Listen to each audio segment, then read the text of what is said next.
Hello again.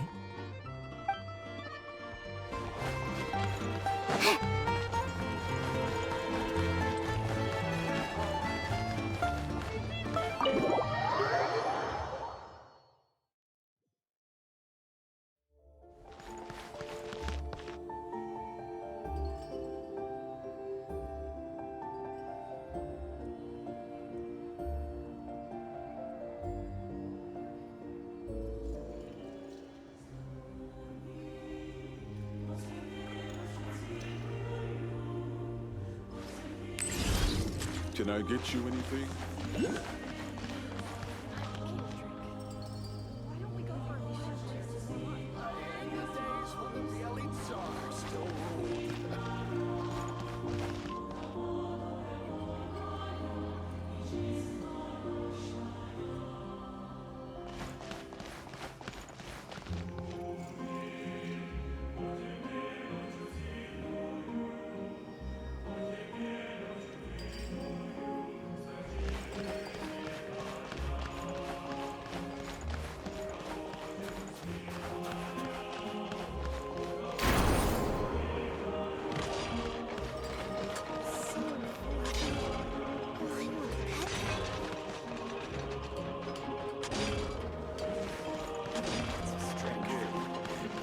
Is he tailing us?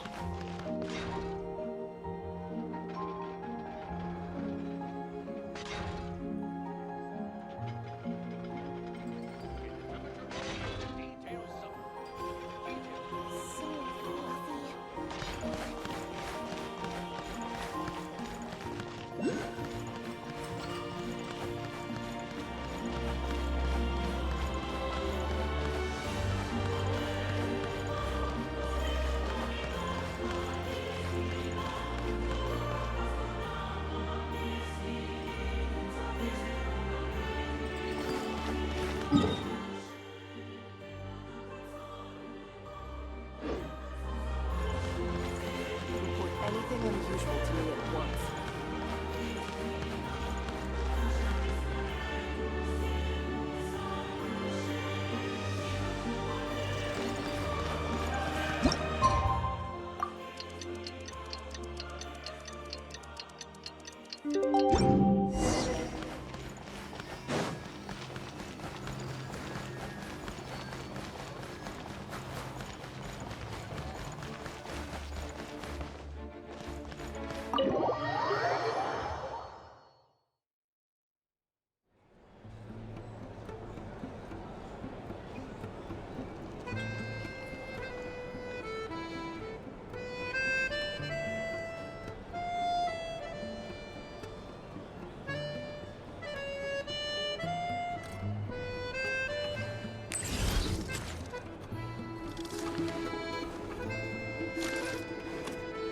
If there's anything you need, please let me know.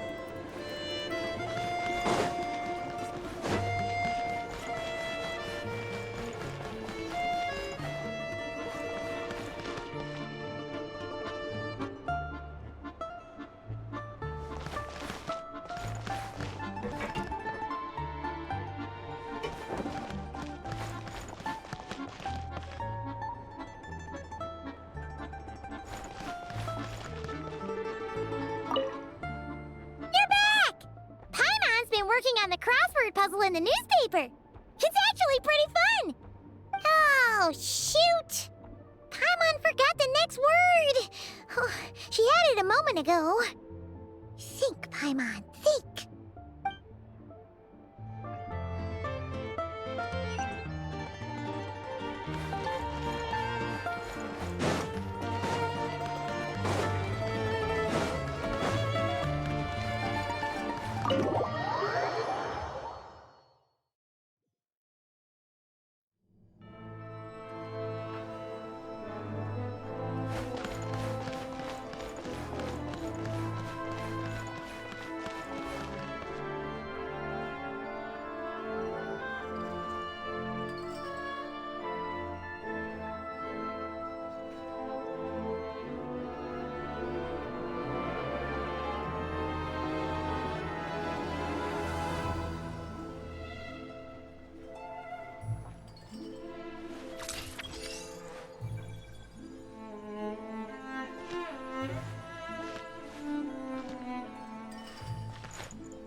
Ooh, it sure is cold today. I wonder how much heavier the snow's gonna get. Here to see Odette?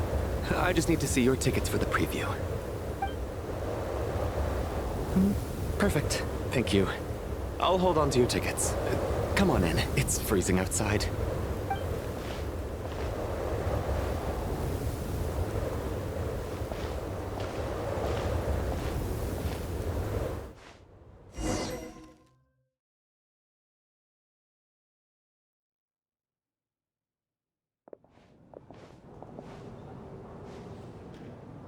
I think I'll leave the Lilac question until after the show's over. Then I'll go find Odette.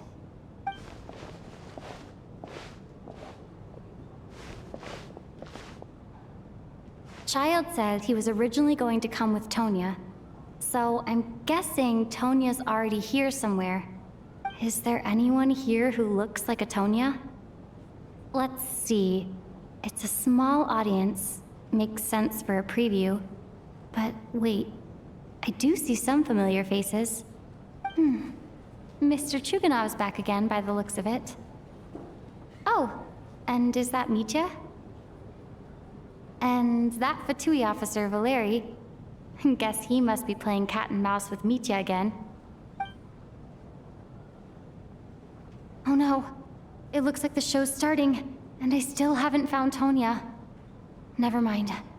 I'll just have to take a seat for now and see if I can catch her afterwards.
Members of the audience, I'm a staff member here at the theater.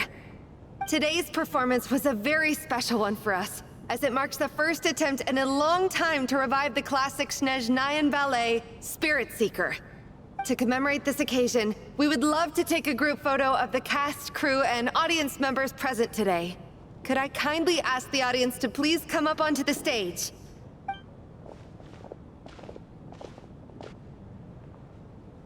All right, everyone, huddle in a little more. Now, look at the camera. 1, 2, 3.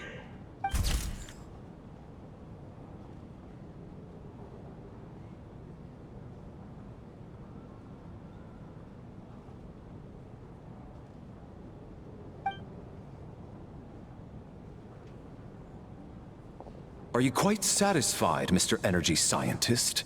I rather hope you don't have any other escape plans to add to my workload today. What are you talking about, Sarge? This was simply my way of inviting you to watch Miss Odette's new show with me. And wasn't the performance spectacular? In the future, I heartily encourage you to take a leaf out of my book.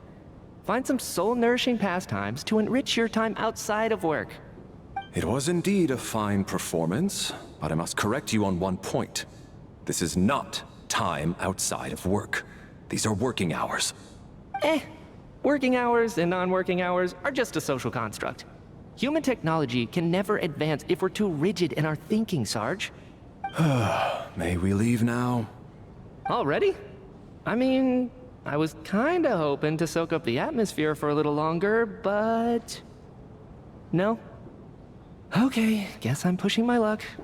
Didn't seem like too much to ask, but fair enough. Off we go then, Sarge. Back to the land of working hours. Lead the way. That has to be her. She's the only person in the audience around Tonia's age. Excuse me? Are you Tonia? Huh? Your brother's busy today, so I took his ticket. Don't worry about him. He's fine. Oh, okay. Sorry for the trouble. What's wrong? Are you sick? No, I'm fine. It's nothing. Maybe she caught a cold on the way here because of the weather?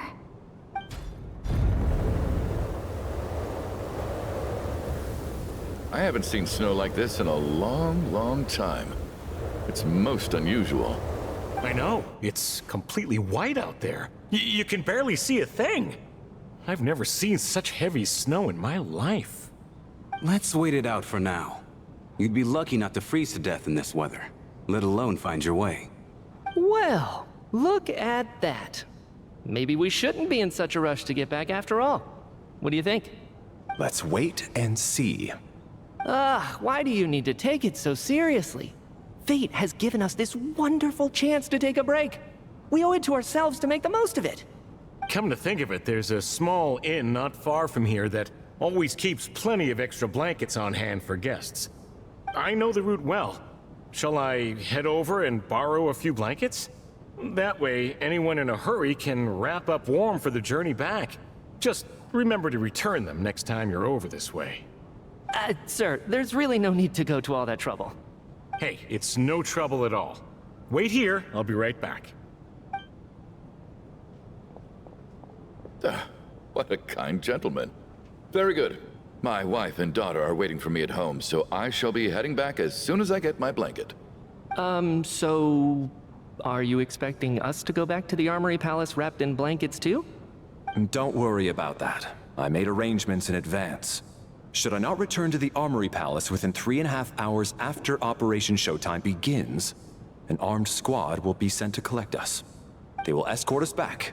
You are one of our key military personnel, so any weather-related risks must be eliminated.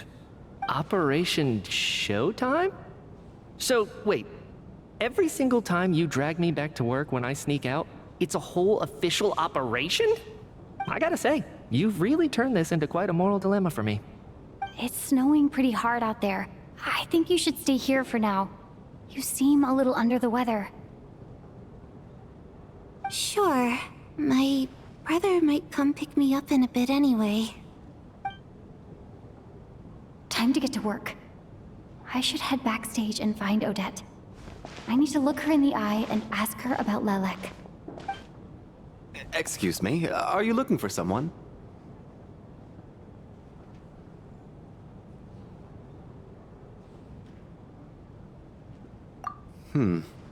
How do you know that Miss Vodyanitsa is backstage? Unless... are you here at Mr. Chuganov's behest? Sorry, but that area is currently off limits to everyone except the cast and crew. Bad timing, I guess. Well, I might as well stick around. I doubt Odette will be leaving before the snow lets up in any case.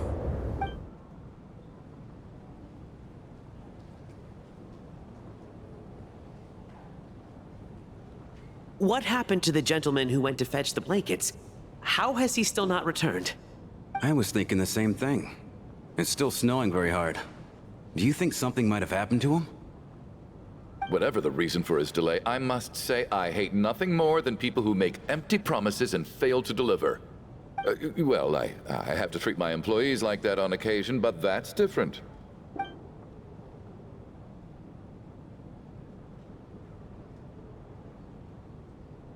You seem anxious, Mr. Valeri. It's been nearly 4 hours since I left the armory. The army should have arrived to extract us by now. They know how much I despise tardiness and disrupted plans. There's simply no reason that they shouldn't have shown up by now, barring exceptional circumstances. Surely a snowstorm like this one counts as such. Few things in this world can stop the Snezhnayan army, Mr. MITYA. And a snowstorm is certainly not one of them. Why don't you go out and take a look? They might be right outside, waiting for your orders before they dare come in. An absurd hypothesis. I have no intention of leaving your side for even a moment until I have escorted you back to the Armory Palace. This doesn't look like an ordinary snowstorm to me. That guy who left earlier, it looked like he just vanished into thin air. Either that, or my eyes were playing tricks on me. A man-eating snowstorm? Come on. Night hasn't even fallen yet. Spare us the ghost stories.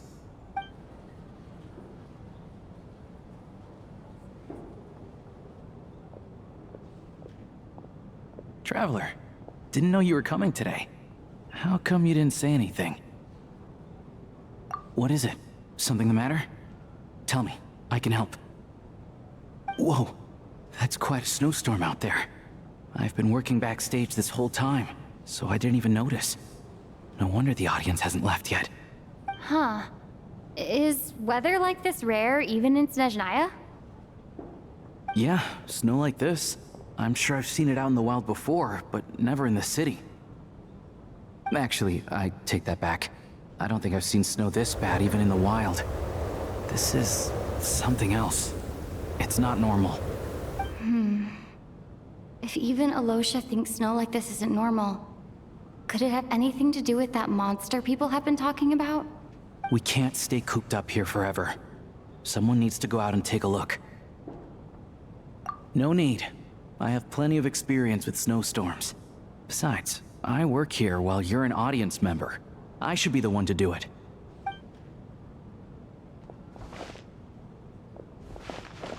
Everyone by the door. Careful not to let the snow soak into your shoes.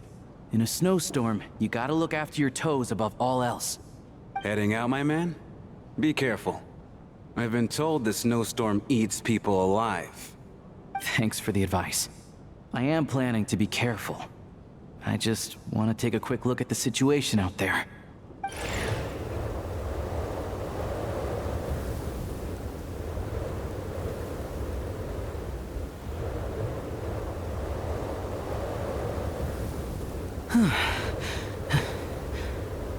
He's back! He's back! How was it? What's going on out there? Did you see any soldiers patrolling the area? Something about this storm isn't right. There's no one out there. I didn't see a single soul. And something in the air gives me the creeps. This isn't your average snowstorm. I suspect it might be related to recent events in our nation. I strongly advise everyone to stay here until the snow dies down. Are you serious? So all of us are trapped here now? That sounds a little far-fetched to me. You want to go outside and see? I, for one, am not risking my neck in that weather. This just turned from a minor delay into a major hassle. We can only hope that our friend who went to fetch the blankets just ditched us and went home. Is it really that bad? But my daughter, I won't be able to read her a bedtime story tonight. Huh? What are you all still doing here? Whoa! It's snowing hard! So now we're stuck here? Oh, this is terrible! Luckily, it was just a dress rehearsal today, so there aren't too many people here. On the bright side, the theater's always well stocked with supplies. If the snow still doesn't let up as we get into the evening, you can spend the night here, everyone. At least, I assume that's alright? Odette? Fine by me. This seems like a sensible backup plan under the circumstances. My thanks to the theater for being so accommodating. What are you staring outside and praying for, my man? You anxious to get home too? Oh, Your Majesty the Tsaritsa, I beg you, please do not let tonight's snowstorm stop. This is a golden opportunity to spend the night under the same roof as the two top stars in all of Snezhnaya. It's a once-in-a-lifetime experience. I think I've changed my mind. Sir, if you so much as look at us funny, you'll be seeing stars in a whole other way. Behave yourself, or you'll be begging for that blizzard. It's getting colder. We need to keep the indoor temperature up. Close the door and lock it tight. Let's head somewhere warmer.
And then there's the aristocrats.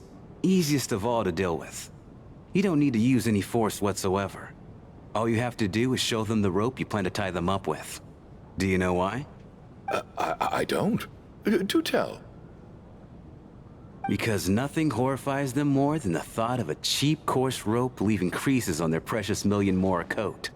They'll do whatever you ask to avoid that fate. Unexpected, but funny nonetheless. Tell me another one. Well, look at that. I got myself a new listener. Hey there. Let me introduce myself. The name's Shram, and I'm a mercenary. The kind that gets paid to do odd jobs for rich folks. And I am Chuganov, an entrepreneur. If my name is unfamiliar to you, you will no doubt have heard of my factory, the renowned Iskra manufacturing plant. Are you really that famous, Mr. Chuganov? How come I've never heard your name before? Excuse me? Is that a joke? Or are you being serious? Oh, I'll have to ask my rope later. It's probably tied up more entrepreneurs than I've ever heard of.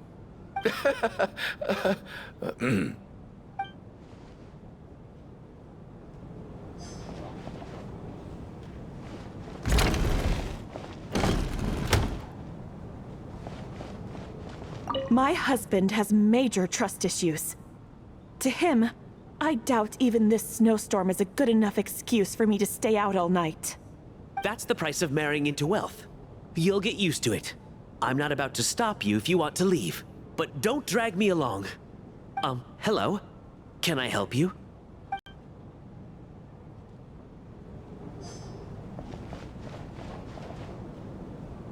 How are you feeling, Tonya? I'm fine. Sorry to worry you. I'm used to it by this point. I take medicine for it. My brother usually helps to get it ready for me. Child must take great care of his sister. He's never mentioned Tonya's illness, though. You know, I actually find this whole thing kind of exciting. Stuck in a strange place thanks to a snowstorm. Having to spend the night with a bunch of interesting characters. It's pretty cool, don't you think? Exactly. It's like one of those stories where an ordinary school trip turns into a magical adventure. I've always wanted something like that to happen in real life.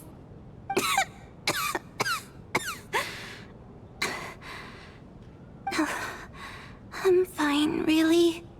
Just got a little overexcited. Look after yourself. Otherwise, your brother will come after me.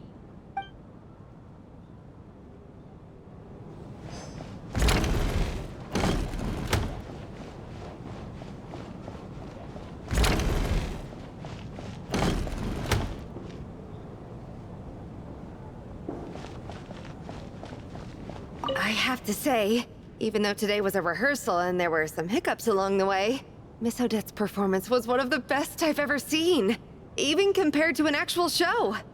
I couldn't agree more, especially considering the weight of the subject matter. It takes a truly seasoned professional to do justice to a theme like love and regret. Do you think we were coming on too strong? Odette's ignoring us again. What about you? What did you think of today's performance?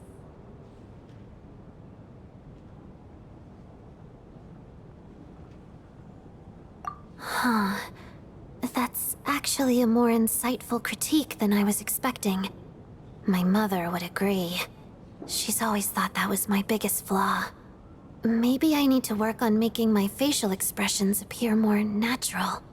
I'll make sure to save a ticket for you when the show's performance ready. This doesn't seem like the time or place to bring up the subject of Lilac. I need a chance to speak with her in private. So unfair. Talk about double standards. And now it looks like I've been spotted.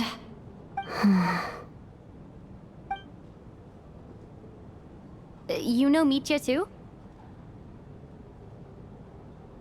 No, I don't. I just have a feeling that he might be dangerous.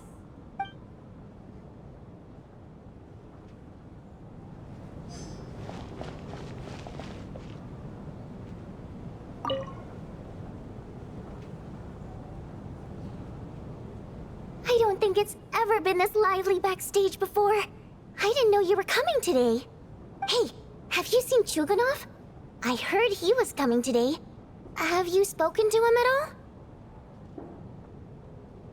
I'm with you. This could be just the chance we need. Yeah, I gotta figure out a way to coax some more intel out of him.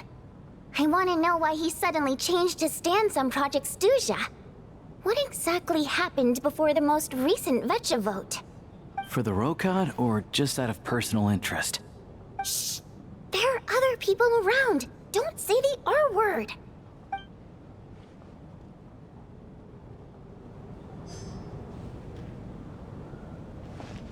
This is highly irregular. A delay of over an hour during an operation like this theoretically warrants a Harbinger-level response. I wonder what the issue is. The storm, or something else. Sarge, the day you learn to let go and just enjoy moments like this is the day you'll finally understand the meaning of life. Why, hello, ma'am. I believe you were the one sitting at a nearby table back at Podvorye Restaurant. Any friend of the theater's star performers is a friend of mine. It's a pleasure to meet you. I'm MITYA from the Energy Commission. Greetings. Major Valeri, head of the Special Assignments Battalion. Armory Palace Royal Grenadier Guards, 1st Regiment. I am here to ensure Mr. MITYA's personal safety. Please let me know if I can be of any assistance. Miss Traveler, I cannot help but notice that Miss Odette is stealing glances at me. Any idea what that could be about? I've racked my brains, but I can't think of anything I might have done to offend her. Perhaps she noticed me spacing out during her performance? What? You mean I really did do something to upset her? Well, thanks for letting me know. So, Mr. MITYA, is your work related to Project Suja? Yes, that's right. The higher-ups in the Fatui transferred me from the Energy Commission to the Armory Palace because they wanted me to... Really? I can't even talk about that? Pretty sure it counts as part of my private life. All right, I won't say anything. Sorry, Traveler. As you can see, I'm afraid this pleasant chat will have to end here.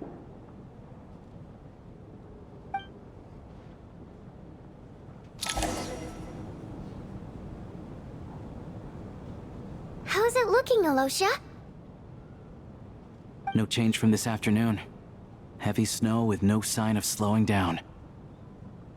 May I have your attention, please? The storm is unlikely to stop tonight, and it'll be even more dangerous outside at night than it was during the day. We at the theater owe everyone here a duty of care.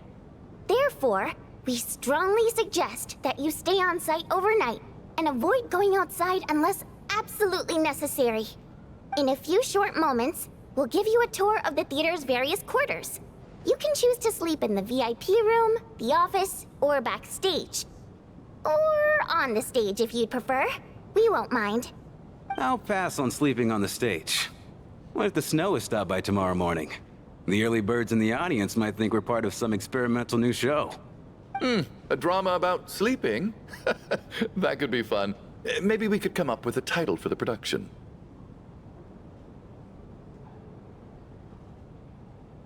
What? Gotta admit, I didn't get that one. Anyone who doesn't wish to sleep on the stage, please follow me. I'll show you to the rooms.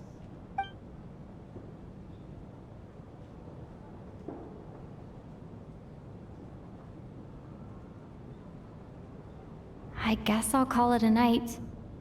Though, I feel like I won't sleep very well without Paimon here.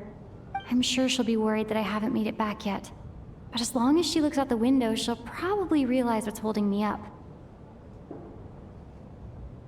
I wonder if she's feeling any better yet? At least she hasn't been getting any worse. Still, I should try and get back first thing tomorrow morning.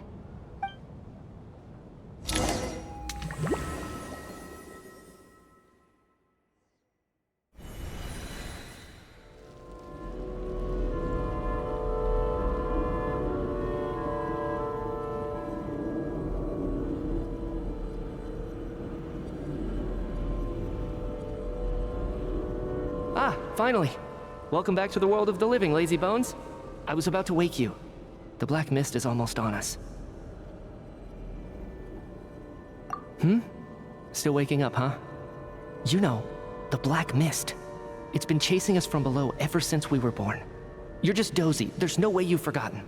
Come on, let's keep heading up. Onwards and upwards is the only way to survive. Don't listen to a word those black mist cultists say.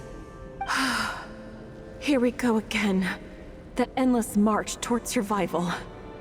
What's going on? That black mist down there is creeping me out. And it's rising. Guess I should head upwards and get away from it.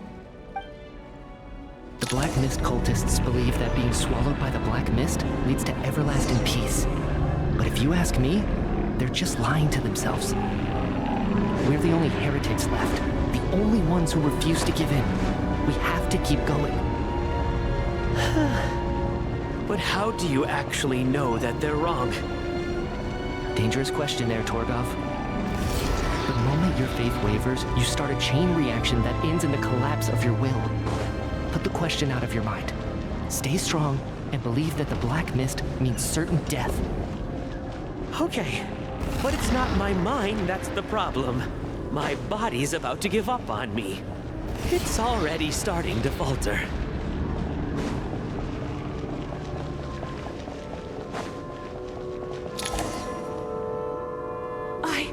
I can't do this anymore. I've had enough of being forever on the run. What's the point of it all? All this will pass eventually, I promise. Keep fighting. It will be worth it. You accuse the Black Mist cultists of being liars. But you're lying too. There is no end to this path. It keeps going up forever. There was never any hope to begin with. The cult of the Black Mist has poisoned your mind, Sobolova. Are you thinking of giving up as well? I am. I think I'll take my chances with the Black Mist over this perpetual torture. As much as I detest the Black Mist cultists, I'm just too weary. Then I bid you both farewell. Let me put my personal opinions aside for a moment and say, I hope that you both find peace within the Black Mist. Fate always appears so impossibly complicated. But at moments like this, its raw simplicity is laid bare. Their fate was sealed from the instant they entertained doubt. From then on, the outcome was both inevitable and irreversible. Let's go.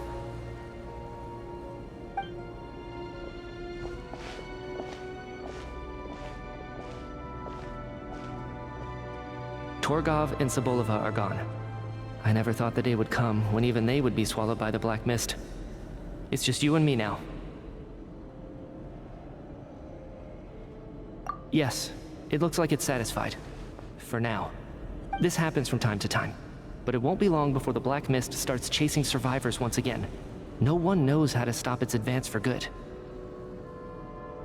Well, we should make the most of the precious moments of rest that those two bought for us.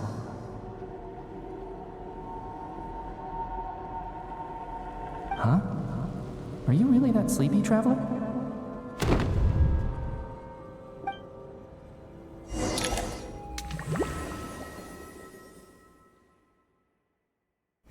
Help! Somebody, come quick! What is it, Chuganov? What's wrong? Huh? Is it morning already? What's all the commotion?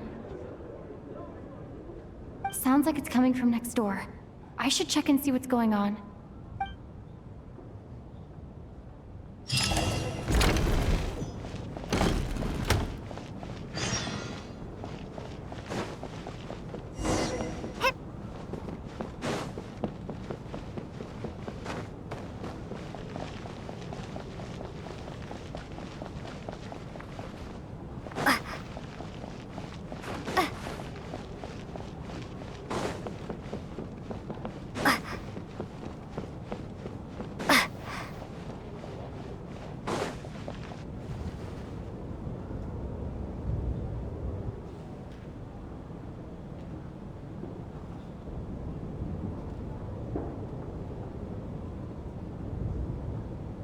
Don't look, Miss Tonya.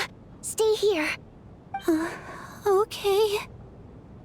What happened to them?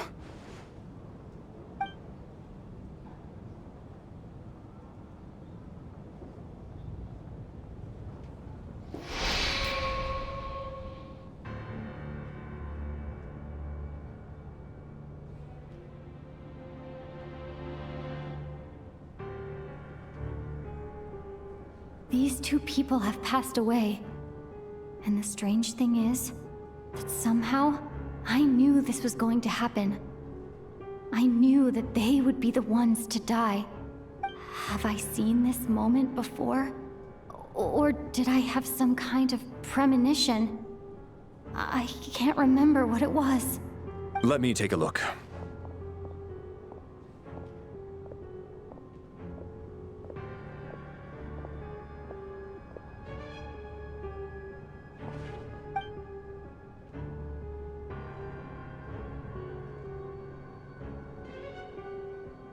No vital signs in either of them. They're dead. The cause of death, however, remains unclear.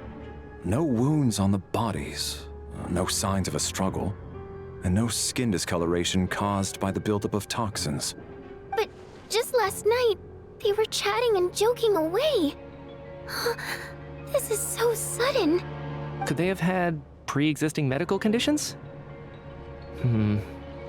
Even then, the odds of them both dying of sudden complications on the same night are extremely low.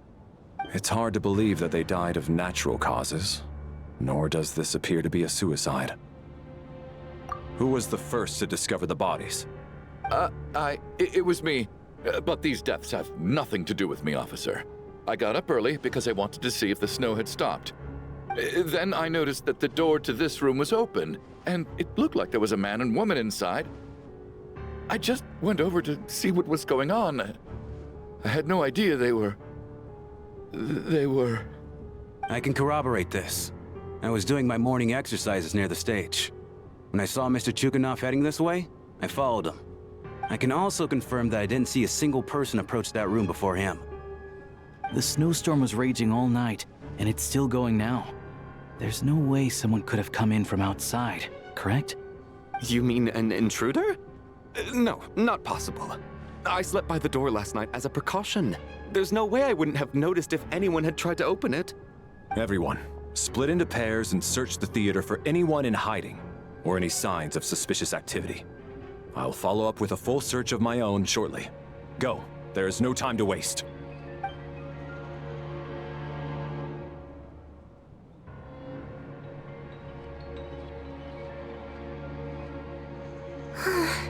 Nothing on your end either? Backstage is clear. No signs of suspicious activity. We checked the basement. Also clear. I don't think there's anywhere here that a living person could hide. Are we certain that the theater doesn't have a back door? Or any tunnel or passageway wide enough for a person to fit through? No, there's nothing like that. If people were sneaking in through some secret tunnel to avoid buying a ticket, we'd have sealed it off ages ago. I also checked the windows. All of them are locked from the inside, and there's no sign of anyone entering or leaving. It sounds like we can safely rule out the intruder theory. If anyone came in during the night in this weather, there'd be no way for them to avoid leaving footprints or water stains. This can only mean one thing. It's like one of those murder mysteries you see in novels and plays, isn't it? The ones where the killer is one of us. We can't quite jump to that conclusion just yet. Could he be right? It's hard to imagine something like that happening in real life.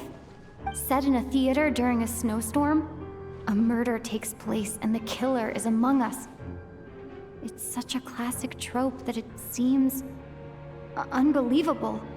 Looking at who the killer targeted and the clean entry and exit, it all adds up. I know what this is. It's obvious now that I think about it. What is? What have you figured out? Both victims were wealthy, well-known local merchants. And the door was deliberately left open so I would discover the bodies and witness the crime scene first thing in the morning. Such ruthless methods. This was your doing, wasn't it, Lelik? Lelik? You mean Lelik is among us? And he's the killer? Lelik. I know this code name.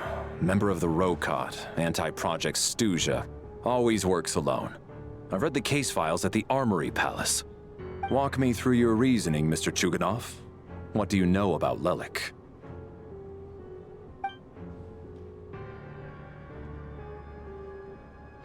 What now, huh? What now, Lelik? What more do you want from me? I already voted against Project Stuja at the Snezhno Gradvecha. You snuck into my house the other day while I was asleep. Left a threatening letter. And I did all that you asked. But Project Stuja cannot be so easily shaken. Not with the rooster in charge.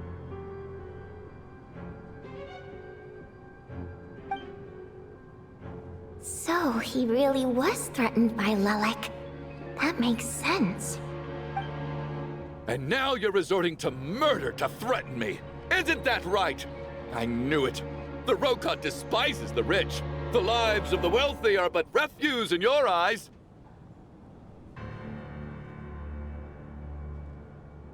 Show yourself! Which one of you is Lelik, Tell me!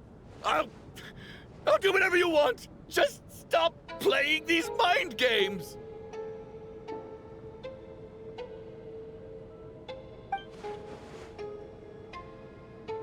Was this really Lelek's doing? Would Odette really do something like this? If Odette really is Lelek, this seems out of character. But then again, how well do I really know her? I'm probably the only one here with a compelling theory about Lelek's true identity. But if I reveal it now, I'll be putting Odette in the line of fire. What should I do? I don't think it's likely that Lelek killed anyone. At least from the stories I've heard, he's never killed anyone before. And his name has never come up in connection with any murder cases. Besides, even if Lelek did want to threaten you, why resort to such an extreme and roundabout method? It's not his style at all. Vodyanitsa doesn't know that Lelek might be Odette, but her assessment is pretty much identical to mine. Miss Vodyanitsa, why do you suddenly feel the need to speak in Lelek's defense? Defense? Oh, no, it's just... I'm worried that we're jumping to conclusions here, so I wanted to share my point of view. Also, I don't think the Rokot is as bad as you're making it out to be. Well, if you think I'm so wrong, what's your theory then, Why don't you tell us who the killer is? The case is still evolving, Mr. Chuganov. Please do not prevent others from expressing their opinions so early on in the discussion. Even so, there's no denying that the recent threat received by Mr. Chuganov may well be an important clue. So there's still a good chance that Lelek is right here among us.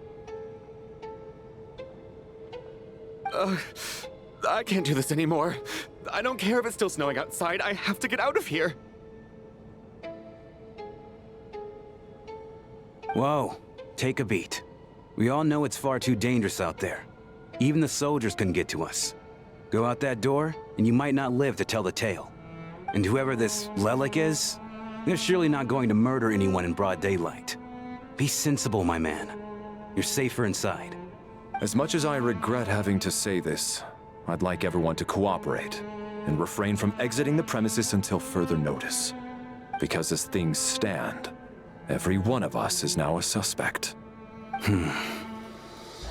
Unless anyone has further information to share, let's adjourn for now. Feel free to keep searching for clues, but make sure you don't go off alone.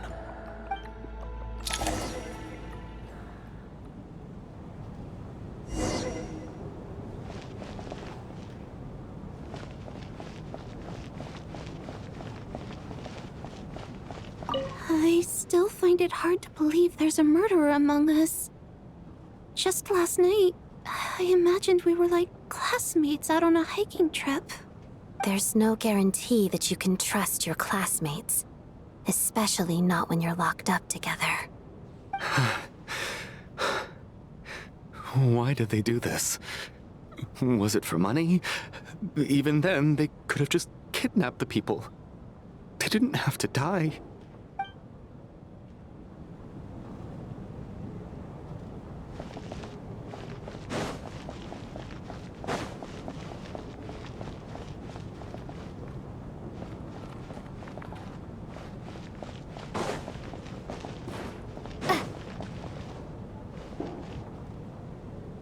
We don't move in the same circles, so I'm not clued up on Project Stuja and all this political intrigue. Nor does it interest me. Nevertheless, sir, I think your top priority as soon as you get out of here should be to hire a good private bodyguard. Such as yourself? Such as myself.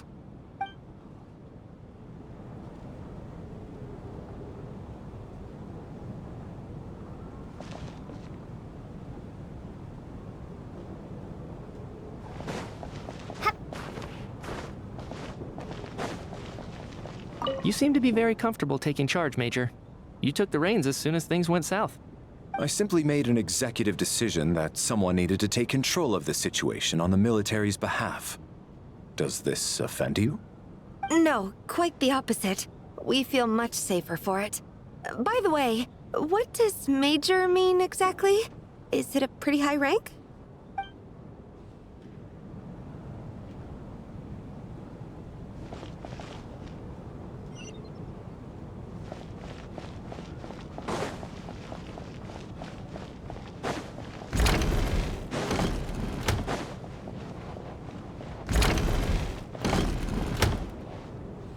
Alright, that was my bad.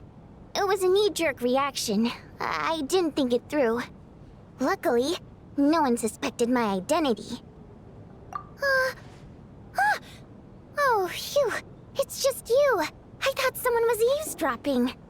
Since Vodyanitsa and I were on the same page earlier, I think I should share my thoughts with the Rokot members first.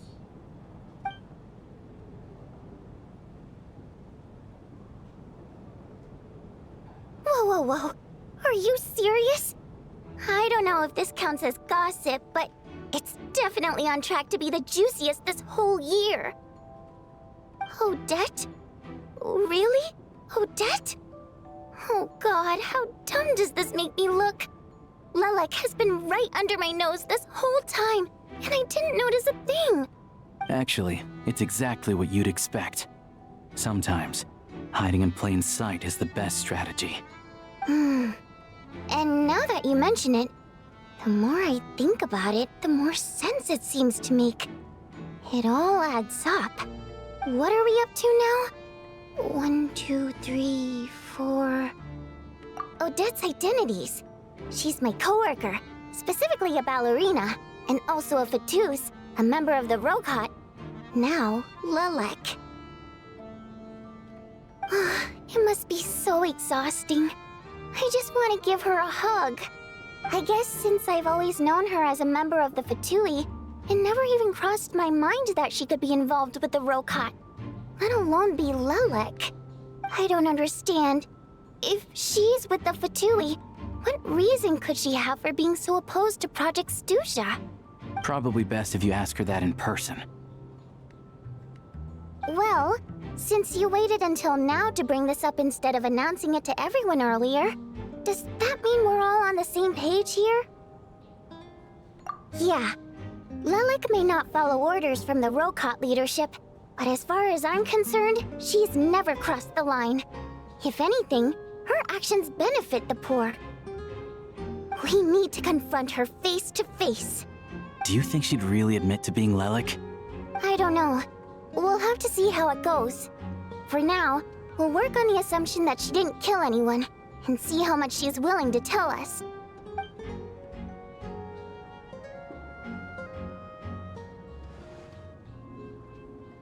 Now's our chance. Odette's alone. Let's go. Hey, Odette. What is it, you guys? Shh. Keep your voice down. We need to talk. So, you're Lelek, aren't you? Alright, fine. You don't have to say anything or explain yourself. Just hear me out first. None of us believes you kill innocent people. Whoever murdered those 2 people last night, it wasn't you. Traveler was the first to figure out your identity, but she kept quiet during the discussion just now. Still, it's clear where the group consensus is heading. Everyone believes Lelek is the culprit. If your identity is exposed, you'll be in a really bad spot. We're your colleagues, and we know what kind of person you are. I don't want anything bad to happen to you. So, can you clue us in? Tell us everything. The more we know, the more easily we'll be able to cover for you. All right. Yes, I'm Lelek. And no, I'm not the murderer. And thanks, but I don't need you to cover for me. Actually, I'm planning to reveal my identity. Huh? You're gonna reveal that you're Lelek? Here? That's right. I'll admit I was surprised at first when Chuganov guessed that I was here. It was just a lucky guess, but it caught me off guard. But after taking some time to assess the situation and confirm where everyone stands, I don't believe I have anything to worry about. Are you sure you don't need a second opinion? Given the circumstances... Mr. Valeri! What?!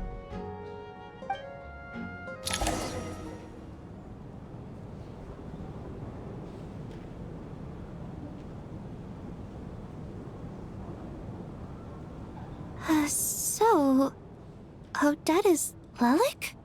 I don't know what game you're playing, but you've got a lot of nerve. It's just one identity. So what if it's exposed? I can disappear and adopt a new identity anytime I please. I made my peace with this when I chose to become Lelik. But more importantly, I promise I am not the murderer, which means that someone else is. So, if anyone still insists that I did this, you'd best produce the evidence now. Otherwise, I suggest that you bite your tongue. Because if you really believe I killed 2 people without making a sound or leaving a trace, pointing fingers at me would surely only make you my next target. Is this really the truth, Miss Odette? That's confidence, all right. I believe you. A real no-nonsense attitude. I can see why Marionette said that she's on track to inherit the title of the Fair Lady. Are you seriously buying this? Hey, officer! She just admitted to being Lelik. Aren't you going to do something about this? I do have one question, Miss Odette. Why have you chosen this moment to come forward and reveal your identity? If I didn't say anything, everyone would be focusing all their efforts on finding Lelik. And that is exactly what the real culprit wants. I don't want to be the scapegoat who lets the murderer get away with this crime. Despite all the accusations, she made the smart choice. A remarkable display of rational thinking under pressure. Clearly, Odette's talent extends far beyond the art of dance. She thought so far ahead. Ugh, why do I always feel like I'm one step behind her in everything? You've convinced me. Dealing with the murder case remains the top priority right now. Let's put the name Lelik and all related incidents aside until further notice. Nevertheless, the group still considers you the prime suspect. I assume you have no quarrel with that, Miss Odette? I understand. You're welcome to keep an eye on me around the clock. I have no objections. Mr. Chuganov?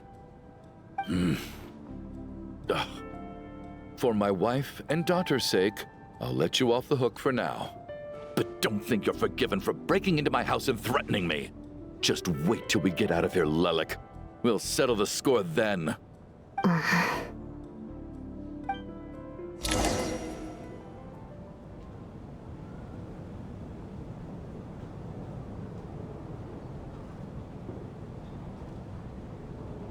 Good work, Lelik guard team. And Lelik too. Here, have some hot water. Turns out Valeri knew about my exploits, so now I've been told I have to guard Lelik with him. Shouldn't you be facing my way if you're guarding me? At the moment, it looks more like you're my bodyguards. If the true culprit is indeed still at large, as you have claimed, we must keep our guard up against them also. Don't worry, Tonya. We'll get through this. Once the snow stops, the officials will step in. The investigation will get easier, and then we'll be safe. But once the snow stops, won't everyone just leave? You're gonna miss us, huh? Well, some of us work at the theaters, so we'll still be here. I'll even give you a special backstage pass. Really, Miss Vodyanitsa? That's awesome! You've made a fan for life. Aw, you're so cute, Tonya. All right, let's swear to it. I promise to give you the pass, and you promise to never change your mind about being my fan. Promise. Don't indulge her, Tonya. You don't have to swear an oath over things like that. You really do get carried away sometimes, don't you, Miss Vodyanitsa? Hey, mind your own business.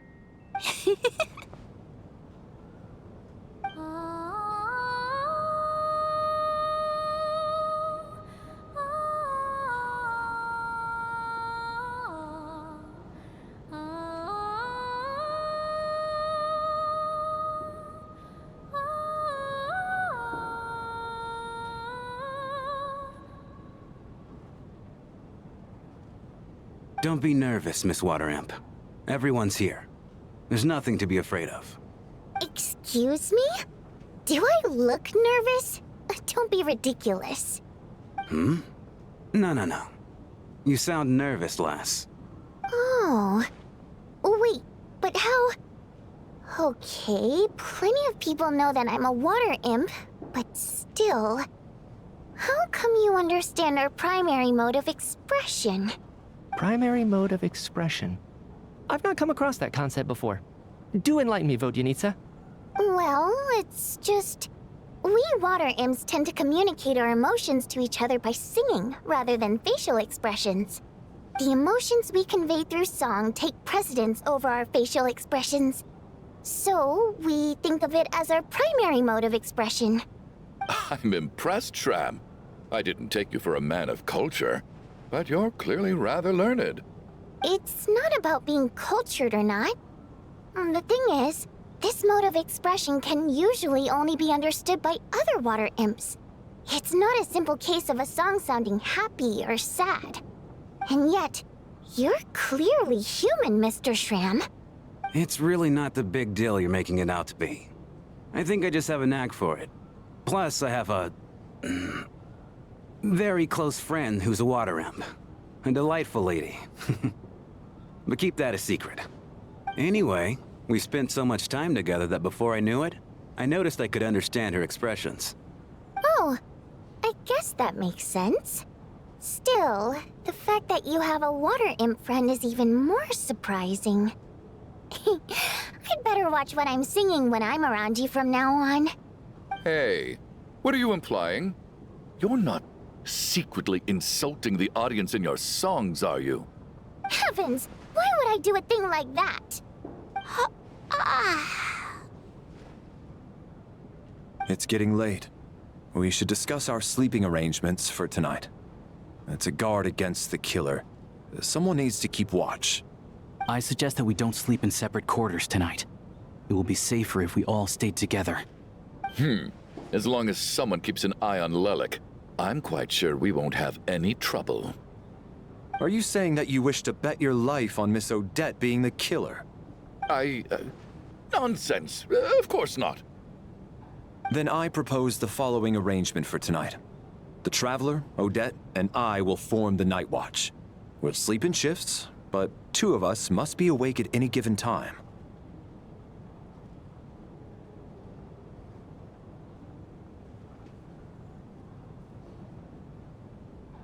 An excellent idea. This allows us to handle the Night Watch while also keeping an eye on Lelik. Meanwhile, the rule of taking shifts in pairs resolves the other issue.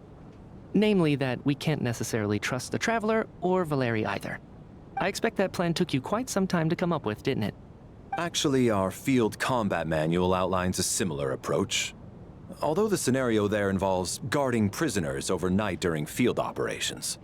That being said, I must clarify that I harbor no disrespect towards you personally, Miss Odette. In fact, Lelik's numerous covert operations make fine textbook examples for military agents. I care less about respect and more about the fact that you just robbed me of 2/3 of my sleep tonight. I'm calling dibs on being the first to rest. Good night.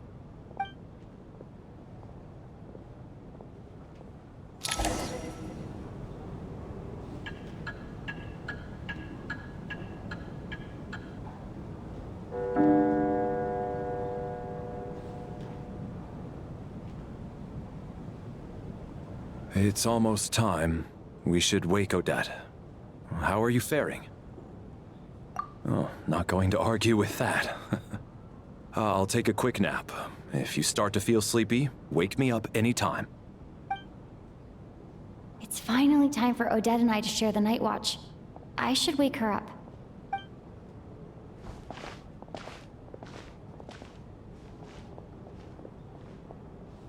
I came here to get information from her in the first place. Maybe I should think about what questions I want to ask before she wakes up. How long are you gonna keep staring at me? Couldn't sleep. My mind's been running haywire. Plus, there's something I've been meaning to talk to you about. I had a hunch that you wanted a conversation too. Let's take this chance to clear the air, shall we?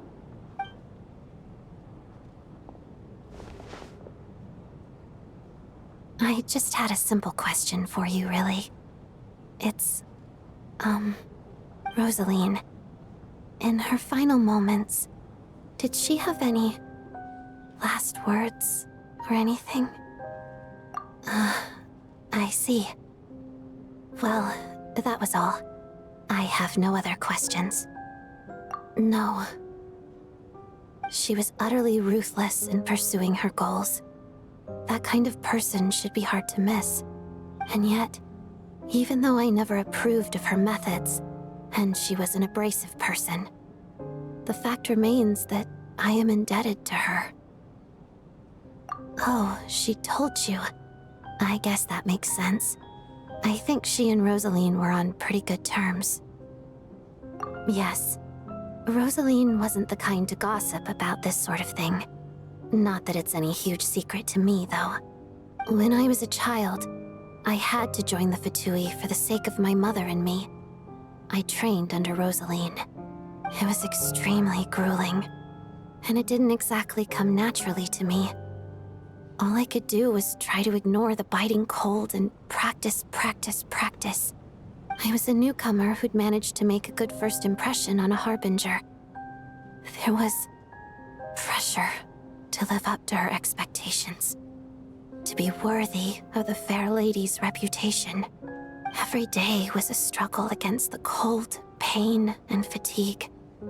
And most nights, I struggled to fall asleep. After enduring all that, I've become almost immune to the sensation of pain. I suppose that was the cost of survival. Surely, any child who had to experience that would grow to hate her lot in life, don't you think? So, I put an equal amount of effort into my ballet. Because in my young mind, that was the only way to defy my fate. It was my way of telling her, the Fatui's demands and your expectations of me are not what I wish for. One day, I will leave. I think she probably blamed my poor performance in training on my passion for ballet. She knew my heart wasn't in it. One time, when I was secretly practicing a dance at night, she suddenly showed up. I knew she was there to catch me red-handed. I told her, "You don't deserve to watch the dance I learned from my mother." She looked stunned. I guess she was surprised that I lashed out first, before she had the chance. But strangely enough, on that occasion, she wasn't fierce with me like she was during training. Instead, she fell silent for a moment, and then left. After that, she never interfered with my dancing or asked me how it was going. She never came to watch me dance again either. Not even once. She was. But even now, whenever I take out this core Ignis, I can't help but think of that night. Of the look on her face. Sort of. Although gift might be too kind a term. This is her flame sealed within ice. A symbol of her favor, yes, but also her way of keeping an eye on people. She knew the location of every piece of core Ignis. If any recipient started acting suspiciously, she'd be on to them immediately. Trust her to make even a mark of approval feel suffocating. So, when news of Rosaline's death reached Snezhnaya, many people immediately crushed their core Ignis. It gave them a profound sense of relief, like they'd broken free from her shackles. But I kept mine. With my sensitivity to pain being as dull as it is, the warmth from this core Ignis is one of the few things I can still feel clearly. I still wonder, did she really come to stop me that night?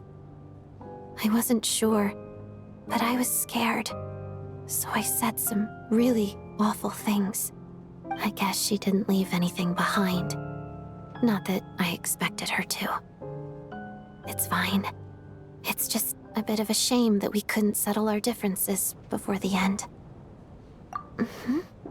She did. Are you sure she was talking about this event? Huh. No, she didn't. I didn't even find out that she'd gone to Mondstadt until a while after she'd left. Wait, in that case... Okay, I will. Thanks for letting me know. There's something I'm trying to figure out. I'm beginning to suspect that Paimon's mystery illness is being caused by the energy research behind Project Stuja. Paimon's very important to me, so I have to get to the bottom of this. I figured that since you're Lelek, you might know something about all this. The ultimate goal of this energy experiment is to create a weapon for the final battle. The weapon's construction was completed in Nodkrai. Now, all that remains is to arm it with a sufficiently powerful energy. Yes, the weapon's development and all the related experiments are overseen by Lord Piero, the Jester, and the lab is located deep within the Armory Palace. I'm not sure why this experiment would be making Paimon feel unwell, though. The best way to get to the bottom of it would be to go there in person. Once we get out of here, I'll help you apply for an entry permit. And I'm hardly the organization's proudest member, as you know. You answered my question about Rosaline. I want to do you a favor in return. It's that simple.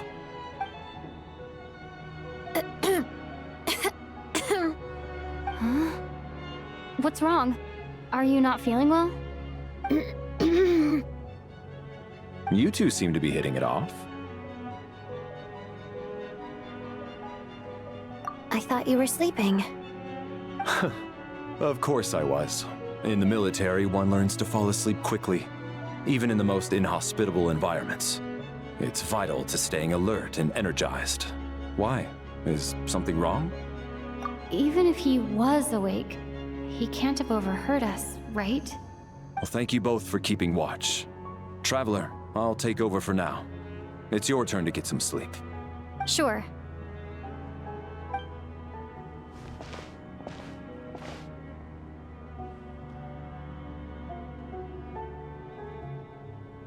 This is our second night here, but at least I found out a little more about Paimon's condition. I hope she's been sleeping well the past couple of days. Huh. Why do I feel like I'm being watched? Seriously? Is this payback for when I stared at her earlier? But I thought she was asleep. Never mind. I'd better try and get some sleep myself.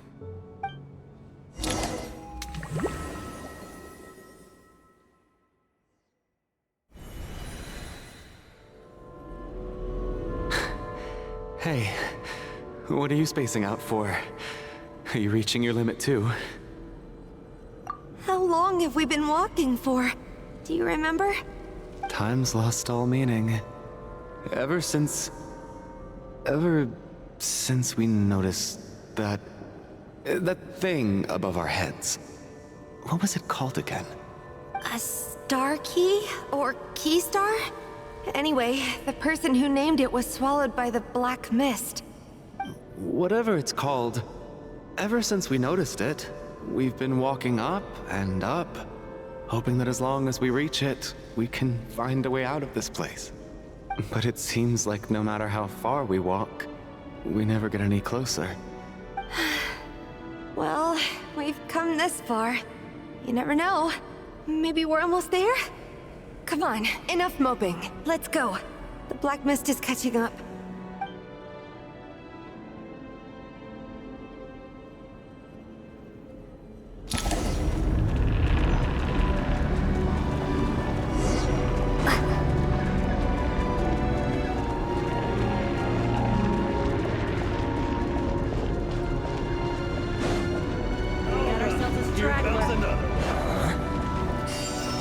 Monsters!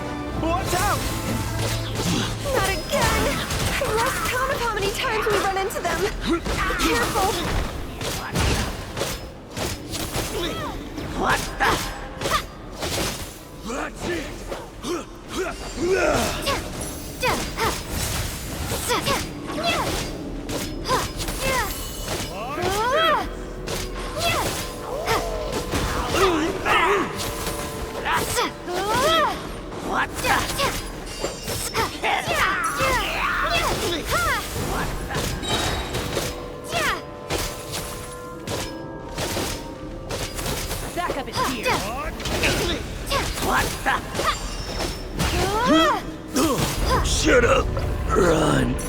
Master.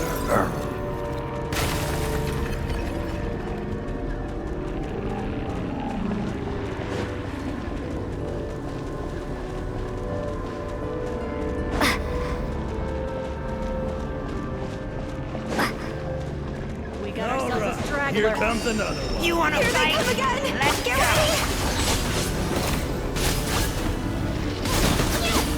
Fighting frog! What the?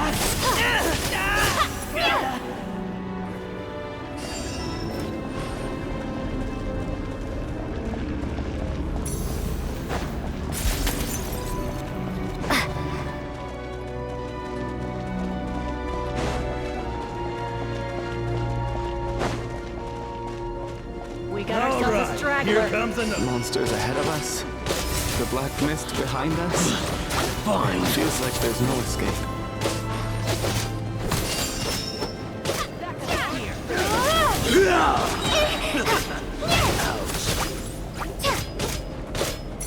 And case!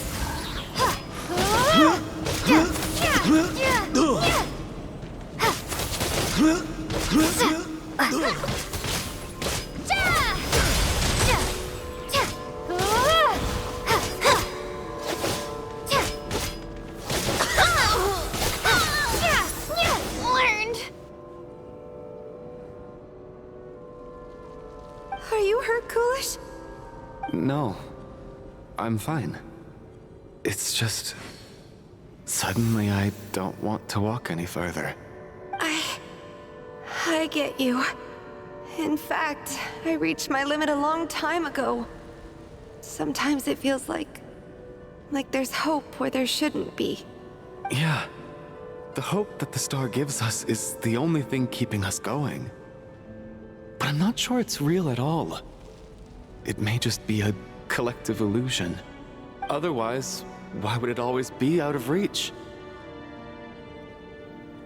We know you mean well, but you're only saying that to try and encourage us to keep going, aren't you? Thank you, friend. But enough is enough. Please don't give me any more false hope. Hope is poison in this place. You're going to continue, aren't you? I admire that. I've given up, but I wish you the best. May there come a day that you catch up to the star and leave this godforsaken place.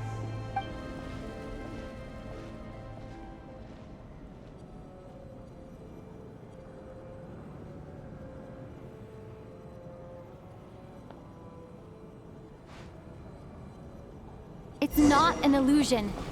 We really are getting closer to the star.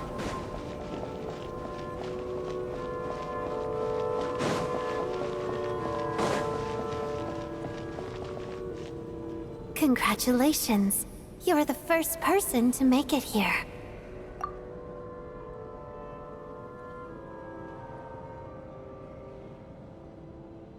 I'm the star's envoy. The black mist has stopped rising. Its hunger is satisfied for now, having devoured your two companions. This is a good opportunity. I'll let you get some rest before we continue. What do you mean, leave? The star represents the starting point. It's the waypoint for the beginning. Congratulations on reaching the starting point. Once you are ready, we will head out and walk upwards. I will be right by your side the whole way.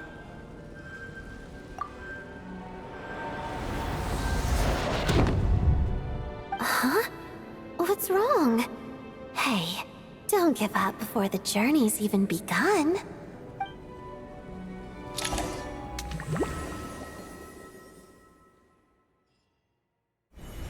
Rampana!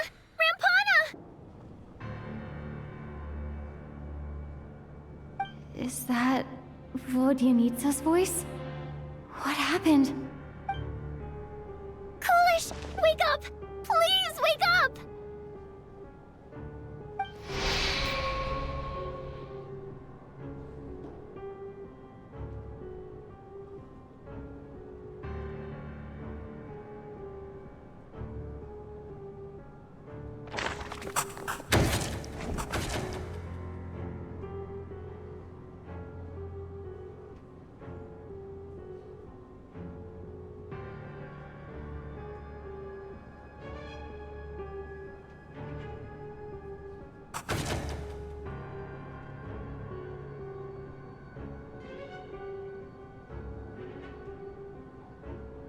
The situation is identical to that of the 2 casualties yesterday. We cannot ascertain the cause of death. At least there are some elements that we can rule out this time. They slept on the stage with everyone else, so I suppose the surrounding environment can't be a relevant variable. Rampana. Coolish. Weren't some of us keeping watch last night? 3 of us, in fact. How could you not notice something was wrong? I'm as confused as you are. Certainly nothing unusual happened on my watch. Likewise, and from what I've observed so far, both Miss Odette and the Traveler can be trusted. To be honest, I didn't get a wink of sleep last night. I couldn't help but think I was the target, so I just laid there with my eyes closed. I heard the Traveler and Lelik chatting, but otherwise I don't recall hearing any commotion during the night. Me too. I didn't want to wake everyone up, so I was concentrating hard, trying not to cough. I hardly slept at all. If anything had happened, I'm sure I would have noticed. Then, what could possibly be causing this? Once was bad enough. I can't believe it happened again. I worked closely with Rampana and Coolish for so long. I never imagined that one day they'd... And on the stage of all places...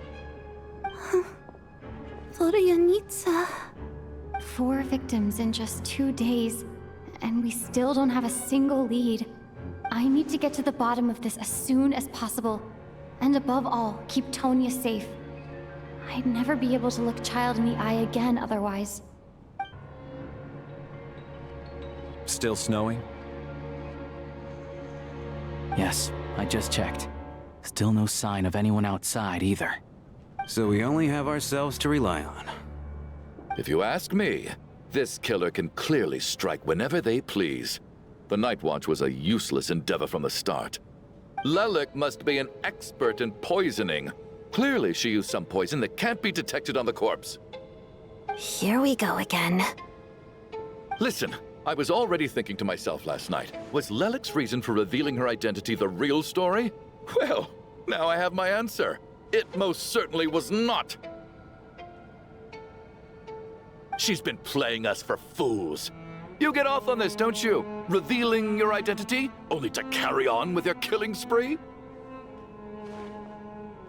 That's a hideous thought. One that only a hideous mind like yours could dream up. How dare you? That's enough. Yesterday, you named Lelik as a suspect because the victims were both wealthy merchants. Lelik might have had a motive then, but today's victims were just ordinary people. Not to mention that they were colleagues of Odette and mine. What reason would she have to murder them? Let me guess. Just to scare you? Who knows? Maybe you don't know her as well as you think. I implore you all to ask yourselves, how many people are there really in this world that have what it takes to kill another person? Not many, I'd wager. Lelik is well known to be a ruthless operator, and now she has revealed her identity. How could it be any more obvious? Everything you've said so far is still just conjecture, which doesn't constitute a concrete lead. You need to back up your claims with some evidence. How can you defend her, officer? What did she say to you while you were on Night Watch? Maybe I shouldn't be so surprised. You military types are always colluding with criminals to target the rich.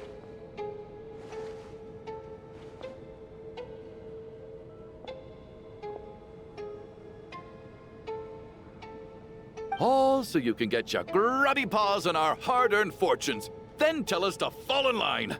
The Fatui, the Druzhna, and the Rokot. Thugs, the lot of you! Don't you dare!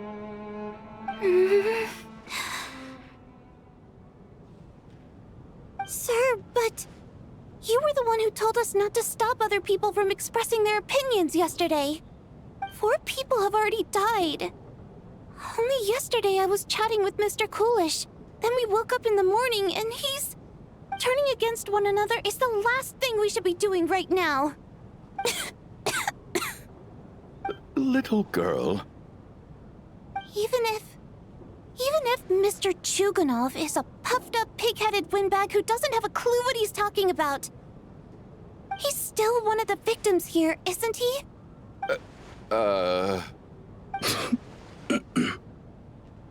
Quite. I had no intention of resorting to violence. But you're right, Miss Tonya. I ought not prevent him from speaking his mind. In any case, I believe Mr. Chuganov has calmed down a little now. We may resume our discussion. I don't think there's any need for that. What is there to discuss? Nothing about this situation is normal. Did you have an idea, MITYA? You're the brainiac here, right? Come on, clue us in. I've been mulling something over. All the leads we have so far concern things from outside the theater. Miss Odette's alter ego, the threats Mr. Chuganov received. But then there's the 2 double murder crime scenes themselves, which have given us absolutely nothing to go on whatsoever. That's highly unusual. Even with the most careful killers, there's always some evidence left behind. So what are you suggesting? I think this could be a supernatural event. It isn't characteristic of human-on-human homicide at all. Correct me if I'm wrong, but aren't you supposed to be a scientist? That doesn't sound like a conclusion someone like you is supposed to make.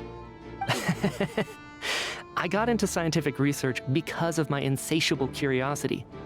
But if the present situation defies all known scientific explanations, I don't mind shifting my curiosity toward the paranormal instead. Now that you mention it, I remember when I first came to the theater. I heard rumors about this place being haunted. Haunted? Yeah, I think I heard the same thing.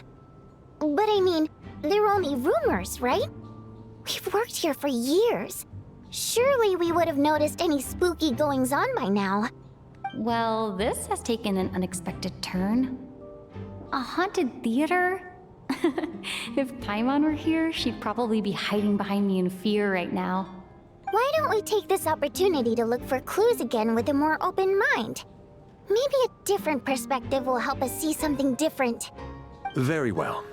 Whether it's criminals or ghosts we're looking for, the same rules apply. Everyone needs to tread carefully. I'll move the bodies into the same room for now.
I need to think very hard about whether there's anything that ever needed hiding.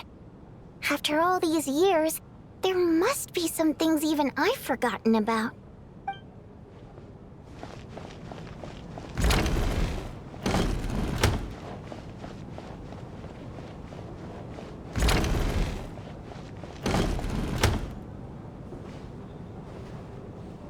Valeri, come take a look at this. You too, Traveler. Some sort of notebook. What is it for? It's the on-duty logbook for the theater. Coolish was the main person to use it. He mostly used it to record any unusual incidents during a show, audience numbers, exit times, and so on. Yes, he'd always have this logbook with him when he checked tickets at the entrance. This should confirm a lot of key details about the recent show. So, you find anything unusual? Yes. The number of people. I've checked and double-checked, but the numbers just don't match what's recorded in the logbook. Apparently, we have an extra person among us. Are we certain that logbook is accurate? Could someone have sneaked in without buying a ticket or something? Unlikely. Coolish took his duties very seriously. I've rarely seen any errors in his work. Not to mention that this was a dress rehearsal, meaning smaller audience numbers and tighter ticket restrictions than usual. Everything would have been well within his control. We no longer have our tickets with us, do we? They got collected on entry. I assume there's no way we can check them again. Unfortunately not. The theater recycles tickets. Once people are in the door, they don't tend to leave until the show ends, so we collect the tickets at the point of entry. Still, I'm inclined to believe that this discrepancy in the head count is significant somehow. Did an extra person just materialize out of thin air?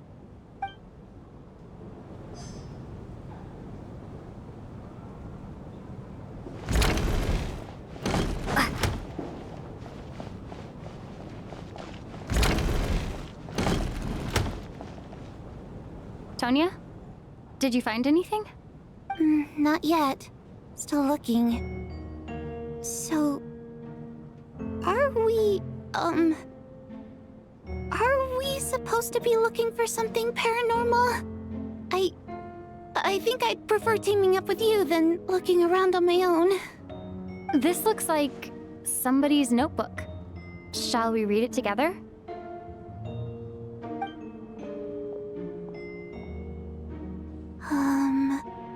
Well, it doesn't look scary or anything, so I guess it should be fine.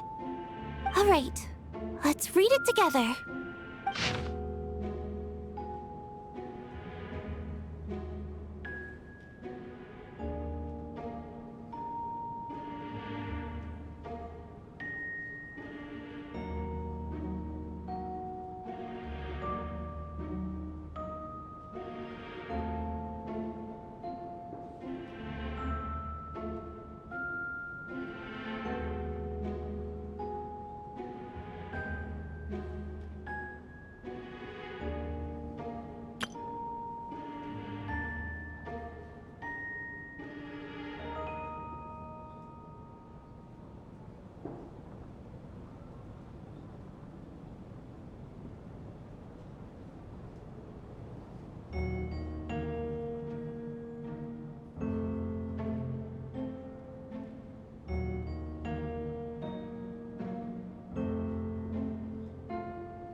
Huh.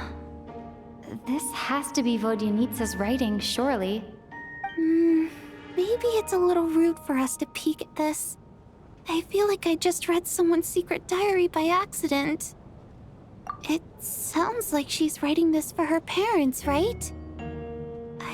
I don't understand. Why put this stuff in a notebook instead of mailing it in a letter?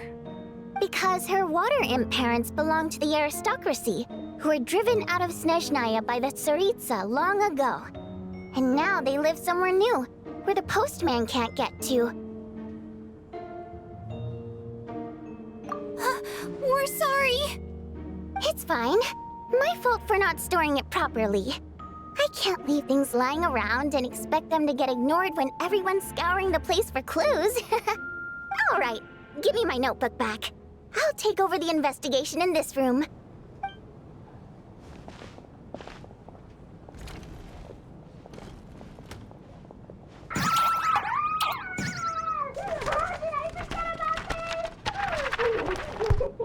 Oh God, and this one. Oh my. Why am I so embarrassing?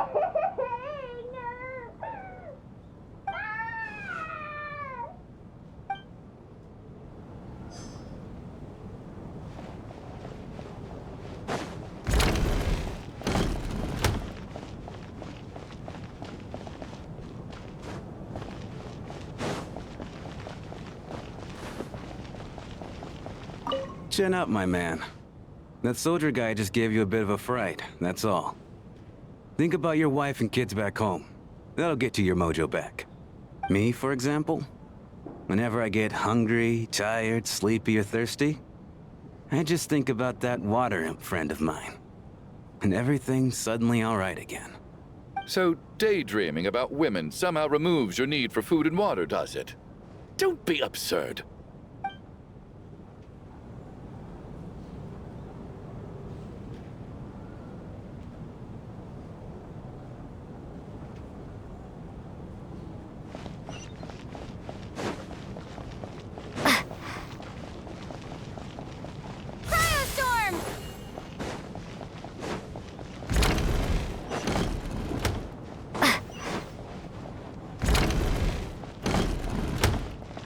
Did an extra person just materialize out of thin air?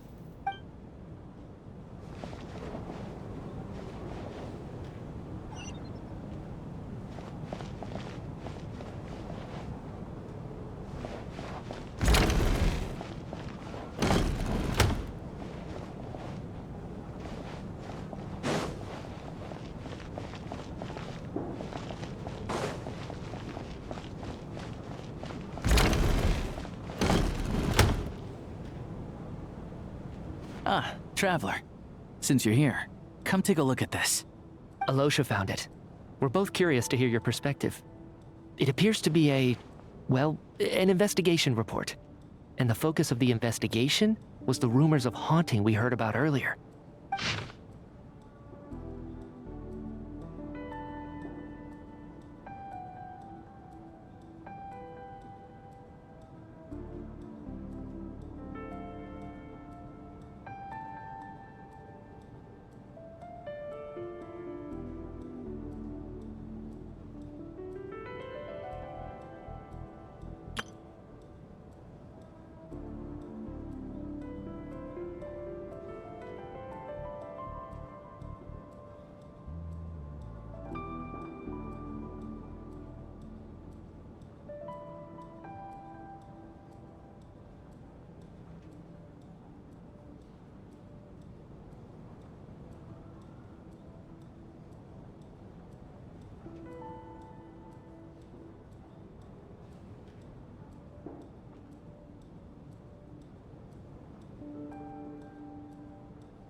An investigation report, huh? Looks quite old. Huh. This person's name looks to be of Sumeru origin to me. Was the investigator from Sumeru? The theater manager must have hired an investigator once specifically to look into this issue. But it doesn't look like anyone ever looked at the report.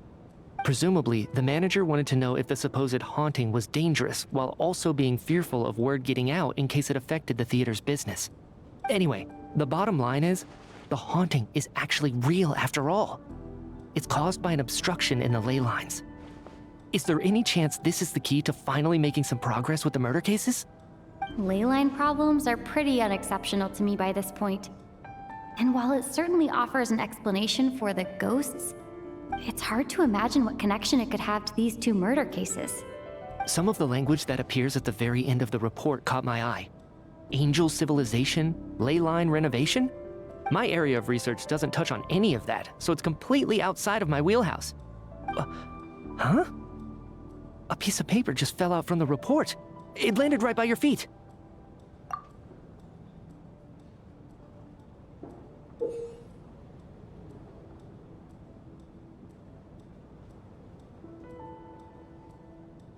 How unnerving. It was tucked inside the report, so it must be a note left by the author. Death is near. Is that supposed to be what's going on here? With us in the theater? But if so, how did the author foresee it? Could he predict the future somehow? Maybe things are more complicated than we thought. No, wait a second. If we take the report and the note at face value, they completely contradict one another. The report definitively concludes that the hauntings in the theater are harmless and cannot affect the real world. But the note seems to be warning of potential danger. The question is, what exactly does the note mean by death? The various ways we could interpret this keyword lead in completely different directions. Let's pause our analysis here for now. I think we need more information.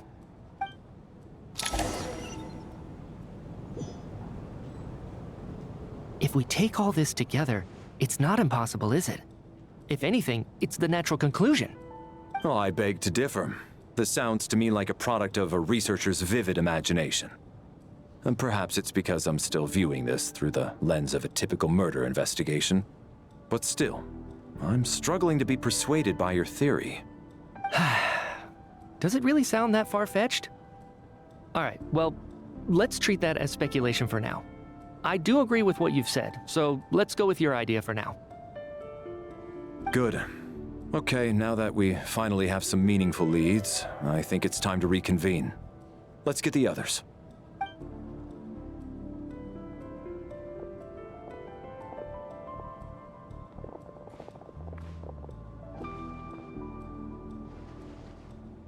So, that's about everything we've discovered so far. I'll share my theory first. Based on what we've learned from the logbook, I believe the extra person among us is most likely the killer. If the killer had simply bought a ticket, it would have greatly increased the risk of their identity being exposed. I expect he or she either hid in the theater ahead of time, or found a way to slip past the ticket inspection. They then blended in with the group and waited for an opportunity to strike. What about the note found in the investigation report? Any thoughts on how that fits in? The killer may have simply planted it there as some sort of sick joke. I've seen my fair share of psychopathic killers. They love playing cryptic mind games. So, it has nothing to do with the haunting of the theater after all. This theory makes sense to me. If we have an audience member unaccounted for, chances are they didn't come here to watch the show. Could it really be that simple? So, in other words, all we have to do is find out who got in here without a ticket, and all our problems will be solved?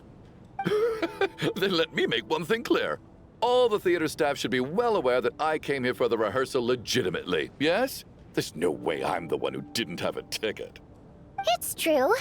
I hear you used every trick in the book to get a hold of that ticket, too. Everything short of throwing a temper tantrum and rolling around on the floor at the entrance. I most certainly did not degrade myself in such a way. Probably a stupid question, but I might as well ask. Did anyone here get in without having their ticket checked? Guess it was naive of me to expect them to just admit to it. Especially after the unprompted Lelik reveal. Once was already a miracle. Twice would be unfathomable.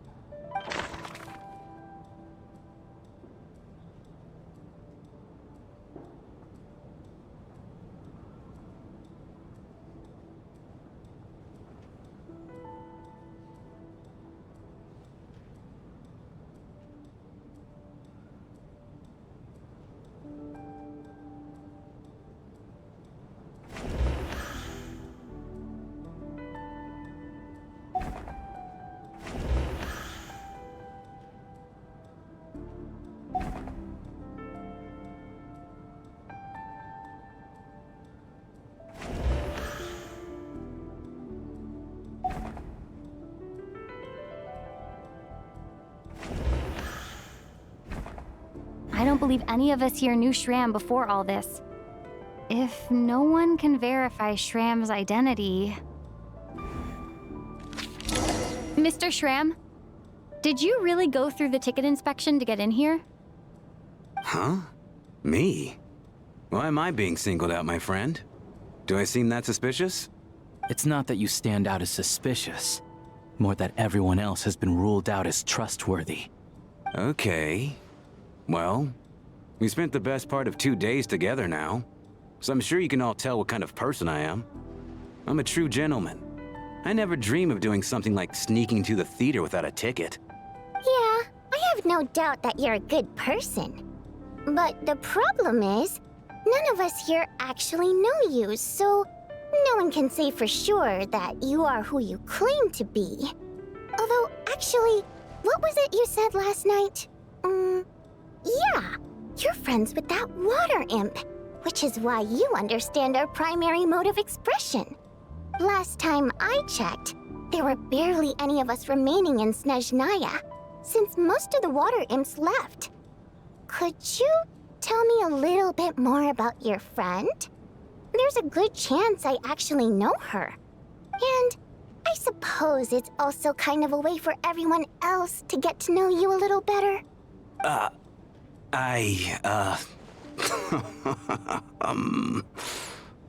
Good grief. Are you blushing? Pull yourself together, man. Stop giggling like a teenage boy. It's revolting.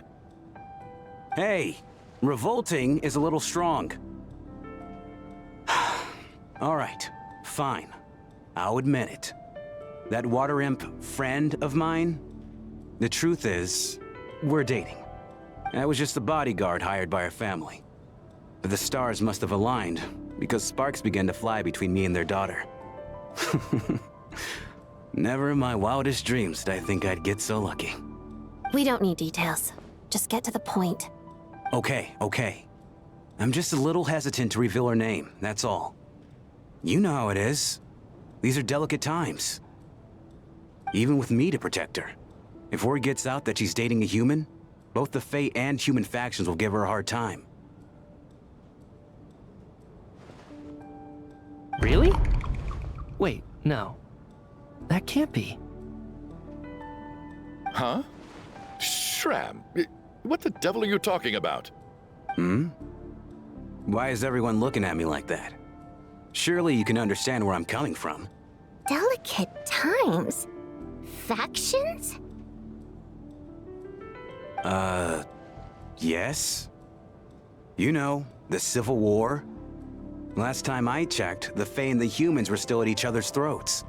If I'm not mistaken, the last significant civil war in Snezhnayan history was over 400 years ago, when Her Majesty the Tsaritsa had just taken the throne and was consolidating her reign. What do you mean, 400 years ago? What's going on here? Is Shram from the past? All right, Mr. MITYA, you win this round. As far-fetched as it is, it appears that your theory may be correct. I'm just as amazed as you are. I didn't even believe it myself, to be honest. Is someone going to explain what's going on here?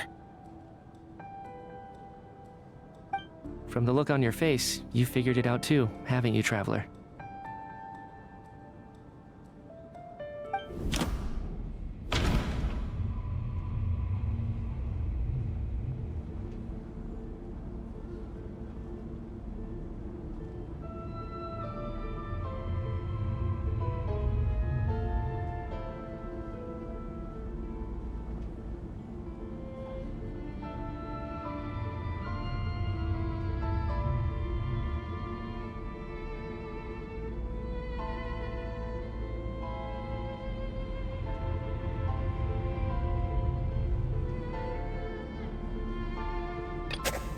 That seems to be the case. Shram's the extra person, but there's no way of learning his identity from this clue. The theater's ley lines have been modified to block souls within its grounds from returning to them. Some souls can even wander this place forever. Mr. Shram's statement proves he's from hundreds of years ago, and according to the investigation report on the theater hauntings, Mr. Schramm is very likely a lost soul wandering the theater.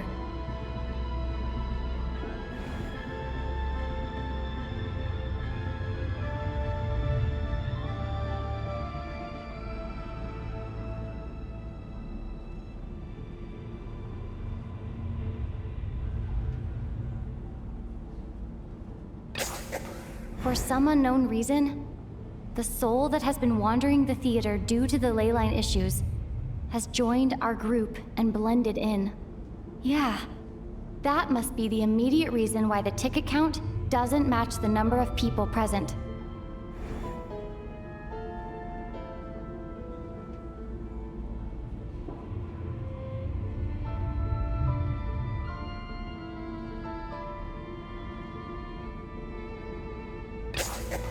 The contents of the investigation report have been verified.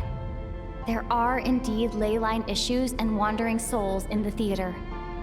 Death likely symbolizes the deceased. Mr. Schramm, for instance. Death is near. Huh. That must mean that there's a dead person in our midst. That's the truth, isn't it?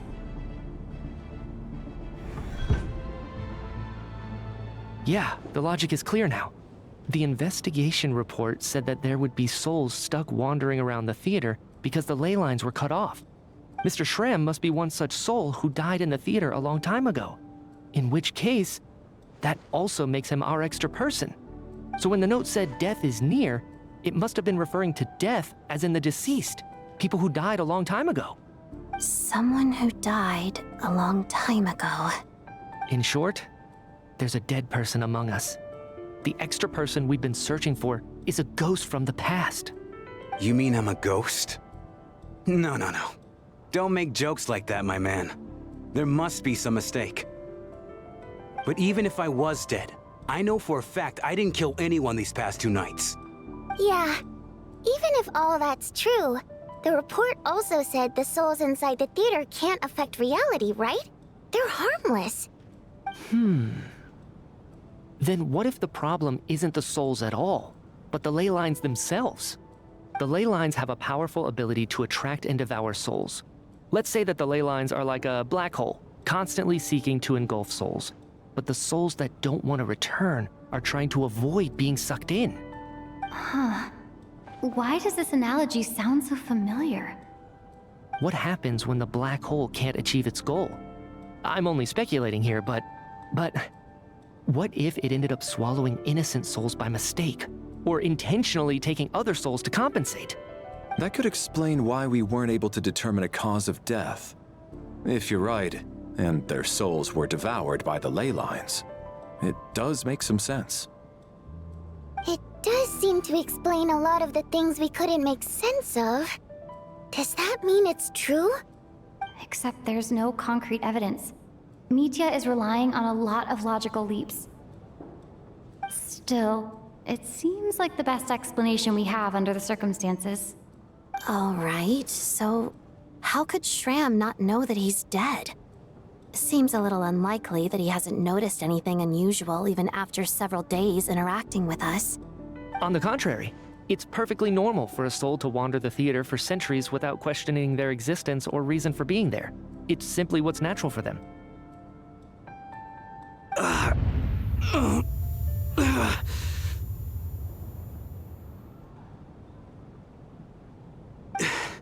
You know what, Mr. Brainiac? I think you might actually be right after all. I'm trying to remember and... even though my head feels like it's going to explode, I think... it's all coming back to me. I was the one who didn't want to remember my own death, so I forced myself to forget. Well, I'm sure those are painful memories. My lady and I snuck out to go on a date one day. We bought tickets for the theater. It wasn't really my thing, but I was just happy to be together. All of a sudden, a group of people burst into the theater, shouting for all the water imps to get out, performers and audience members included. It was clear the conflict between humans and Fae had reached a boiling point. This time, The extremists were even coming after the water imps who had nothing to do with the war. I thought I could pull one over on them. So I took off my jacket, draped it over my lady, and tried to sneak out amid the chaos. But I got caught. They started shouting, calling me a traitor to humanity. But I was going to do whatever it took to buy our chance to escape, no matter how many people stood in my way. I had to, both as their bodyguard and out of love. It's all right, friend. You can stop there if you want. You don't need to dig all that up again. It's just... Even now, I'm still struggling to accept the truth. How could I be dead? I'm sorry, everyone. If I'd known I was a dead man walking, I wouldn't have dragged you down with me. If I'm the cause of all this death, then punish me however you see fit. But, Mr. Shrim... No. I refuse to be a burden. I know what I have to do. You said I've been wandering the theater for centuries, right?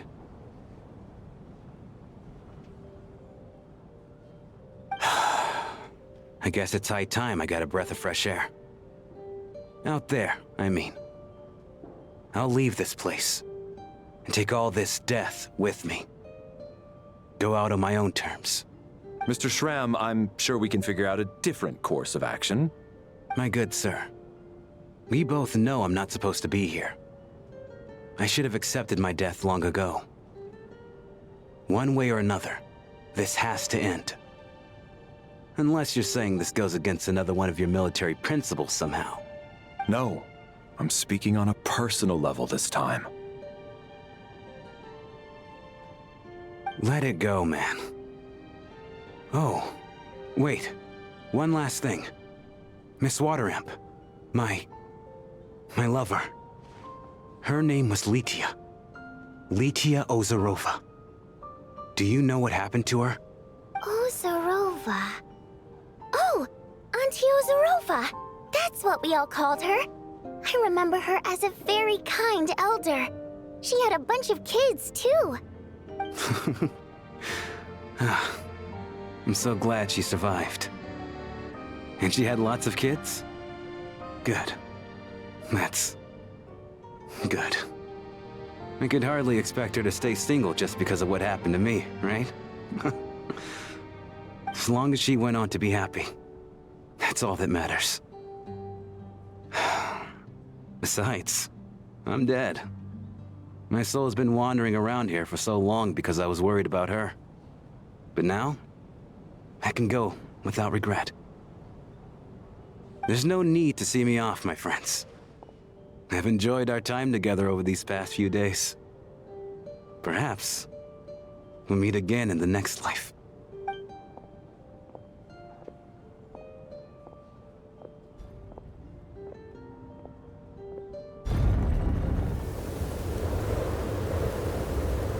Take care, my man. I knew Mr. Shrim was already dead, but... I still feel so sad. Death is cruel, no matter how we might try to make sense of it. So, was the conflict between Fae and humans really that bad back then? I was only little, so I don't remember much. It's terrible to think that so many innocent people had their lives turned upside down. Even the historical records about that time period don't say much about it. All people know is that the Tsaritsa founded the Fatui, drove out most of the Fae aristocracy without explanation, then used her terrifying power to suppress the humans. It seems to me like the Tsaritsa chose to make herself the enemy. She downplayed the conflict, directing whatever animosity both sides had for each other at herself instead. That's also why, despite how brutal the conflict was at the time, there hasn't been much lingering tension between humans and Fae since. Things have been fairly harmonious for the past few centuries. So, the Tsaritsa banished the Fae to protect the Fae living in the city? She offered herself up to be hated in exchange for peace. Maybe it's not quite as bad as it sounds. I don't think Her Majesty is too concerned if mortals hate her or not. And besides, there are very few who truly do. All this time, I had no idea. All right. If MITYA's theory is correct, then I think we can consider this matter settled. Let's all take a break.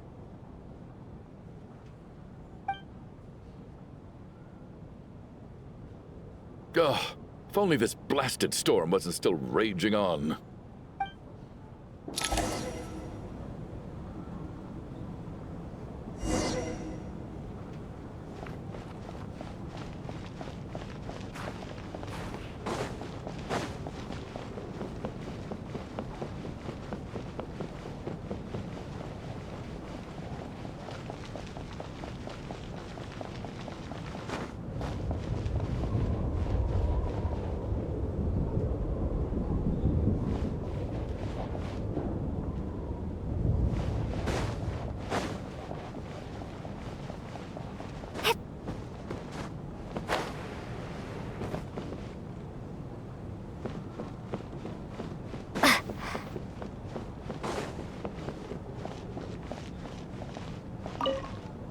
Well, at least it seems like Mr. Shram stayed optimistic until the end. The information he revealed, it's given me a lot to think about.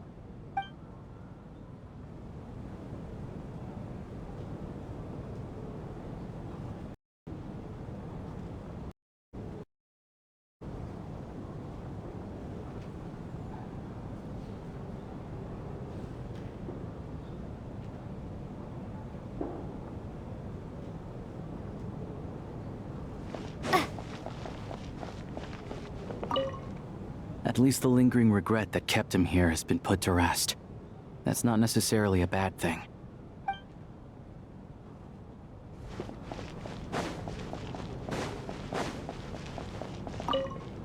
I was actually planning on hiring him as my bodyguard after we got out of here, you know.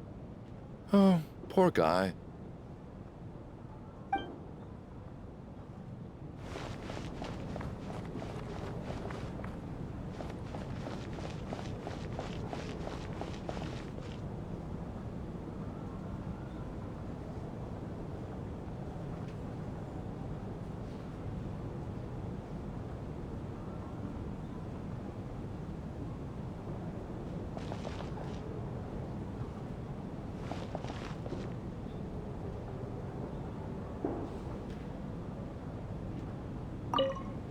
Even though Shram was already deceased, his decision to walk into the snowstorm was still a sacrifice, and a very brave one. This is one of the few times I don't feel at all happy to have my theory proven true.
Looks like now we can just rest until the snowstorm stops.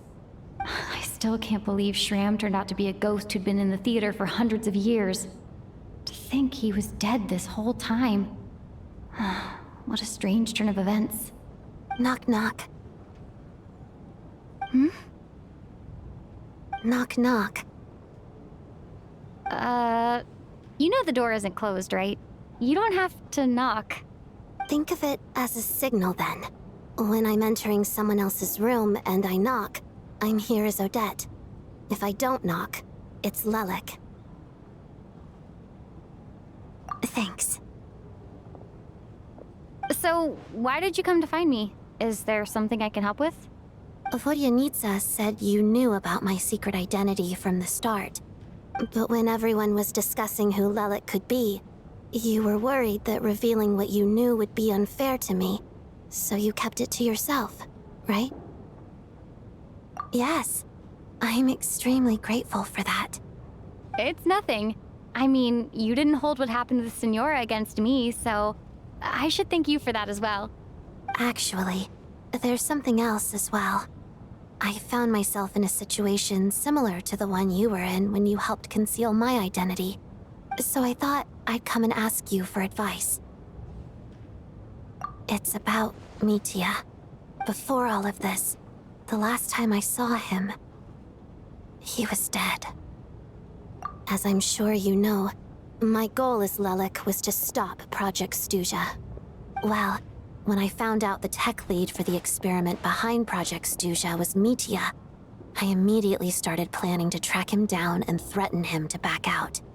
I often saw him around the theater, but I soon concluded that making my move there would risk exposing my identity. So I decided to infiltrate the Armory Palace and go directly to his lab. That way, the threat would be much more effective. Well, I suppose there was a bit of luck involved, but I am a Fatus, so I already had some familiarity with the building's layout. But when I finally made it to his lab, MITYA seemed to be dead. I checked his breathing and his pulse. He had no vital signs whatsoever. I'm certain of that. I thought maybe another anti-Project Stuja activist had beaten me to it, and chosen a much more brutal method, so I made myself scarce. That's why you were so on guard around MITYA that first night here. Yes. When I saw him sitting in the audience during the performance, I could barely contain the shock. To me, it was a miracle. Somehow, he'd come back from the dead. But then, the murder started happening and things got so complicated that it wasn't really at the front of my mind. That is, until MITYA himself said there must be a dead person among us. Then I couldn't ignore it any longer. And yet, you thought that bringing it up right away would single MITYA out, just like when everyone was suspecting Lelik. Exactly. I thought there could be something I was missing.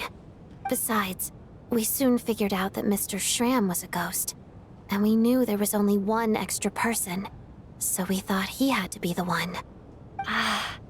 But now it seems like there's another candidate. I understand why you kept it to yourself. There was so much information being thrown around during that discussion. Bringing up MITYA would have just introduced more confusion. So, what do you think we should do?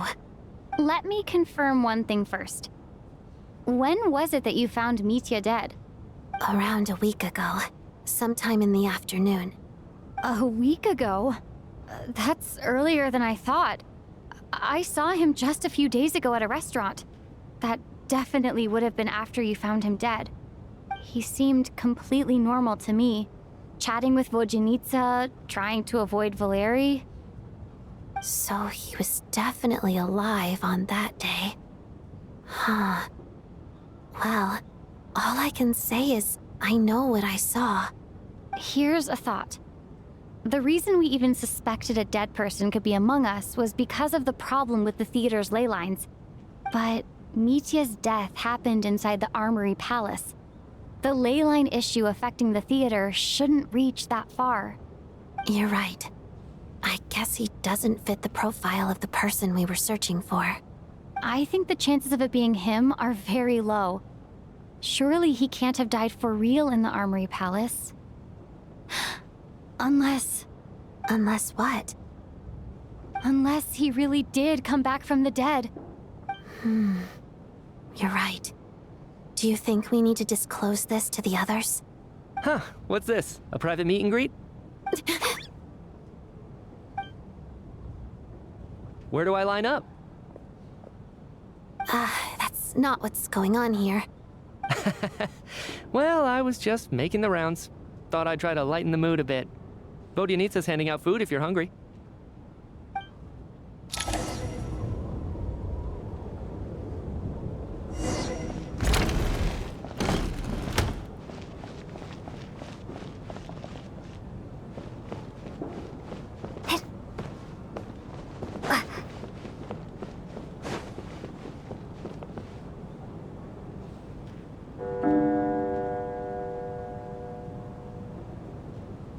What is going on with this storm? Could it be connected to that monster that just arrived in Snezhnaya? I almost hope it is. Her Majesty the Tsaritsa left to vanquish that beast herself. We just need to wait for her triumphant return. Do you think people still feel the cold after they die? I'm wondering about Shram. Oh, maybe we should have given him a coat before he went out there. Death itself is cold, isn't it? I'm sure the storm will embrace him. Well, I hope he has a safe journey. I'm going to miss him, I think. It's not like we can blame him for Rampana and Kulish's deaths. Thinking back on it, we barely made it out alive ourselves. Once we get out of here, how are we going to explain what happened to their families?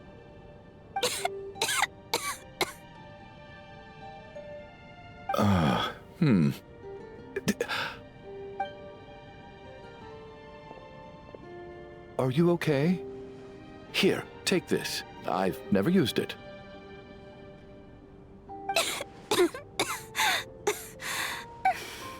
Thanks. Look who's Mr. Nice Guy all of a sudden. Is it because Tonya stood up for you this morning? At least you know how to return a favor. Yeah, without Tonya, who knows how badly he would have been hurt. I told you already, I never intended to resort to violence. Duh, bunch of rascals. Little girl? I was rather surprised when you spoke up for me this morning. I didn't think I had many admirers here, so, thank you. Oh, no need to thank me. I said some bad stuff about you too. I've been, too embarrassed to admit it, but, you remind me a lot of my daughter. So kind to everyone, but never lets her old man off the hook. Unless my wife and I are having a fight, then she's always on my side. Especially when she was little. Every time I took her out...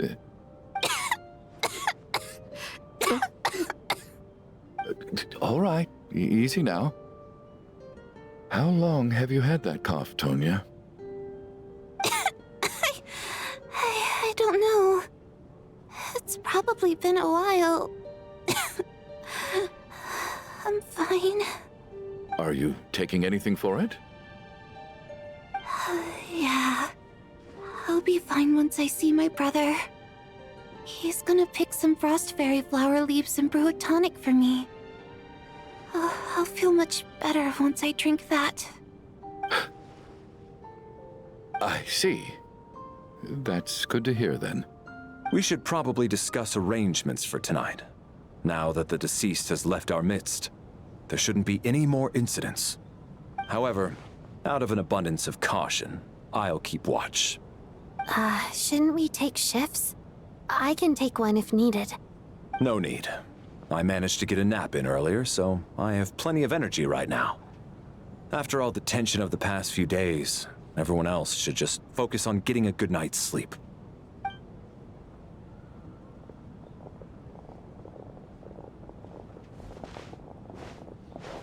What a long day. This whole situation turned out to be way more complicated than I expected. But Valeri's right. I should just try to calm down and get some rest. The last thing I want is to give myself nightmares.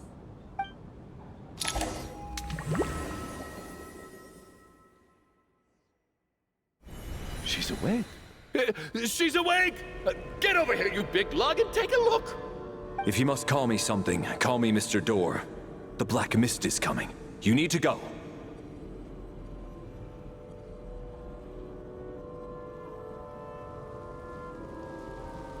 Are you all right? Can you walk? We just got attacked by monsters on our way up. That Mr. Door fellow protected us. He just seemed to come out of nowhere. Not much of a talker, but when it comes to taking down monsters, that man doesn't hold back. Curses! The black mist is catching up to us. We need to keep going. Mr. Door, I don't believe I've ever seen you around here before. Why is that? There's no need to try to get to know me. I'm just Mr. Door. I have to find the door that belongs to me. Mr. Door! Monsters! Get rid of them! I can just push these ones off. No need to thank me. This is where my duty lies.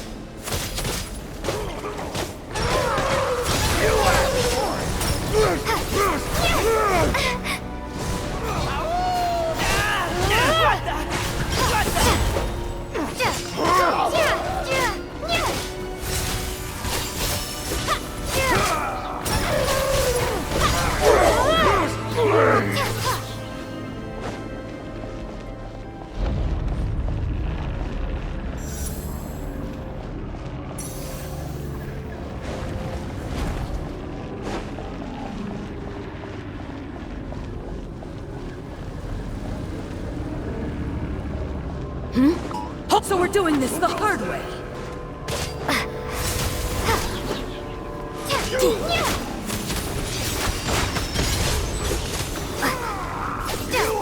Fighting Frost!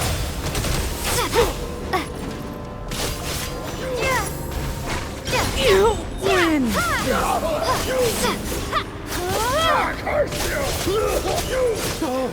Remarkable work, Mr. Door. If I had your muscles, I'd do the same.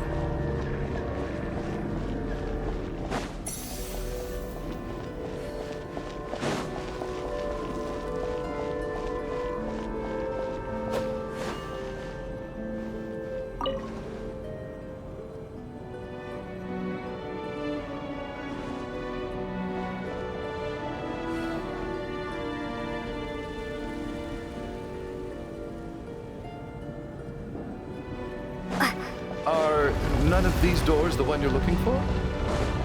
No.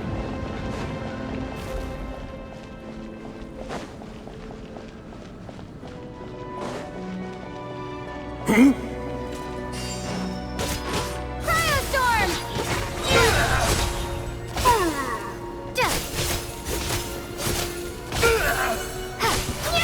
Come here.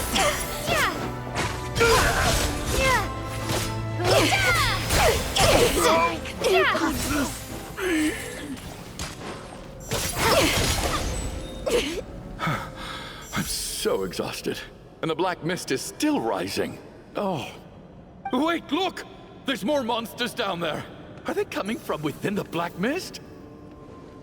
No, no! They're gaining on us! Quick, keep going, or they'll be at our heels any second!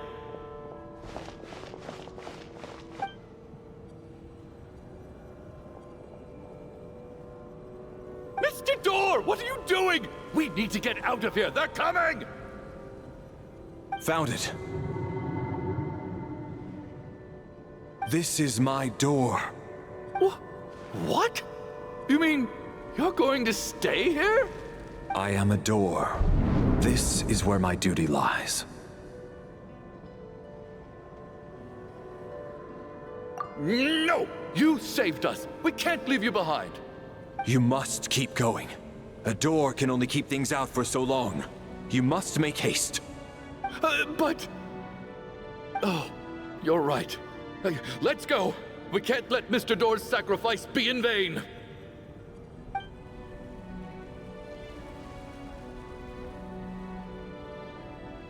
The black mist isn't moving anymore. Looks like both the monsters and Mr. Door are gone. I didn't just imagine all that, did I? Surely I wasn't so scared out of my mind that I hallucinated a door as a human being. Oh, okay, good. There's no way we both hallucinated the same thing. Getting sleepy? Well, looks like we're safe for now. Go ahead. Let's get some rest.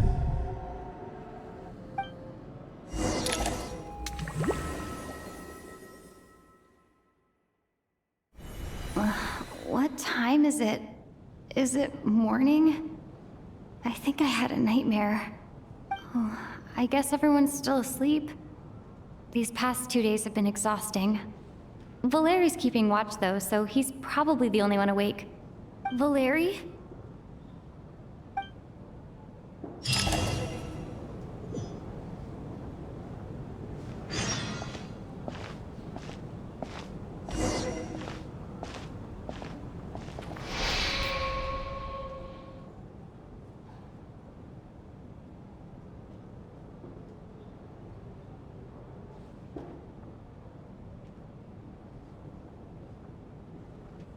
Wake up! Everyone needs to wake up!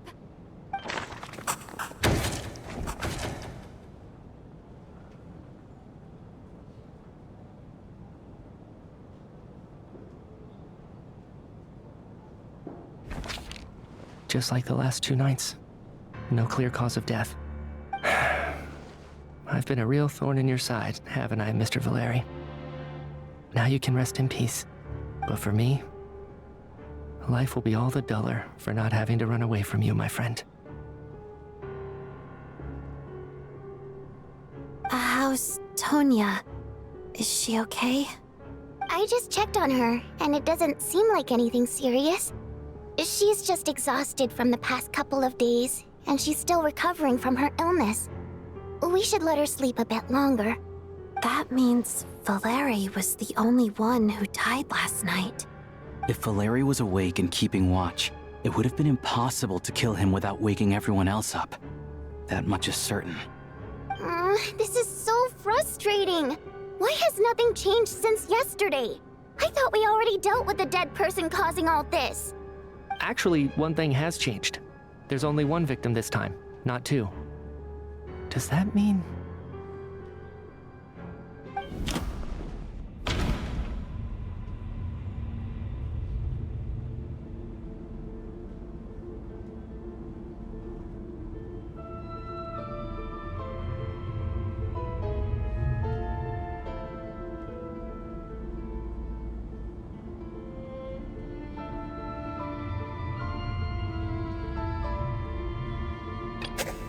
Can a death at night even be defended against? This logic seems baseless to me.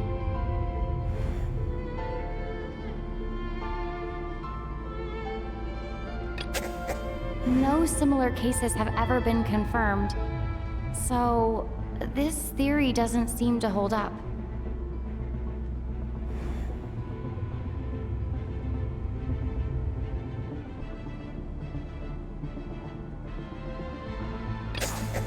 After the deceased Shram left, there was 1 less victim last night. That more or less tracks. It's a reasonable conclusion, considering the only variable that changed. Oh, the number of people who die each night is equivalent to the number of dead among us. That's your theory, right? Exactly. We identified Mr. Shram, and the night after he left, the death toll dropped from 2 to 1. By that logic, there must be 1 more dead person left among us. Another one? But there was only 1 person unaccounted for in the ticket checks, right? The head count should match up now. Having an extra person was definitely a cause for alarm, but being 1 person short isn't nearly as unusual. Someone could have left in the middle of the show, or made it out before the storm hit. 1 more dead person among us. If MITYA's theory is right, then what Odette told me seems a lot more relevant. It's just, at the time, we had no reason to think there was more than 1 dead person. If only we'd taken it more seriously as a possibility, maybe this could have been avoided. I'm sorry. This is my fault. I had information that could have been helpful, but I held back. I should have brought it up right away. I'm partly to blame as well. I was too quick to dismiss Odette's concerns. What is this about? What have you two been getting up to behind my back? Sounds like there's some big news you've been keeping from the rest of us. Well, we're all ears.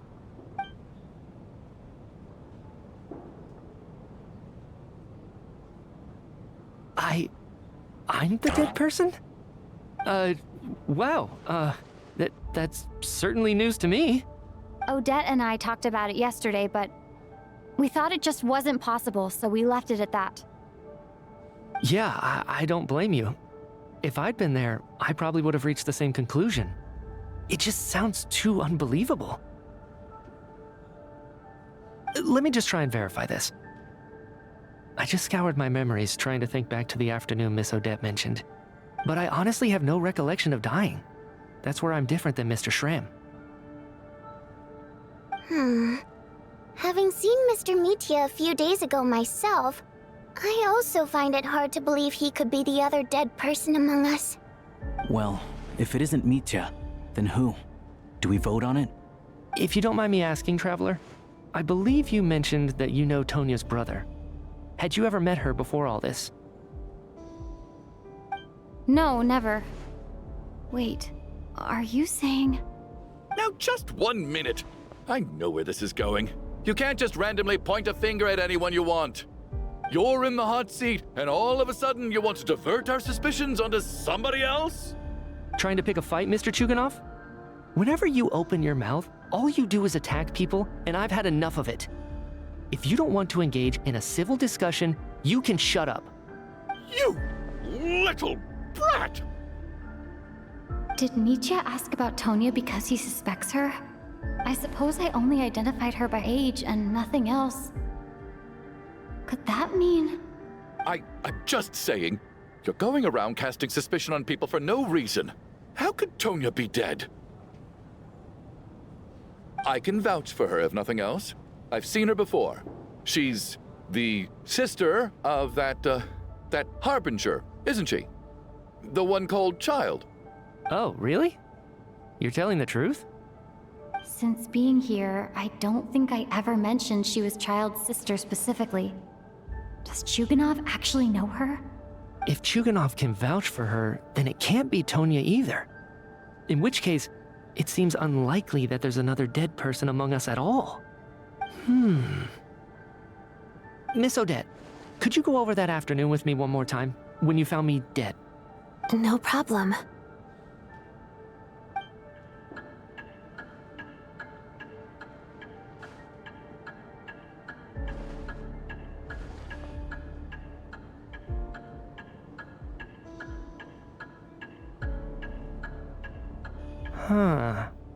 No matter how hard I try, I just can't remember anything about dying. But I do remember something else. Miss Vojanitsa, during our last meal together, I told you how some of the researchers were suffering from temporary memory loss. Do you remember that? Oh, yeah. You said it was hindering the progress of your experiments. You thought they were just under too much stress or something. Right. And even though I don't remember dying that day, I'm pretty sure I experienced something like amnesia. Some of my memories from that afternoon are missing. Are you suggesting you're missing the memory of your... Of course. How am I only just realizing this? Humans aren't necessarily aware of their own death. You mean being silently assassinated, or dying in your sleep? Situations like that? The researcher's amnesia. Suddenly it all makes sense. I must thank you, Odette. I think your perspective just helped me reach a breakthrough on a series of issues that have been troubling me for quite some time. All right. It's decided then. I'll be the one to leave today. Oh, leave? Hey, wait a minute. Aren't you rushing into this? What if you're wrong? You'll pay with your life. Come on, kid. Aren't you gonna fight for your life? This seems like a rash decision. I have other reasons beyond what's been discussed. In fact, thinking back, I remember during Miss Odette's performance, while I was sitting in the audience stalls, A brilliant new idea for my research popped into my mind. But then, my train of thought suddenly cut off. I can't remember it now at all, and I didn't take any notes. I guess that must be another instance of temporary amnesia. No. Hold on. I see where you're going with this. You're suggesting that each instance of temporary amnesia is a death, right? There's a glaringly obvious flaw in that idea, no? How can one person die so many times? I believe Miss Odette's account. During the period where my memory is blank, I must have been either dead or in a similar state. All it would take is for the same thing to happen in the theater, and I would come under the effect of the ley lines in this vicinity. This increases the likelihood of me being the deceased, does it not? But... There's no evidence to suggest that anyone other than me is a candidate for the deceased. So allow me, as a scientist, to treat this as an experiment. Please relax, everyone. I don't think things are as bad as they may seem. If I really am the deceased, then to leave the theater will be a relief for me. If, on the other hand, I'm still alive right now, well, apparently you've all witnessed my resurrection recently anyway. Who's to say I won't return from the dead again this time? Mitya's right. This is the only thing we can try right now. I think he's deliberately downplaying the gravity of the situation, though. He probably doesn't want to burden everyone. What is a scientist if not someone who gambles on experiment after experiment in an attempt to obtain the truth?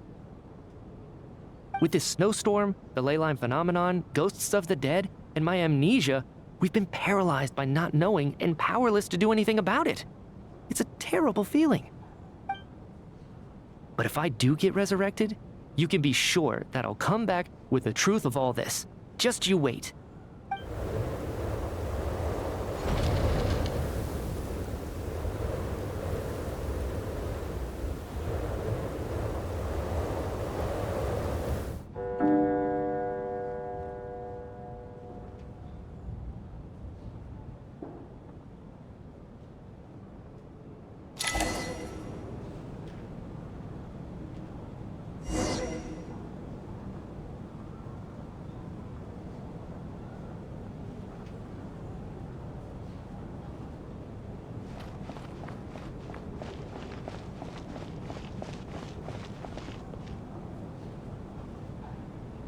Oh, that Valeri guy was packing even more muscle than I thought. I can't believe how heavy he was. Hauling him over there nearly killed me. Ah, curse this confounded snowstorm. Go bother some other poor souls instead. What do you want? I'm not in the mood to talk right now.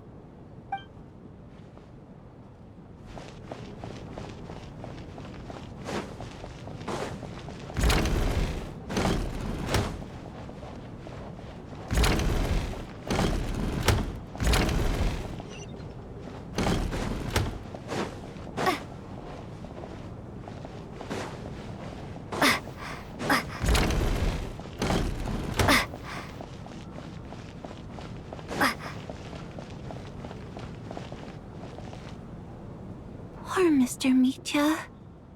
I didn't even get to see him one last time. Maybe it's a good thing that you weren't there to see it. It was a hard thing to watch.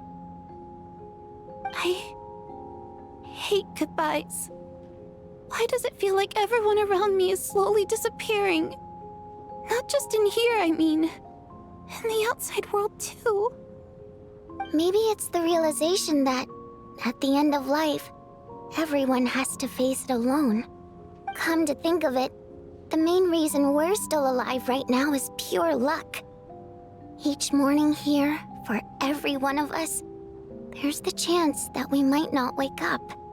You could take it a step further and say that the same is true outside, too.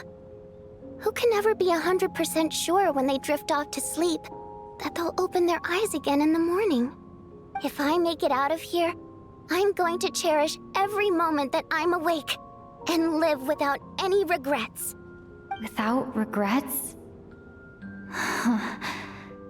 I feel like a strange sense of anxiety has been quietly growing inside me over the last 2 days. Are you okay? You look really glum. If something's bugging you, let's talk about it. There's only a few of us left here now. After everything we've been through, what's the point in keeping things bottled up? I have a travel companion named Paimon. Alosha and Odette have met her before. She's been feeling unwell recently. You're worried about her, aren't you? That makes sense. We've been trapped in here for days. To be honest, I used to feel like I was just a spectator in this world, watching everything that happens from the sidelines. Maybe it's because I'm a descender? A descender? But with Paimon by my side, over time, I slowly felt my connection to this world growing stronger. She loves eating, sleeping, and having fun, but she's also a great guide. It's her authenticity that makes this whole world feel more real for me. Over the last few days that we've been apart, I've often caught myself wondering, what would Paimon say if she were here right now?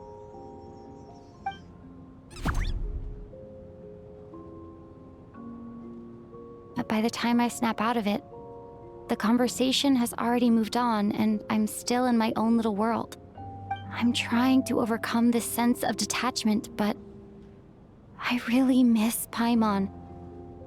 I guess, in a way, she means the whole world to me. I bet she misses you when you're not there as well. Maybe you're her entire world too. I don't know if this will make you feel any better, but back when the water imps left Snezhnograd in droves, I also felt like the whole world was suddenly empty. I could be surrounded by people all smiling and having fun, and still feel completely separate from it. So, I totally understand how you feel. Later on, I started to think, maybe accepting the fact that our loved ones won't always be with us is something that takes a lifetime. All we can do is cherish their companionship from moment to moment.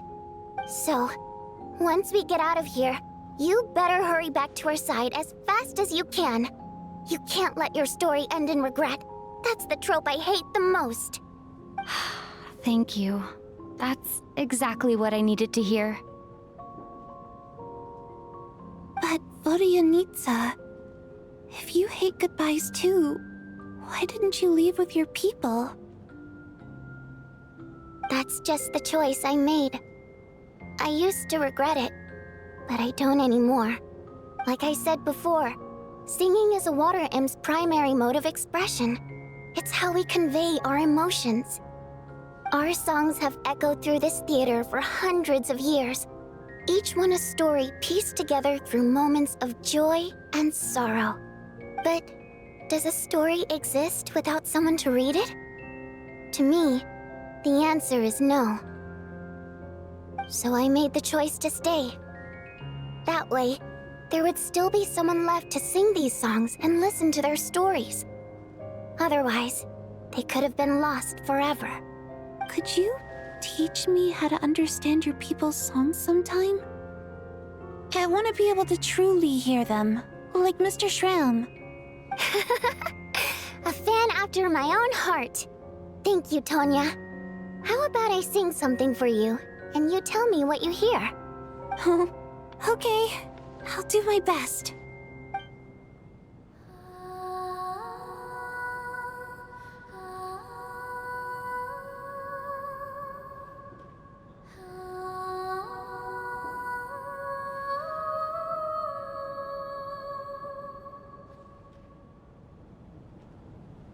I've never heard that one before.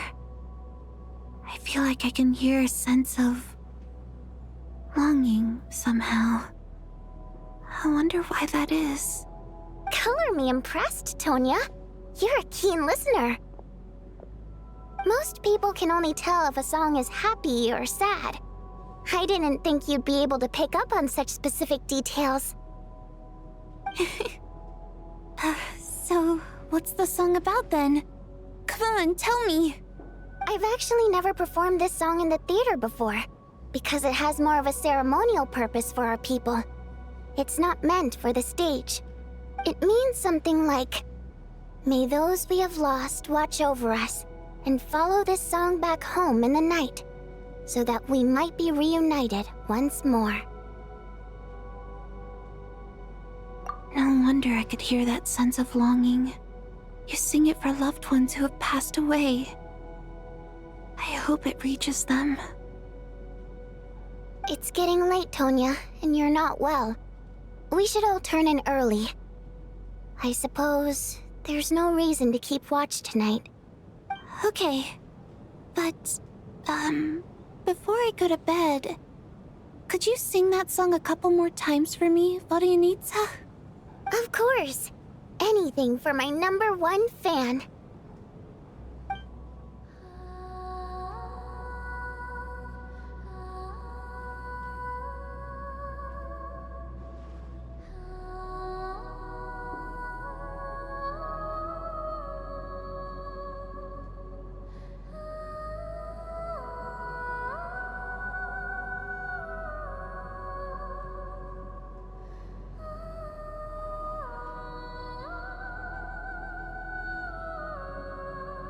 Once I get out of here, I definitely don't plan on ever coming back.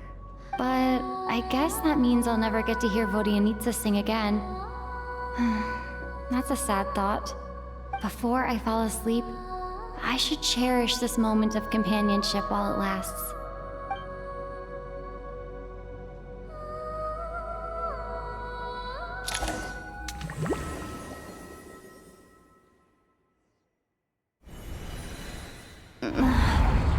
Where am I? It's so dark in here, and I feel kind of dizzy. Am I alone? Huh? What was that noise?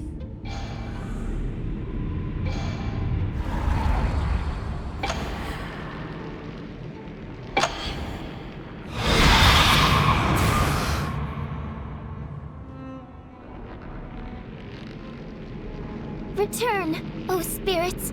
Fulfill your oath of protection.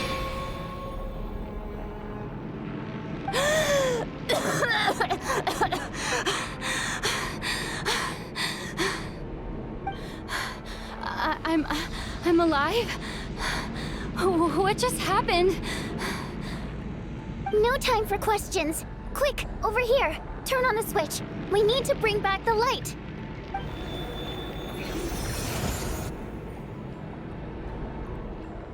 All right, we're safe. The spirit just now is called Night Prayer. The light subdues her, but she'll attack without a second thought in the dark. Sort of.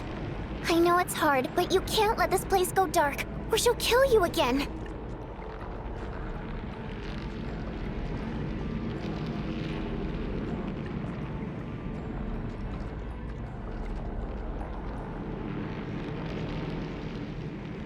Yep.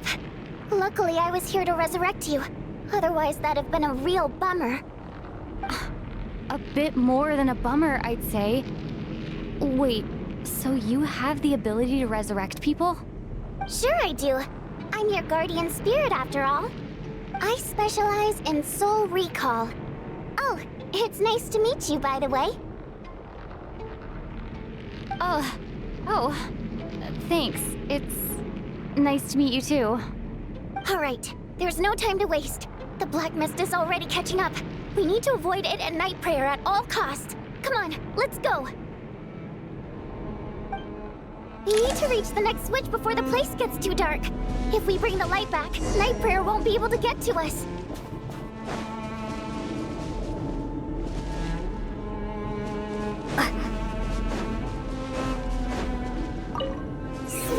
Sweet light! It's back! Now that's a sight for... Shh! It's Night Prayer. We need to move quick, but don't let her notice you.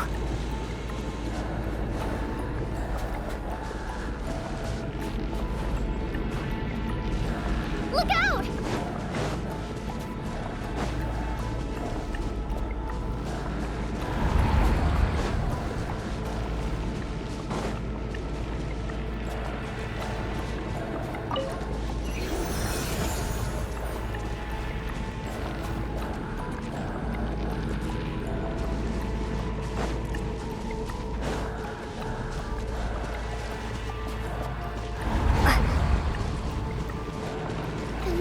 Which is over there.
The switch is just up ahead.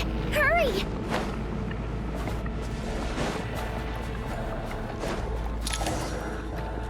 It's too dark. We're not gonna make it. Come on, faster!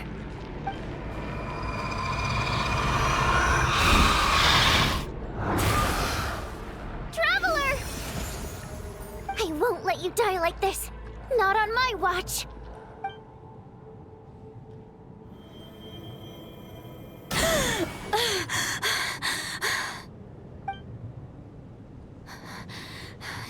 Even though it's not permanent, dying is definitely not a pleasant experience.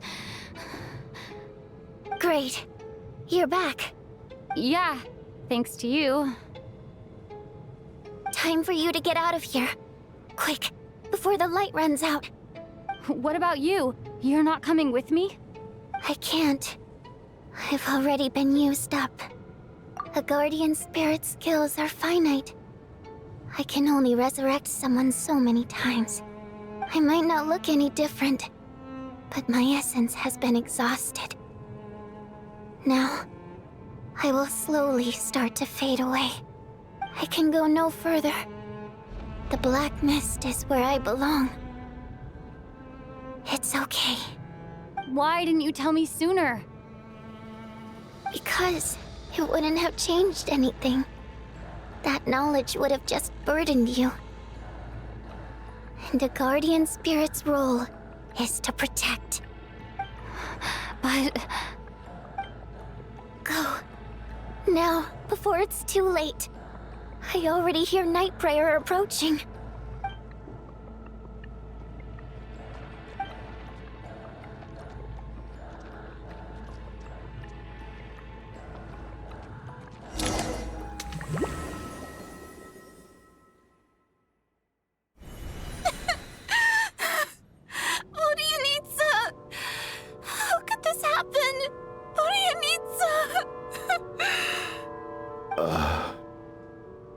Well, I guess there's no need to inspect the body.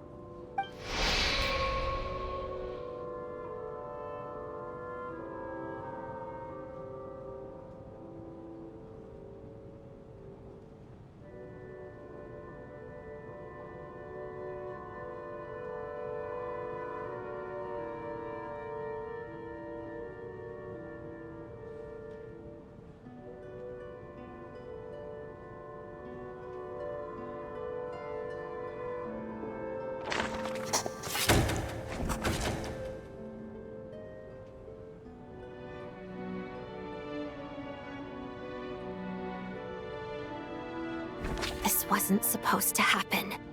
You lied to us, didn't you, Chuganov? You've been lying from the start. Take a long, hard look at yourself before you go around accusing other people. I suspected you on day one, Lelik, and now look where we are. By some strange coincidence, you've never been targeted. You just happen to have survived this long? No, you should be the prime suspect. And you, little hunter, ever so content with staying on the sidelines. Yet you were the one who stopped us from leaving from the start! Why are you trying to keep us here? Now you're just lashing out indiscriminately. That's either a sign of anxiety or a guilty conscience. Where was all this passion and bravado before? Decided to fight until the bitter end. Is that it? Is that a threat? Fine, bring it on. You think I'm afraid to die after all this? You want to kill me? Go ahead. I'd like to see you try. After all the trauma of the past few days, everyone's been pushed to the breaking point. Valeri and MITYA aren't here anymore. Someone else needs to step up and take charge. But first, I need to think this through. Considering everyone left, who's the most likely candidate for the deceased?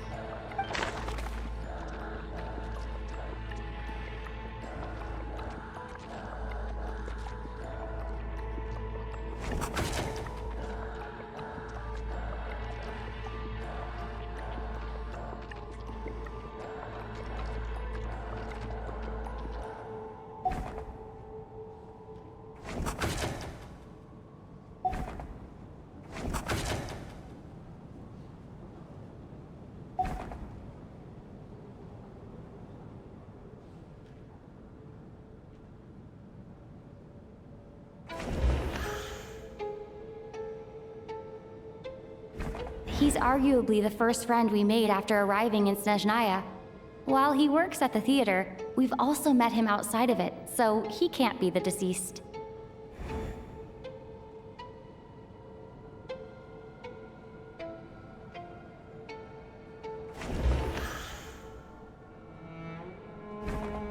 Of those who remain, the only person we've never met before is Tonya. There is room to doubt her true identity. People are easily misled by first impressions. Now that I think about it, Child's sister was in fact a label I imposed on her due to my own assumptions. But Mr. Chuganov vouched for Tonya's identity yesterday, with basically no other possibilities left. Could it be...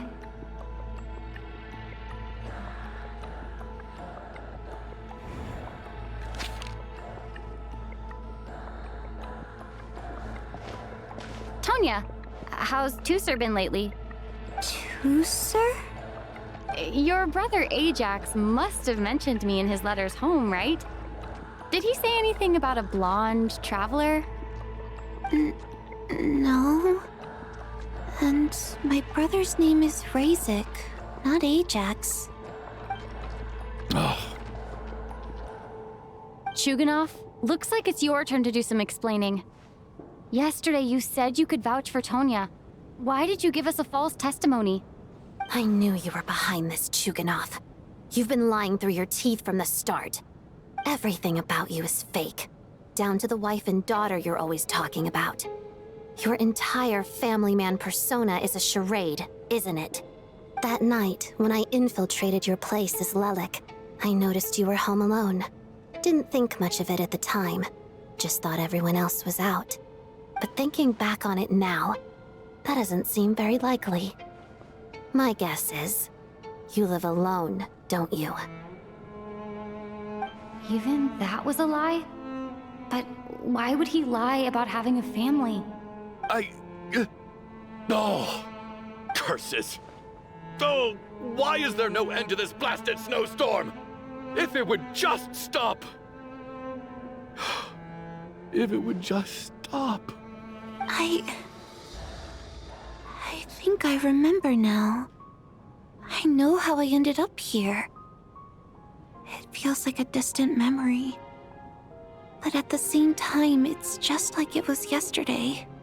The reason I'm always coughing is because I got sick with frostbite. The locals usually call it the snow cough. It's not a very common illness. It's partly genetic and partly caused by the cold climate, but it can be fatal. They sent me to the hospital as soon as they found out I had it. And I spent so long lying there in that hospital bed. After a while, I felt myself growing weaker and weaker. Nothing seemed to be working anymore. Neither the treatment that the doctors were giving me, nor the medicine my brother was brewing from frost fairy flower leaves. So one day, I told my brother that I wanted him to take me outside for once, so things could be like they used to, just for one day. I wanted to meet loads of friends, experience new things. He agreed. He snuck me out of the hospital, and we escaped. We got to the theater, bought tickets, and went inside. It was all so exciting. I remember the show very clearly. It was amazing. But I found myself getting sleepier and sleepier. Oh, Tonya. When I woke up, I couldn't find my brother anywhere, so I guessed he'd already left. But there's no way he'd leave me behind. So I decided to stay here and wait for him. At the time, I figured he'd probably gone to brew some more medicine for me. I was planning to chew him out for abandoning me when he got back. Tonya, it sounds like by then you'd already... Yeah, I know. I understand now. Dead, aren't I? This cough and the feeling weak, it's probably just my body's memory. After all of that, it turns out I can't blame my brother after all. I was the one who abandoned him. I'm sorry, everyone. I realized this much too late. It seems like death skewed my perception. And now I've dragged you all into this mess. Your name probably isn't even Tonya, is it? Didn't that ever strike you as odd over the last few days? Well, when I was little, my brother and I read a storybook, and Tonya is the name of one of the characters. When we escaped from the hospital, our family and the hospital security were looking everywhere for us. So when you first approached me and said my brother had sent you, and called me Tonya, I thought he must have chosen a fake name that only the two of us would know. Because he was afraid of getting caught. No. It seems like that was just wishful thinking. At least your memory of death isn't painful. That is a small comfort. Now it's your turn, Chuganov. Talk to us. I believe no lie is ever told without a reason. You're right. I was lying. I happen to know that the Harbinger child and his sister Tonya managed to get tickets, so I lied to you and pretended I knew them. And yes, I was lying about my family too. The truth of the matter is, I lost them a long time ago. I just refused to accept reality. And now I've spent the second half of my life living a lie. I'm a joke. My daughter's name was Iskra. And before you ask, yes, Iskra, as in Iskra Manufacturing Plant. She also died from the snow cough. She was just 6 years old. If she were still alive today, she'd be around the same age as little Tonya here. After Iskra passed, my wife couldn't bear to face those memories either. So she chose to start a new life, without me. One day when I came home from work and saw the empty room, I felt like I couldn't breathe. Subconsciously, I started to imagine that they were still there. I soon discovered that this was the only thing that made me feel any better, so I just embraced the delusion. Nothing more than a pathetic means of escapism, I know. But at least it's not a crime. So explain your false testimony then. The night before last, when I was chatting with Tonya, she mentioned that her brother would brew medicine for her from frost fairy flower leaves. Combined with her various symptoms, I suddenly understood everything, including the fact that she was deceased. The snow cough used to be an incurable illness. I would pick frost fairy flower leaves to brew medicine for Iskra too. It took hours and hours on the stove. But the year after my daughter passed away, the jester of the Fatui announced that a cure for frost blight, also known as the snow cough, had finally been developed. It turned out that all previous treatments were completely ineffective. No better than random concoctions. That was the final straw for me. I just couldn't take it anymore. Just one more year. One more year, and everything would have been okay. So, more than anyone, I know full well that in this day and age, no one in their right mind would still be using frost flower leaves to brew medicine for the snow cough. Poor Miss Tonya, therefore, had to have been from an era when snow cough was still a terminal illness. So, you projected your daughter onto her? Even though you knew she was one of the dead? That doesn't make any sense. You knew she was already dead. What did you hope to achieve by protecting her? I just don't believe in your crackpot theories, nor do I approve of your actions. How can you just declare a living person dead and throw them out into that snowstorm? MITYA's gone. My good buddy Shram's gone. And now it's Tonya's turn, isn't it? The others I can make my peace with, but little Miss Tonya, here she is, standing right in front of us, alive and breathing, and fighting her own battles. Yet you're quite happy to say she's dead? I just want her to live. Once this snowstorm is over, the very moment it stops, I'm going to march out that door and find someone who can fetch the very best medicine for her snow cough. I'll be damned if I'm gonna let you cast her out into the snowstorm before I have the chance to cure her. Not again! Not this time!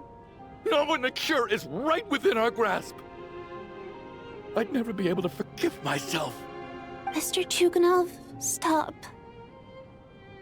I can't let you do this. Tonya. By the sounds of it, you've known I was dead since the night before last, right? I really liked Mr. Valeri, Mr. MITYA, and Miss Vodyanitsa. And now they're all dead because of me. I'm not happy about that. The reality is, you've been trying to fight your own demons through me. But all you've really done is trap me inside your delusion along with you. No! Listen to me. I want to save you. I do!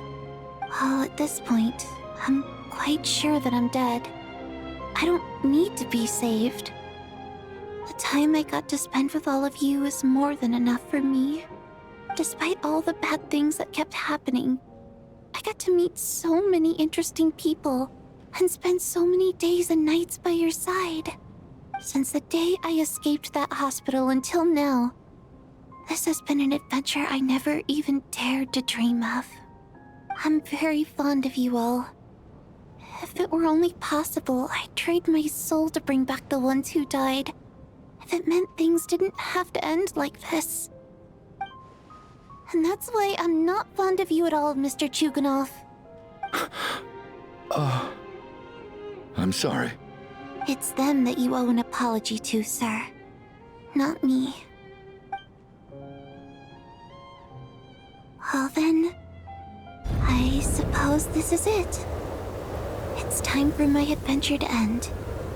I've caused enough trouble. You're leaving already? It's still early. Don't you want to stay a little longer? No thank you. Oh, and by the way,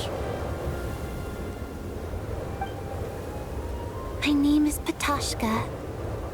It was nice meeting you all. Feels strange that we're only being properly introduced now that it's time to say goodbye. Tashka.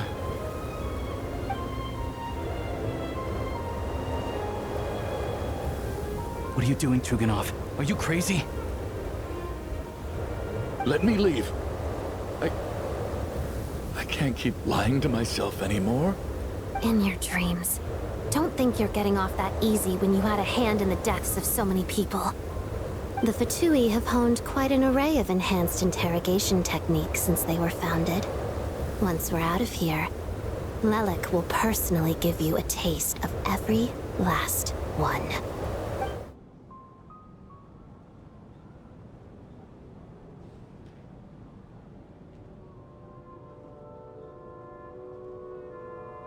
I think we should leave. I doubt this snowstorm is ever going to stop. For all we know, this storm might have destroyed all of Snezhnaya by now. Maybe even the whole world. Wait, we finally solved the mystery of the haunted theater today. Maybe let's at least try to enjoy tonight? Fair enough. I don't particularly feel like dying in Chuganov's company anyway. And yet you won't let me die first. Hey, Chuganov, on a serious note, if we do make it out of here, you should close down that factory of yours. A lot of people are freezing thanks to you. Is this really the time to be discussing my factory? All right, fine. I'll shut it down. Doesn't matter to me anymore.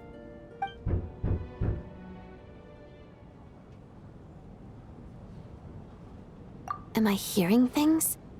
Or was that a knock at the door? There it is again. But I don't understand. The snowstorm hasn't stopped, has it? Should we open the door? Is this it? Is this nightmare finally over? If the last few days are anything to go by, I probably shouldn't be getting my hopes up. Whatever lies beyond that door at this moment, it could be something even more terrifying than everything we've been through so far.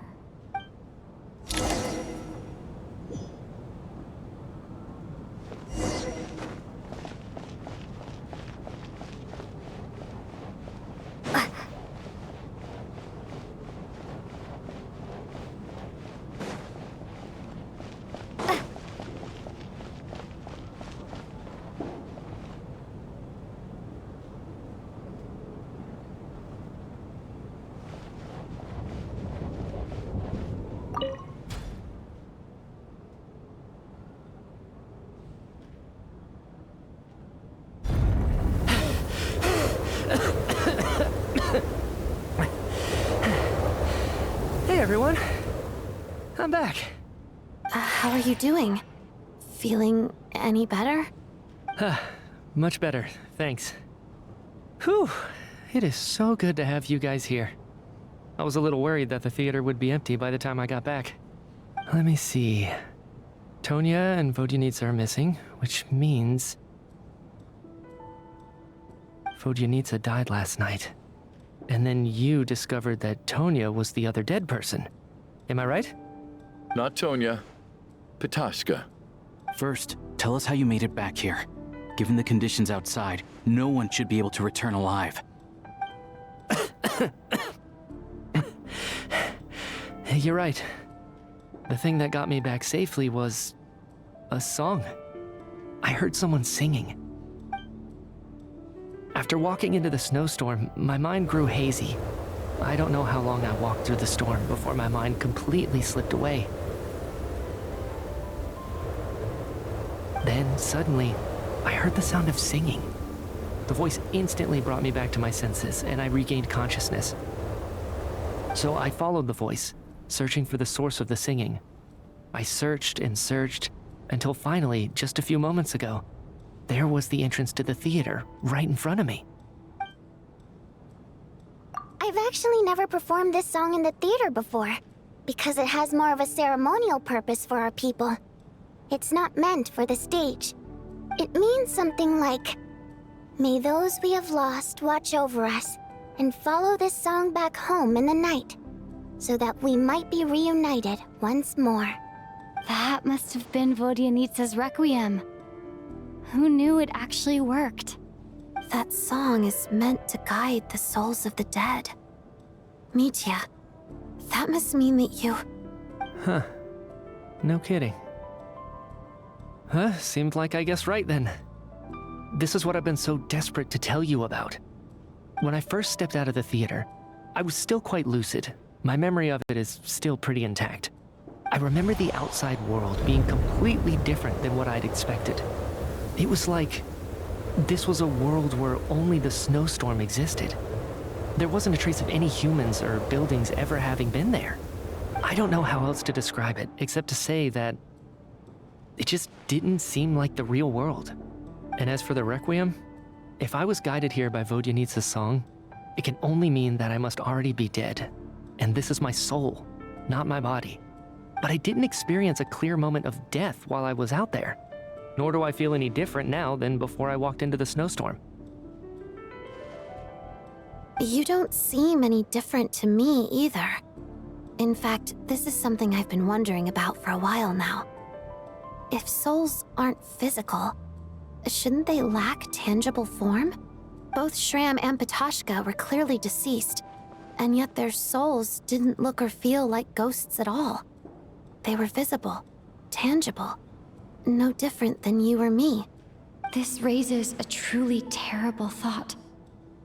Is that really what MITYA is suggesting?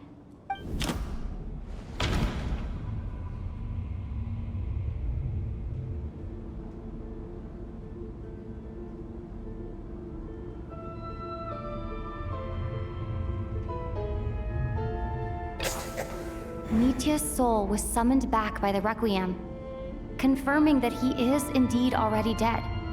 And yet, he looks no different from us. Of course, if even the long-deceased like Mr. Shram can blend in with us undetected, then maybe we've all been dead from the very start. And all of us are now souls wandering the theater.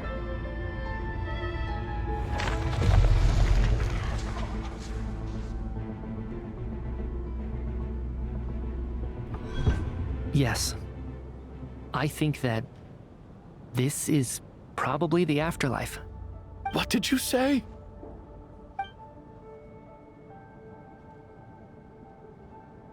You heard me. We died in the theater. All of us did. But due to an obstruction in the theater's ley lines, our souls are trapped here, while an endless, infinite snowstorm rages outside. It's ironic, really. All that time, we were working so hard to figure out who the deceased among us were, when the truth was, we were all deceased. The only difference being some of us died more recently than others. Do you remember that note, "Death is near"? Seems like we misunderstood what it meant after all. Death was nearer than we wanted to think all along. The note simply meant that all of us were already dead.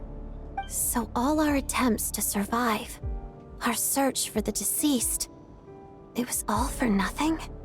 Hard to say. At the very least, we helped two lost souls find clarity and go to where they belong. The presence of those two is probably what caused our souls to be drawn in by the ley lines. In which case, the deaths we've awoken to over the past few days were just souls returning to the ley lines for good. If what you're saying is true, doesn't that make us the lost souls now? Huh, no wonder. This afternoon, when I was moving Vodyanitsa's body, I noticed that the other bodies in the room hadn't decayed one bit after all these days. That's further proof that those aren't physical bodies at all, but merely our shells here in the afterlife. Am I really dead? This doesn't feel real to me at all. No, that's impossible. This cannot be how it all ends. I still find it hard to believe that all of us are dead. How exactly did we die in the real world? None of us have any memories of dying, right? Not even knowing how we died is preposterous. Good grief! Surely there has to be some reason. Exactly. It's hard to rest in peace when you don't even know how you died. It gave me lots to think about as I strode out into the snowstorm. I racked my brains trying to remember the cause of my death, the exact moment I died, the root of all of this, right up until my consciousness faded. Wait. Hold on. Right before I lost consciousness, I think I saw something. I can't remember. And I think I lost my notebook and pen. Mitya, your hand. Is that blood on your fingers? Huh? You're right. There's blood on the fingertips of my right hand. Looks like it's already dried. When did that happen? What the? I guess this was what I saw. I must have desperately drawn it in my own blood right before losing consciousness. What's wrong? Do you recognize the symbol? It's Renova, the ruler of death. Alosha, do you still remember that Snezhnayan folktale you told me about? It was about the Grim Reaper. When someone's about to die, he appears as an incarnation of someone familiar to guide their soul into the afterlife. And as soon as you recognize his face, your life is over. I heard a similar tale when I was little. You think the Grim Reaper in this story refers to the ruler of death you mentioned? That's right. In which case, death is near could also mean that the Grim Reaper is here, disguised in a familiar form. Death, the deceased, and the Grim Reaper? So it's a triple entendre.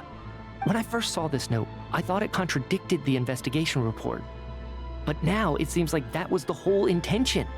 So the Grim Reaper deliberately misled us. Then, we started suspecting each other and searched for the deceased while they hid in plain sight. By that logic, the one person most likely to be the Grim Reaper incarnate is...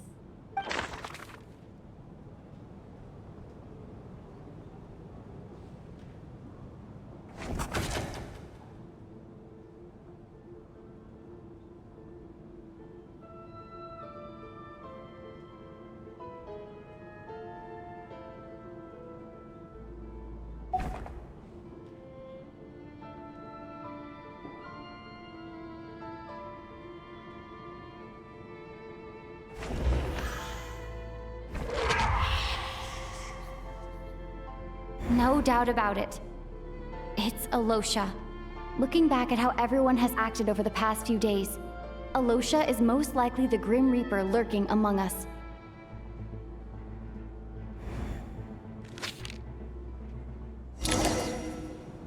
Is it you, Alosha? You were the first to discover the investigation report, and you had plenty of time to slip the note inside to mislead us. So? Surely you can't suspect me based on that alone. What if someone else found the investigation report first, slipped the note inside, and then put it back without telling anyone? There's no denying it. The note could easily have been slipped in much earlier than it was discovered. That's not all. I've also noticed that, although on the surface, Valeri, MITYA, and sometimes I were the ones taking charge of the situation, looking back now, even though you didn't say much, you were always subtly guiding everyone from the sidelines. What do you mean? You were the one who emphasized how dangerous it was outside and insisted we all stay here. It was also you who suggested that we all sleep in the same place. And earlier today, you tried to convince Ptashka to stay. I don't understand why, but it was out of character. So, you didn't understand my intentions, and now you're assuming the worst. Seems pretty unreasonable if you ask me. He still won't admit it? Fine. Let's see how he responds to the most damning evidence of all. The biggest question I have right now is, if the Grim Reaper is impersonating Alosha, then where's the real Alosha? When did they switch?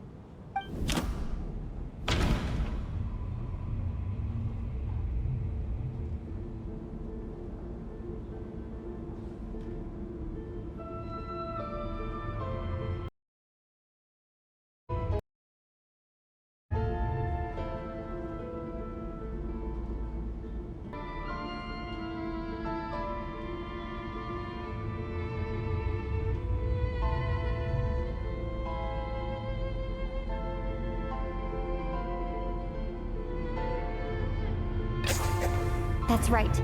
This was the moment. Right at the start, before any victims had even emerged, Alosha was switched with the ruler of death while everyone's guard was still down.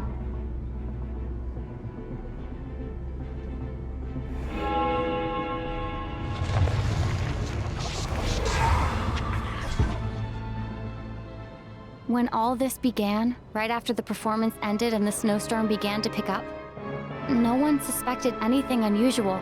We just assumed we were snowed in.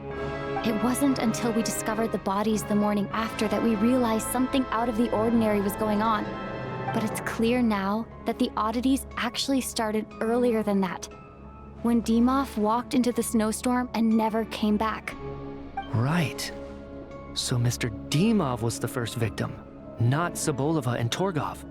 And if we pinpoint that moment as the beginning of this incident, then one thing becomes clear. Alosha, you are the only person who walked into the snowstorm and came back without the help of Vojanitsa's Requiem. More precisely, Alosha never came back at all. The one who came back was the Grim Reaper.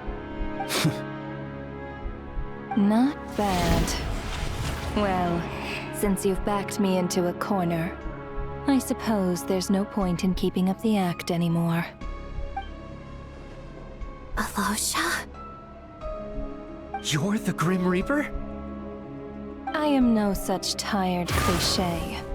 Mortals should address me as the ruler of death.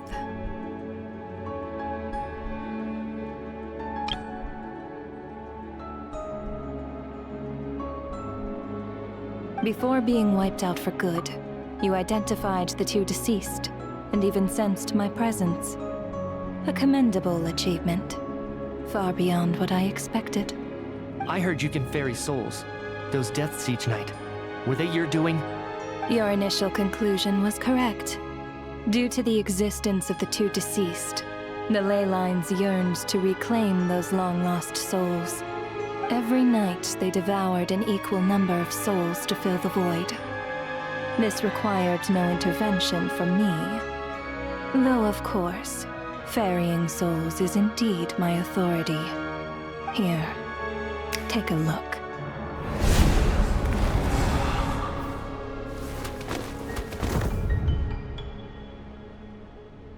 What are you doing? That takes care of today's too. Don't get so worked up. You are already dead, and your souls must return to the ley lines. I know we're already dead. You murdered us, didn't you? Murdered? No.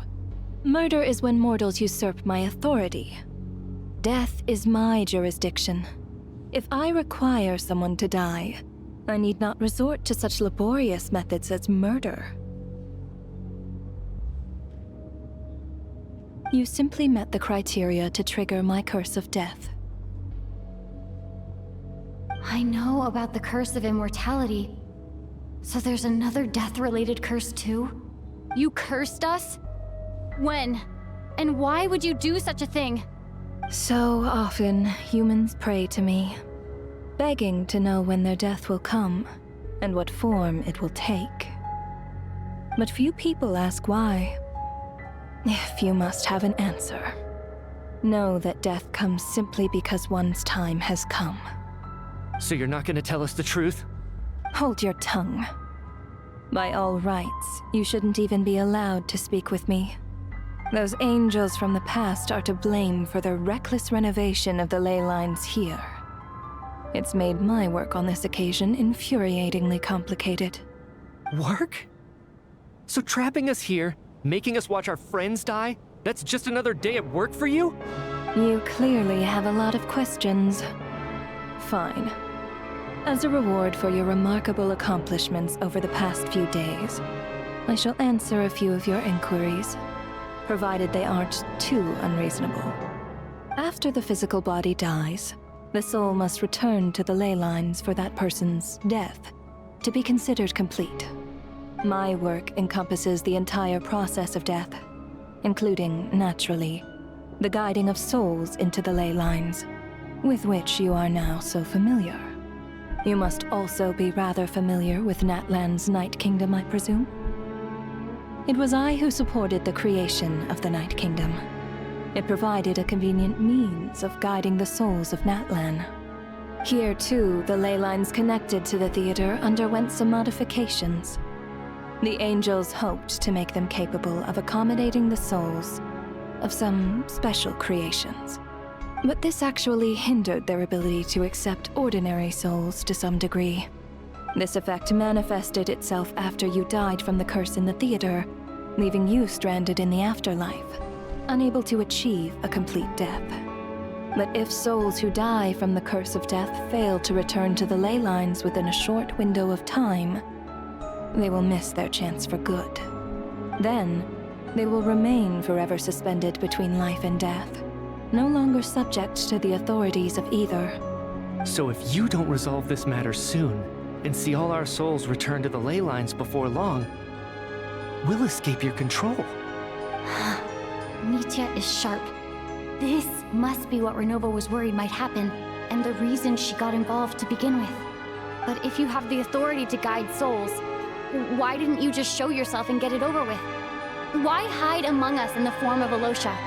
You seek to understand the mind of a god. Very well. I'll tell you. This is a theater, and I decided I wanted to watch a show about death. That's why I encouraged you to take the events to the stage. I found myself getting quite immersed. I suppose the entertainment you provided makes up for all the trouble you've caused me by being so defiant in the face of death. There. Are you happy with my answer? Can't say I am. Really? But it fits the stereotypes you humans have about gods. Just moments ago, you were complaining about how infuriatingly complicated your work here has been. Work is work, I get it. There are times when it's a huge pain, but you just have to get it done, right?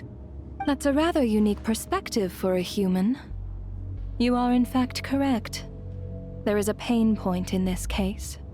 Due to the obstruction in the theater's ley lines, there is a hard limit on the number of souls they can receive each day, making it impossible for me to ferry all your souls at once. Revealing my identity too soon would inevitably have led to futile resistance, and there was a risk that any souls who chose to run would disappear. Then there was the issue of the 2 lost souls you called the deceased. The way you resolved that quandary was all part of my design. That's what I don't understand. If all of us were souls of the dead, what made their presence among us special? For centuries, they have refused to return to the ley lines, exploiting the issues created by the angel civilization to resist being drawn in. Centuries of obsession accumulated during this process. You may think of this obsession as the resentment of the dead, and in this quantity, it was a bomb that could have detonated at any moment. It reached the point where I could not afford to leave it unchecked. But the only way to fix it was to help them acknowledge their own deaths, make peace with their regrets, and willingly walk into the snowstorm. Only then, with my guidance, could they finally return to the ley lines. Otherwise, you would not like to know what the consequences would have been. I vaguely remember seeing Patashka, but in the most terrifying form.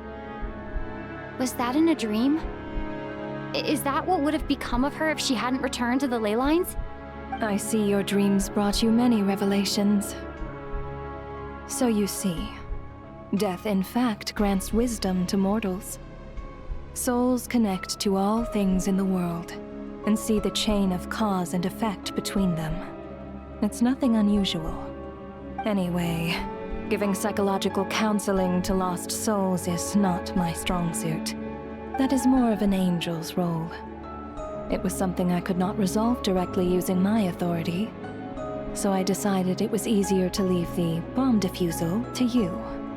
Meanwhile, of course, their presence caused the souls of other members of your party to return to the ley lines each night. From where I stand, that was killing 2 birds with 1 stone. As both issues slowly resolved one another without me having to lift a finger, all I had to do was stay close by and keep the situation under control. Then use my authority to wrap things up at the end. And, of course, while I was at it, I thoroughly enjoyed watching this drama, dealing with death from a mortal perspective, play out on the stage. Sounds like you had it all figured out, Grim Reaper. I just did the math. You said there's a hard limit to the number of souls the ley lines here can receive each day. It's 2, isn't it? That much is obvious, even to a fool. It's time to review this whole affair. If the ley lines can only take in 2 people per day, I need to go over the deaths from these past few days again.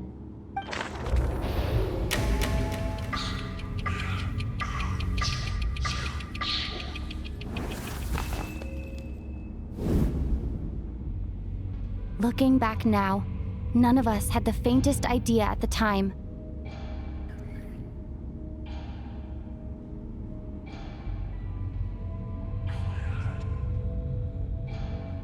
From the moment the staff member named Demoff walked into the snowstorm, the incident had already begun.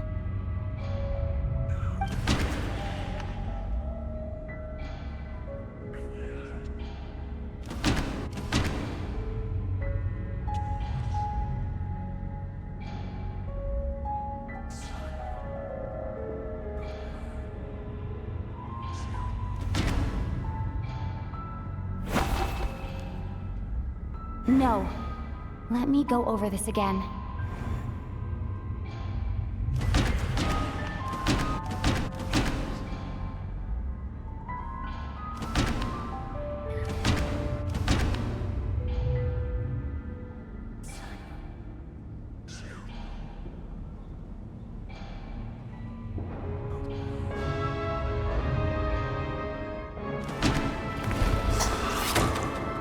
Alosha was the second to walk into the snowstorm after Demoff to investigate.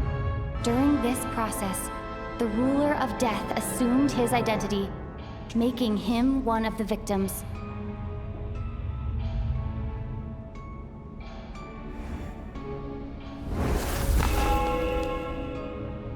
During our first night in the theater, everyone was caught up in the novelty of it all.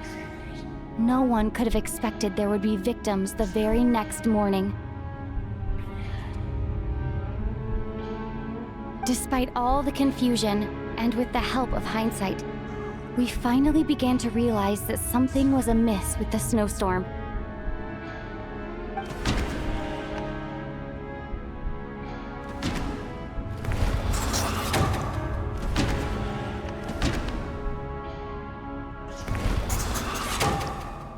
The ley lines devoured Torgov and Sobolova on the first night. At the time, we thought this might be a murder case connected to Lelek.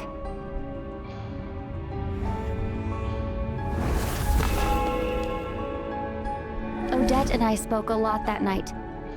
3 people were on watch, but in the morning, we discovered that someone had fallen victim all the same.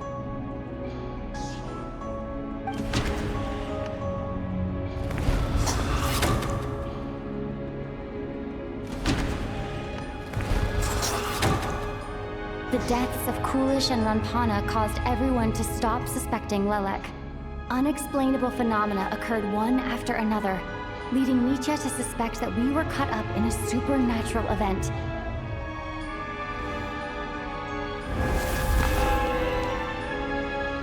Later, we discovered that there seemed to be an extra person among us, and subsequently discovered the existence of the deceased.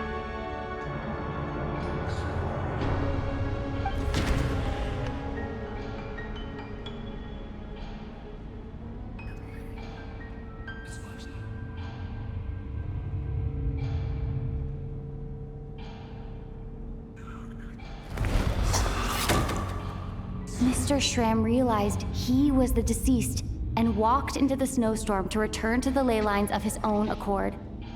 It turns out there really was a dead person among us.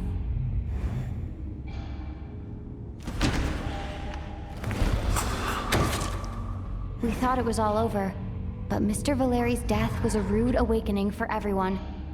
Once again, the ley lines consumed him during the night. A lot happened today. Mr. Valeri's death led us to discover the connection between the number of deceased and the number of victims during the night.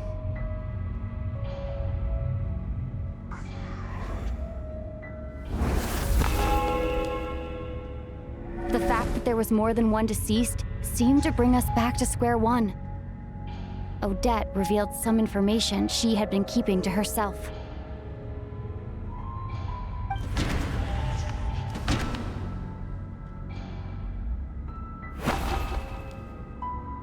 Although MITYA did indeed walk into the snowstorm that day, he returned from the ley lines with the help of Vodyanitsa's requiem. The void in the ley lines hasn't been filled, so let's rule out MITYA for now.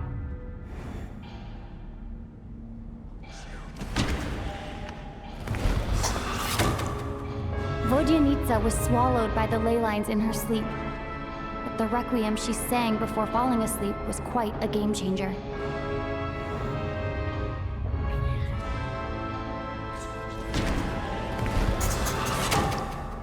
As it happened, Ptashka filled the void left by MITYA's return from the ley lines by walking into the snowstorm this morning.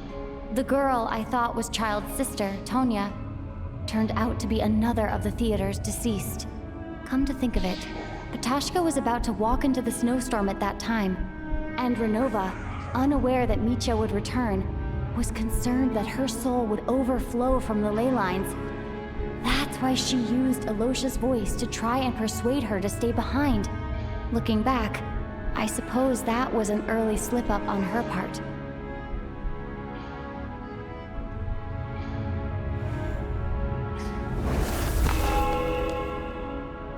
No one could have expected anyone who walked into the snowstorm to return.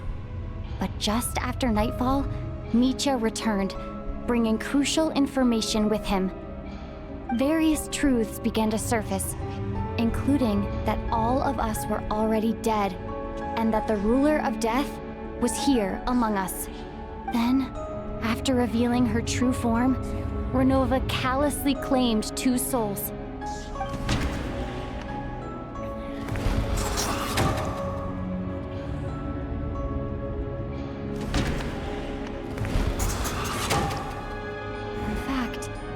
Everyone was already dead by the time we took the photo. And in the days since, we've experienced many more partings in the afterlife. Now, only MITYA and I remain. And the true culprit behind everything still stands before us. In MITYA's eyes, I see the same anger and frustration that I feel.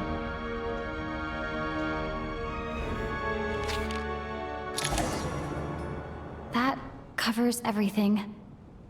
It's all clear now. Your work isn't finished here yet, is it? The Traveler and I are still standing here, safe and sound. The Water Imp's song threw things off a little, but it is of no consequence. The ley lines have already anchored your soul, and the first ray of light tomorrow morning will take you back. I, meanwhile, need to review my attitude towards the Water Imp race.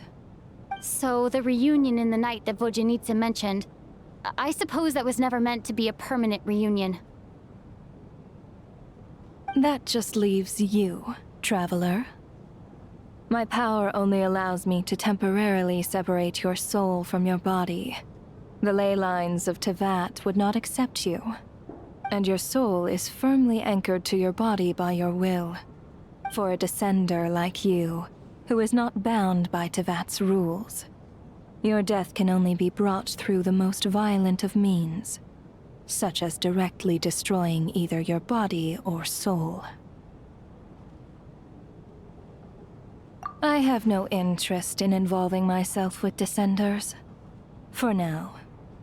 Although, this may change if Asmodee remains missing, or you insist on interfering with our affairs. One last question then. All our struggles and sacrifices here, they were meaningless from the very beginning, weren't they? Death abides no reason. Besides, What you call sacrifice is merely a concept created by humanity. To me, it is nothing more than a self-indulgent charade in the face of death. Mere mortals fantasizing that their actions could reclaim something from my grasp. A truly laughable idea.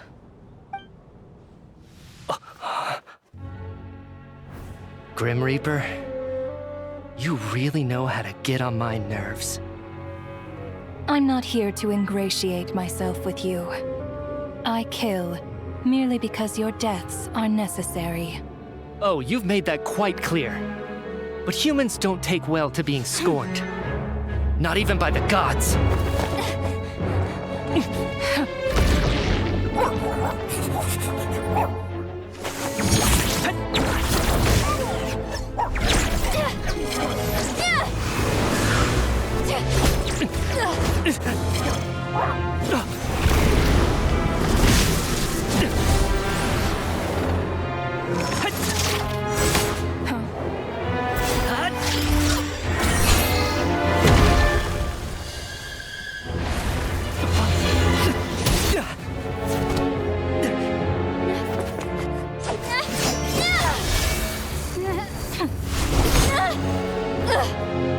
This is futile. You must know that you are powerless against me in my own domain. I suggest that you save your strength. For what? Maybe we can't change anything. But if nothing else, we can at least teach you to have some respect for the dead. Audacious.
How are you holding up, Odette?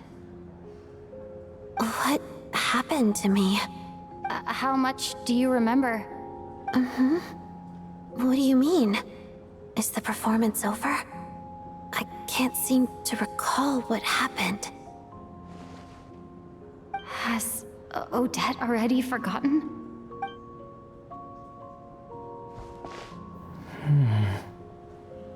MITYA? Oh, I'm sorry. I guess I spaced out there for a second. Remind me who you are?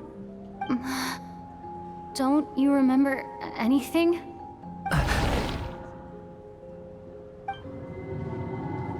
Yeah, I remember now, comrade.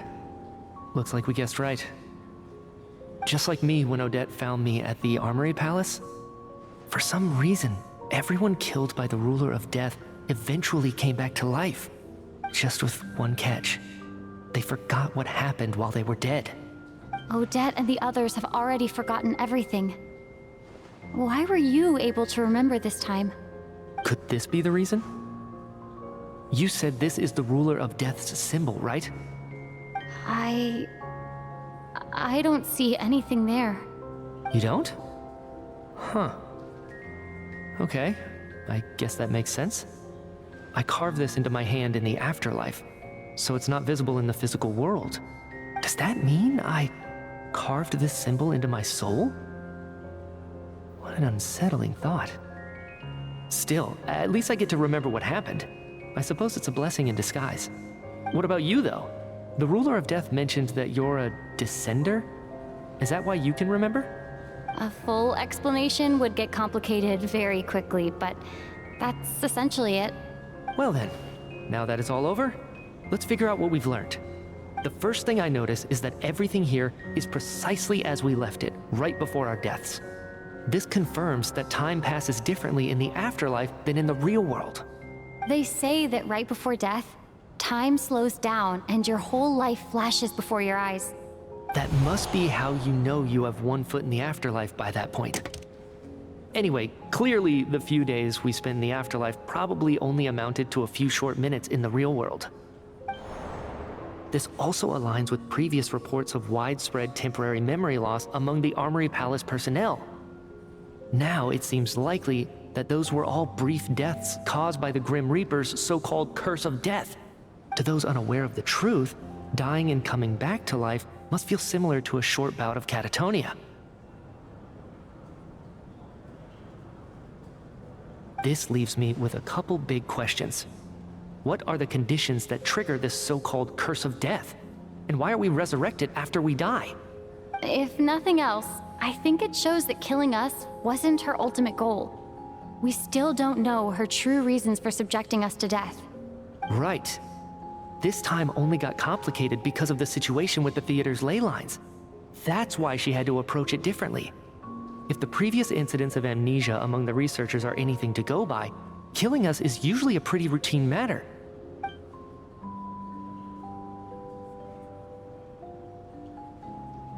Come to think of it, wasn't I about to note something down before I died? I can't remember what it was, but I think it was something related to my research project. Sorry, Traveler. I'll catch up with you again later. Right now, I have to make a trip back to the Armory Palace. Ma'am, if I may, no one of your description has ever shown up in my investigations into Mr. MITYA's friends. Yet, you two seem very familiar with each other. Could you perhaps tell me where he was in such a rush to get to? And, by the way, have we ever crossed paths? Forgive the presumptuousness, but I feel a vague and indescribable sense of familiarity about you. I can explain everything. Could you help me gather everyone in the theater in one place?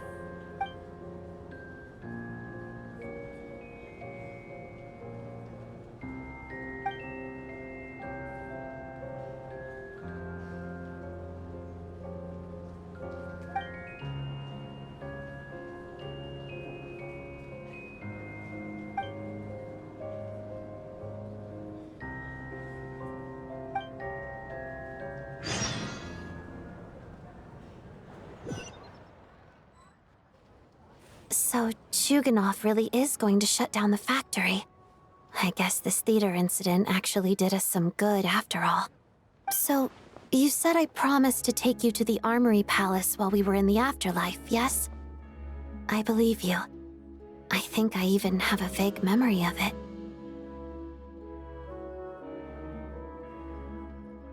Agreed.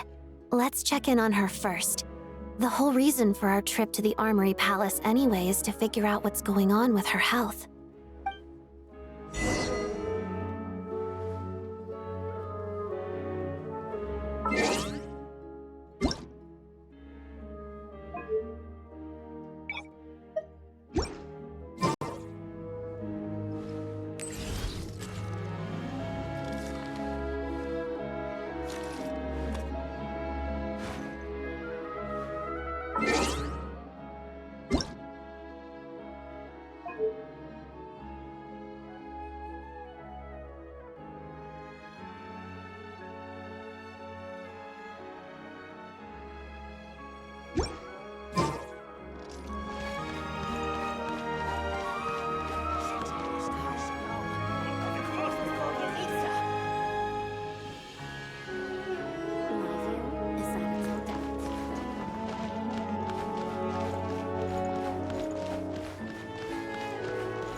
tiresome.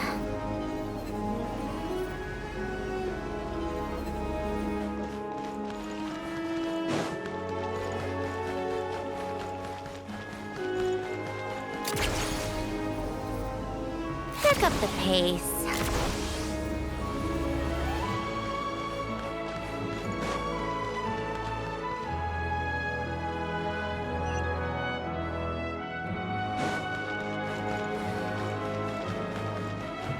Come on, keep up.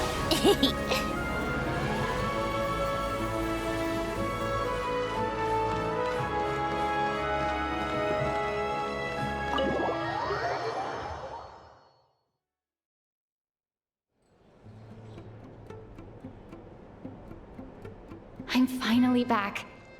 Even though a long time has passed from my perspective, as far as Paimon's concerned, I probably just went out to watch a very short show. I should keep my emotions in check when I see Paimon again, or it'll seem weird. Wait. The atmosphere here feels off.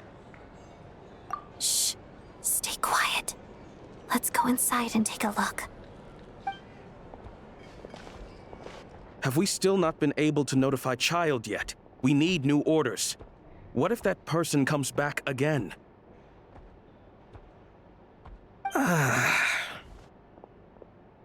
I'm so sorry. Under the circumstances, there was really nothing we could do. Tell me, what happened to Paimon? It was the Jester. He came here in person and escorted Miss Paimon away. He's the director of the Fatui. His authority supersedes all others and cannot be questioned. There was nothing we could do. How long ago did he leave? And what was Paimon's status? It was about an hour ago. Miss Paimon was fast asleep at the time. The Jester simply walked off with her as if it was only natural. I assure you, he absolutely did not use any force. Do you know where they went? The Armory Palace, most likely. Lord Piero, the Jester, has been overseeing the experiments there lately, keeping a close eye on their progress. Everyone in the Fatui has heard about it by now. I'm surprised he came in person. Whatever his reason for taking Paimon, he'll most likely return to the Armory Palace first, which is exactly where we were headed anyway. Then lead the way, Odette. Okay, let's go.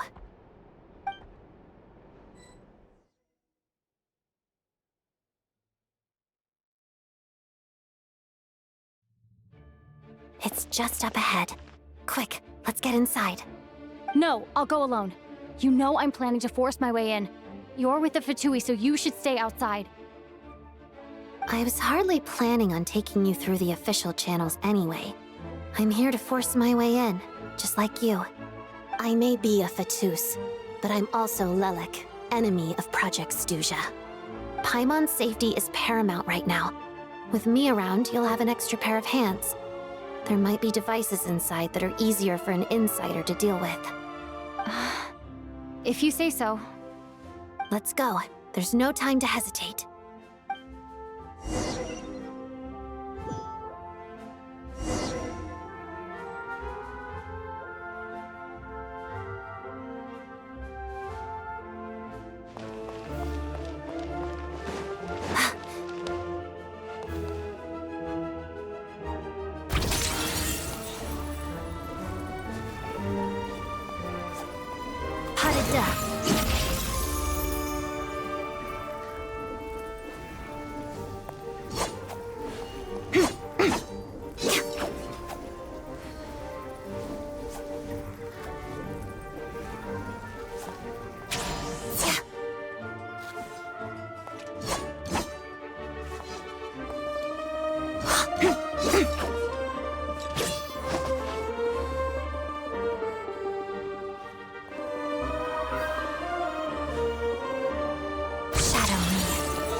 Hey, who are you? This part of the Armory Palace is under restricted access. What do you think you're doing? No questions, please. We're short on time.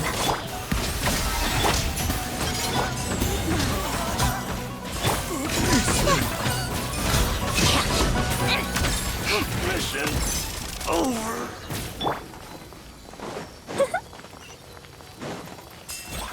I'll make short work of you. Midnight. Be gone! Together. Pirouette.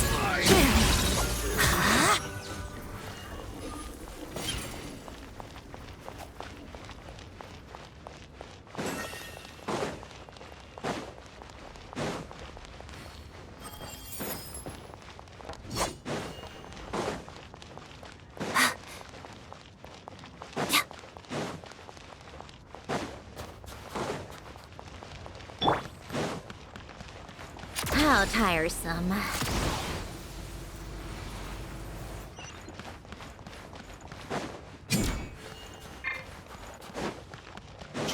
Fear the coming storm. Attack! By royal? I think not. Let us crystalline adagio.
Do you have a pass? Where are you coming from? So, you're intruders, huh? Don't blame me for what happens next!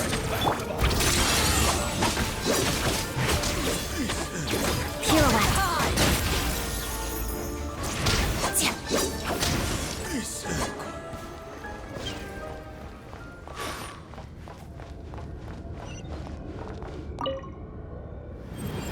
The Armory Palace is hidden this deep in? This place is much bigger than I imagined. They're conducting top-secret research, after all. The deeper it's hidden, the better, is standard Fatui logic.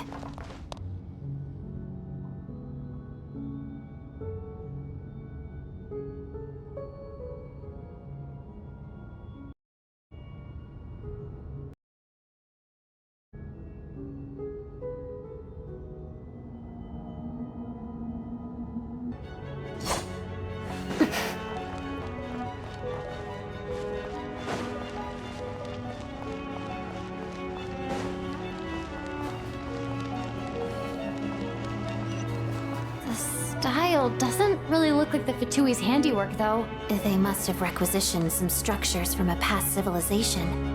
It also serves as a bit of a disguise.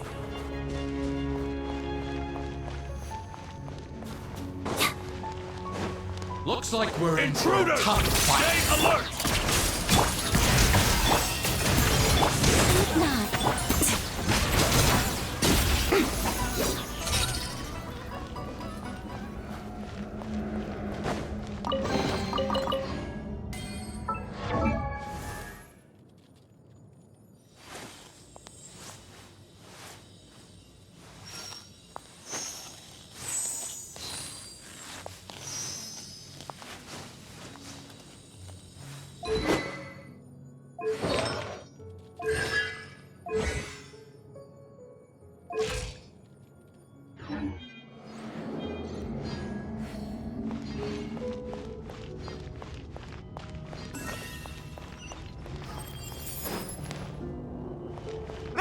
Intruders?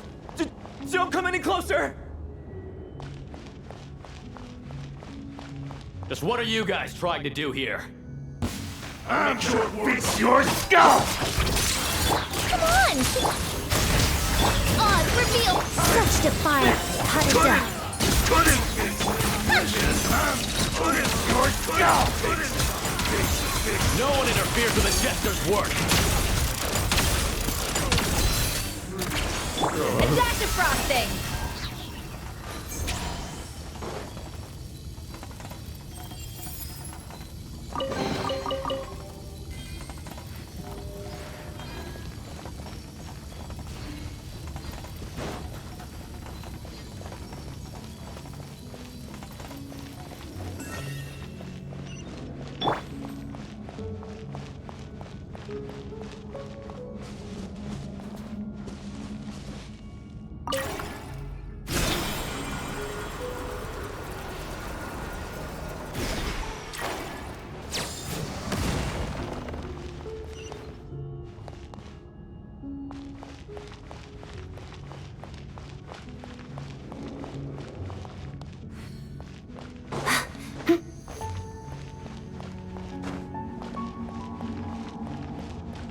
Looks like no one's guarding this place. There's something off about that decoration over there. Look out! Let's deal with these before we move on.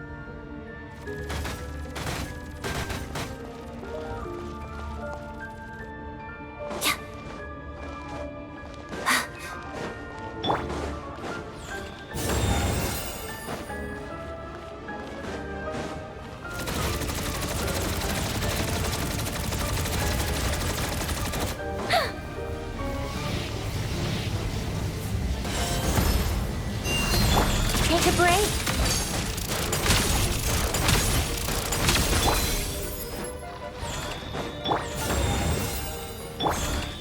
By royal Kill it.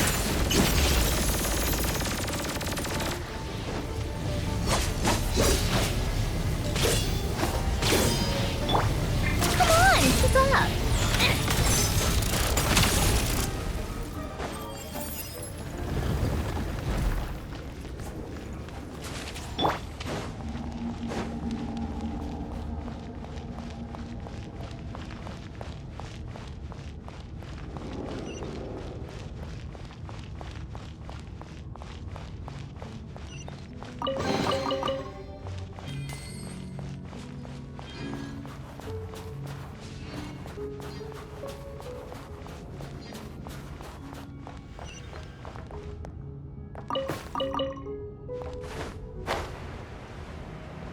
The researchers here probably don't know that we're uninvited guests.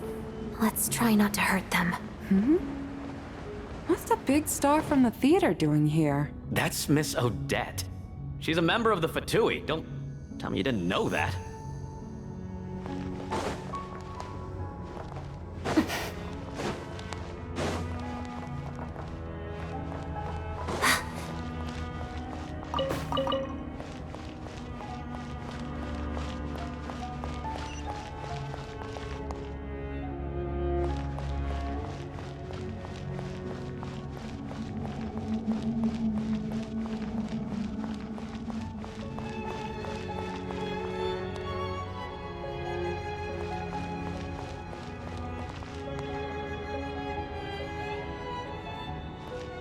Was the whole reason for Project Stuja to support the research here at the Armory Palace? Just what are the Fatui and the Tsaritsa planning?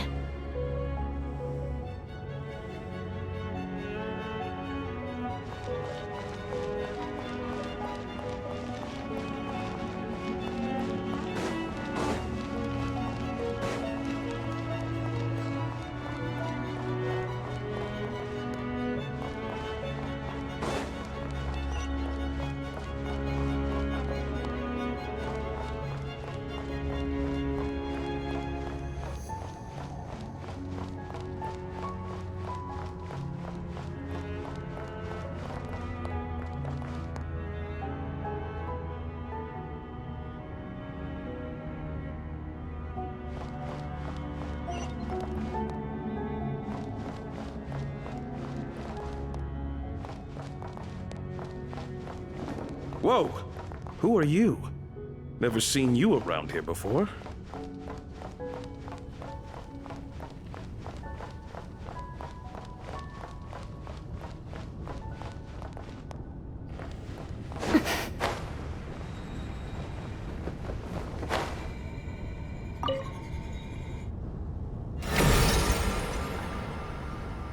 I think I see some images. It's the prism's power at play, causing images of the past to reappear, albeit only as illusions.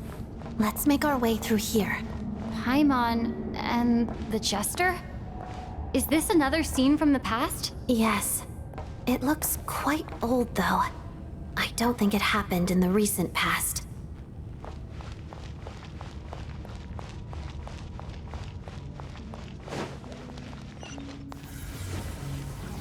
What's going on here?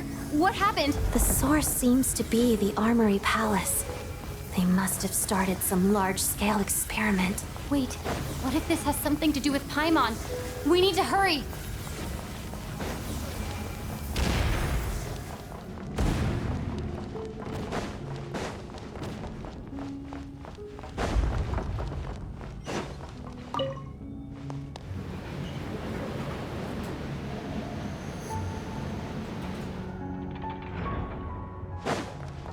We're almost there. The Armory Palace is just up ahead. Paimon, please be okay. Begone! Oz revealed!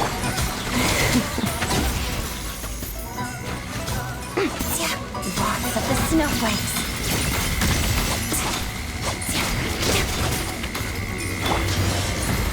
Such defiance.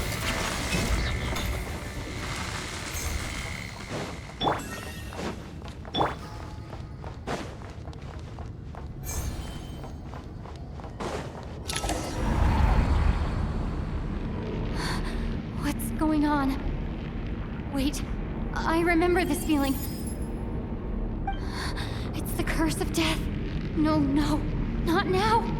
Why is the curse of death striking again already?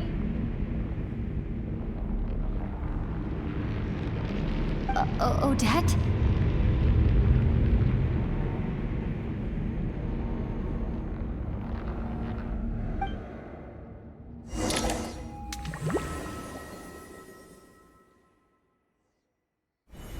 Is this the afterlife again?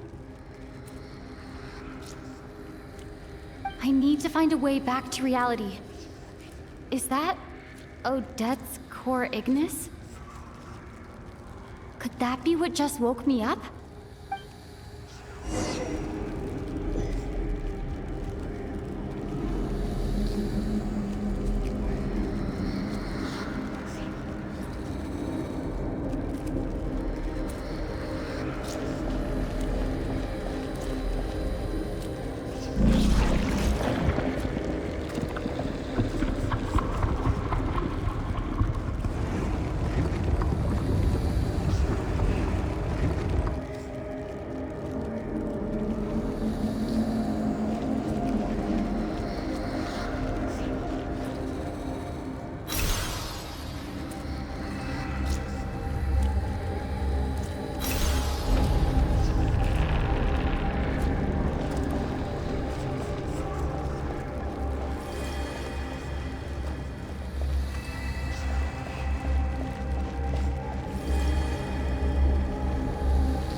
Odette!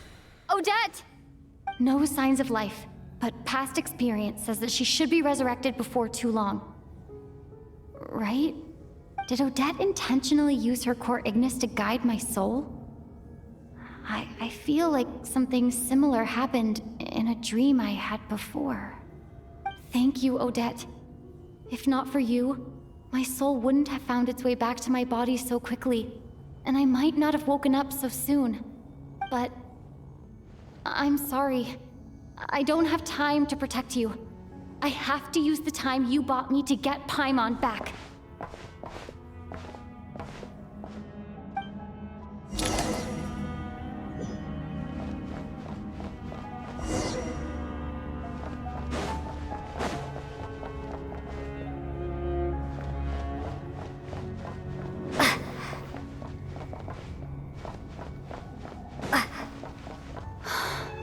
Sure enough, everyone here has been affected by the curse of death.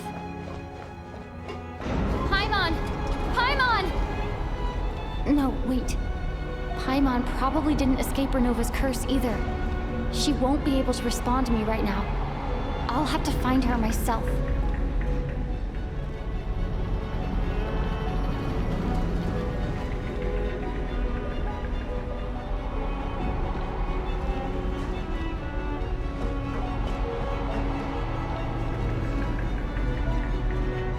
MITYA! Is this the laboratory he works in? What happened here to trigger the curse of death again so soon? I'll have to ask him when he wakes up. Finding Paimon has to take priority now.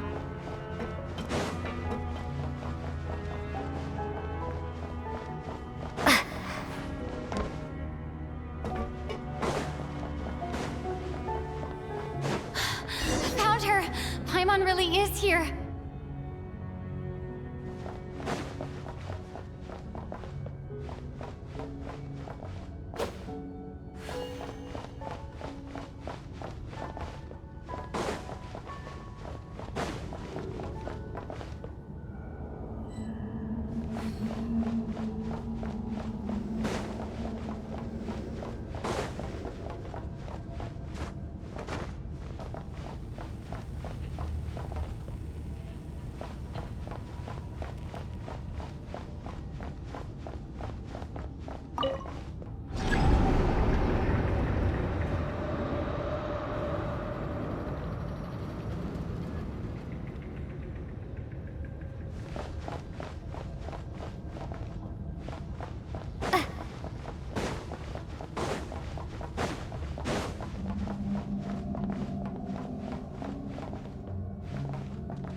You don't learn, do you? You've already been involved in one mass death, and now you show up at the scene of another. This might have passed for a coincidence the first time, but a second time? Am I to assume you are intentionally interfering in Snezhnaya's affairs? Judging by your expression, it seems that you understand little of what is going on here. In that case, a word to the wise. Do not interfere in Snezhnaya's affairs. A civilization that fails to learn its lesson constantly depletes its own worth. It will one day lose any reason for its existence. And as a descender, you are perfectly suited to be the lifeline to which a dying civilization might desperately cling. Consider your position carefully. No advice needed. I'll make my own judgments. Suit yourself. When the day of reckoning arrives, not even a descender can hope to escape unscathed. The time for resurrection fast approaches. The mortals here are not yet worthy to behold my form. So that will be all for today.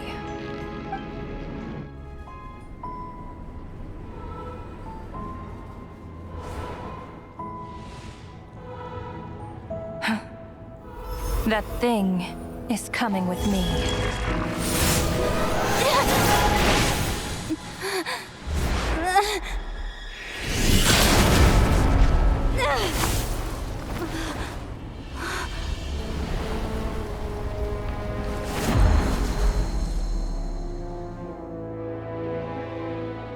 You awoke sooner than I thought. The curse of immortality is stubborn, unable to enter the ley lines, yet not content to remain a spirit.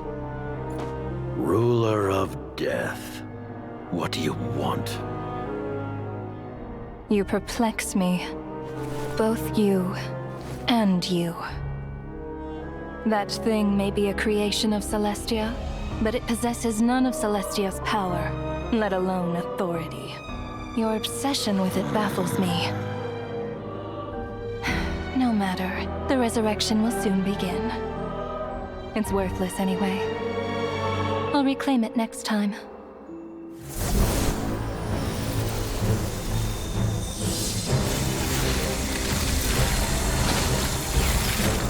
Hey, who says there'll be a next time?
I missed you, Paimon. What are you talking about? We haven't even been apart for that long, have we? It was... different this time. You seem to be in pretty good shape. Yeah, Paimon's back in tip-top condition. It's the weirdest thing. Paimon fell asleep earlier, and when she woke up, she found herself here.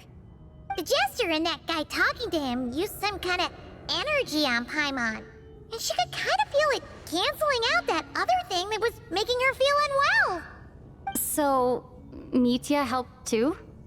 Apologies for leaving in such a hurry at the theater earlier. I was in a rush to verify some theories.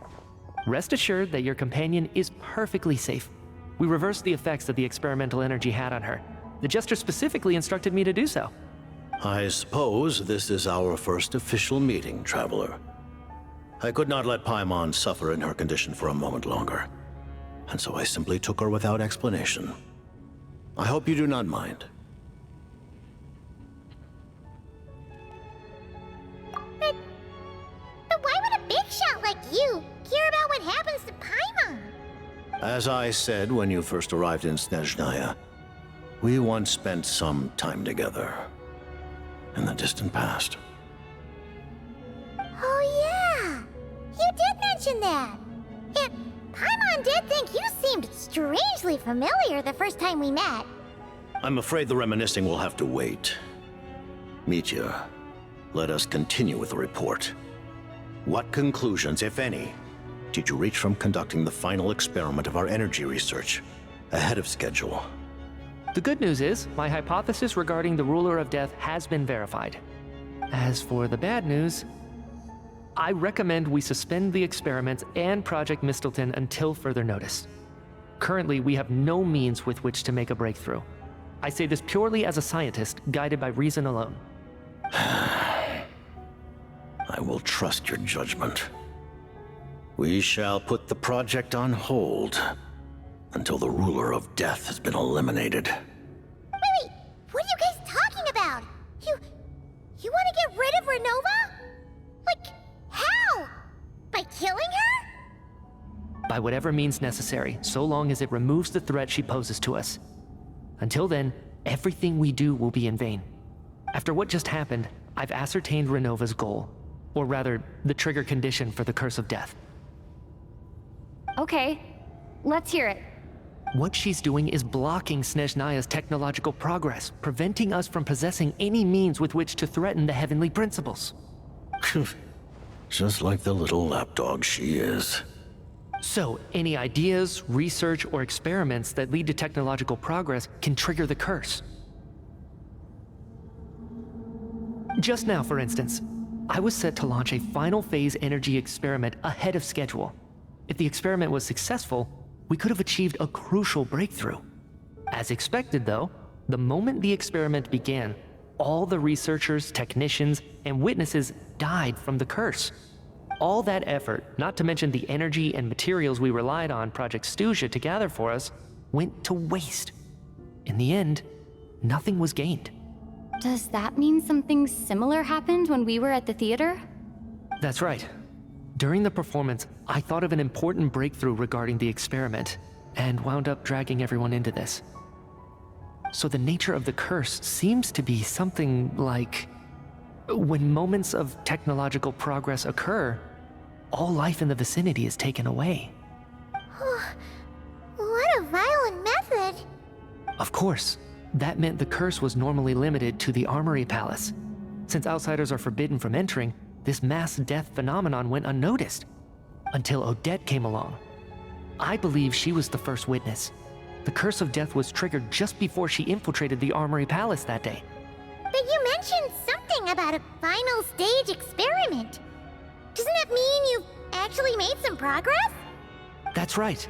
Even with the gods locking certain key components out of reach, humanity can still advance technology in incremental steps accumulated over time. But, as I'm sure Renova anticipated, even incremental progress has its limits, a point where the truth you're seeking must be put to the test in an experiment. You mean, the experiment you were just about to do? Yes, we were at a critical juncture, a moment where the quantitative was about to translate into fundamental qualitative change. With this single experiment, we could have brought everything we've worked for to fruition. But now, after already being forced to fumble around in the dark all this time, it feels like we've truly hit an impenetrable wall. As long as Renova's Curse of Death persists, we won't be able to advance the experiment or obtain any results. And with Project Stuja having been in effect all this time, at our nation's current strength, repeated trial and error is simply unsustainable. Only by eliminating Renova first will it be possible to continue advancing our plans. But she's the ruler of death! She can just kill whoever she wants, right? That's gotta be the scariest power ever! Is it even possible to beat her? We'll see. But one thing's for sure. She definitely can't just do whatever she wants. The best proof of that is me, standing here, very much alive. You're saying... Wouldn't it be easier to just kill all of us researchers for good? Why resurrect us over and over again? Why let us advance our technology to this point? So, you're saying even the ruler of death has limitations we don't know about? Exactly. And I think that's where the key to our breakthrough lies. Regardless, the Ruler of Death has always been an obstacle we must overcome. Indeed, we must face life, death, time, and space. After all, our goal is the heavenly principles. The Fatui, wanna challenge the heavenly principles? For a long time, I've had a vague suspicion the Fatui and the Tsaritsa were targeting the heavenly principles. But hearing the Jester admit it is still a shock. No wonder that Tsaritsa's goal has always been kept a secret from the people. What kind of road will that lead Snezhnaya down? In that case... Lord Jester, I would like to request some leave.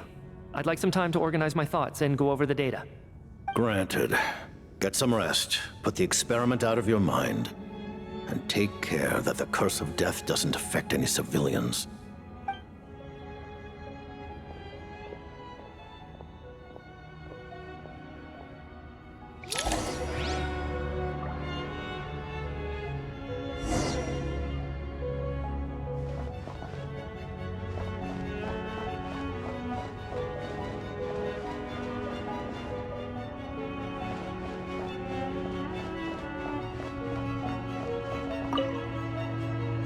While there is yet time, allow me to offer you my hospitality, honored guest of Snezhnaya. Is there anything you wish to know?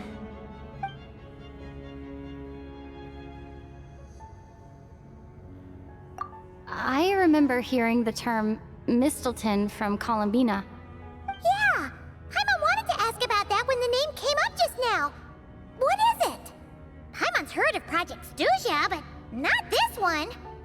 As you know, Project Stuja is a series of measures enacted to consolidate our nation's resources, the greater purpose of which is to serve Project Mistleton.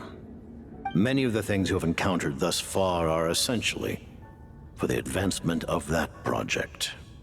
This includes the Kuvaki Experimental Design Bureau in Notdry. Researching Kuvaki was merely a facade.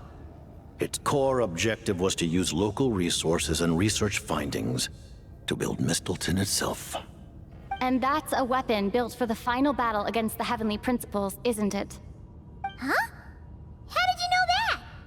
I was given some intel, and I made some deductions. Wait. You must mean that thing over there.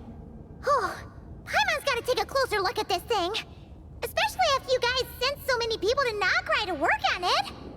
Kuvaki alone will not break through Celestia's defenses, let alone challenge the Heavenly Principles. The Heavenly Principles are no doubt accustomed to combating the power of the Light Realm, and elemental energy is simply the power of the human realm, converted to that form by the Heavenly Principles themselves. Any attempt to use this power against its creator would be a futile endeavor. For now, therefore, we have set our sights on the form of energy associated with the Third Descender and the Stellar Linchpins. This may hold the potential to allow Mistleton to contend with the Heavenly Principles.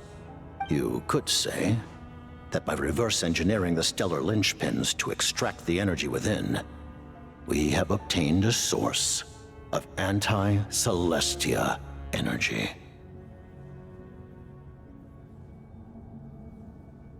The Kuvaki Experimental Design Bureau, Project Stuja, and the new energy experiments. Huh.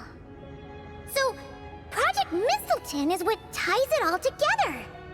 And it looks like your plan is almost complete. No wonder the Ruler of Death came after you.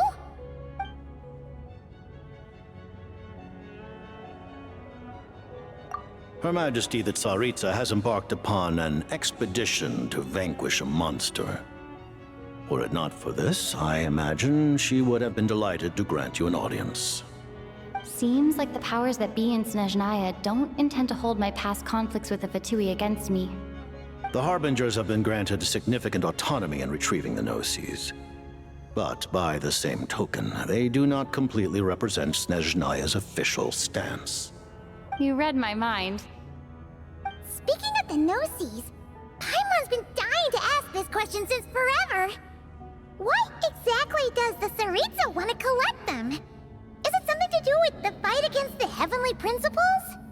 The Gnosis will undoubtedly serve as a key bargaining chip when she confronts the Heavenly Principles. Beyond that, You had best ask the Tsaritsa herself. I am not sure if this information is mine to disclose. What do you mean, not sure? Don't you make the rules? You're the highest ranking Harbinger! Ugh, never mind. Taking on the heavenly principles is something most people wouldn't even entertain in their wildest fantasies. Why is the Tsaritsa so fixated on this? In Teyvat today, civilization is nothing but an illusion. Something whose very existence can be negated at any moment. Our civilization may very well be destroyed in the struggle, but as things stand, the heavenly principles could choose to negate our existence on a passing whim. And we must not sit back and accept that fate. Only by changing the state of affairs, only by overthrowing the heavenly principles, can our civilization truly be said to have taken root. Otherwise, the fate of the people of Conria and Hyperborea is a cycle doomed to repeat itself. Accepting potential destruction in return for getting to control your own fate. Furthermore, perhaps this is still somewhat difficult for you to understand. Are you aware that all the rules of this world are made up of curses? Huh? All of them? Paimon knows about the curse of death you mentioned, and the curse of immortality that you and Dainsleif have. Then, the birth of the Hilly Churls, the rules of Natlan's Ode of Resurrection, those are curses too? Farina's long life seems to stem from a curse placed on her by Focalor as well. Yes. Even a god's love for humanity is a curse the heavenly principles inflicted upon the gods. What? The Tsaritsa has always had ample reason to hate the heavenly principles. If she can seize their authority, she will reconstruct the entire world, and when that time comes, humanity will be completely liberated from curses and lies. Look forward to it. It will be a world beyond your imagination. Though the ordinary people of Snezhnaya may not understand these details, in this frigid land locked in a ceaseless struggle against the environment, in this nation to which the gods have never shown favor, we all believe that standing in solidarity with the Tsaritsa in our shared struggle will surely usher in a new and better world.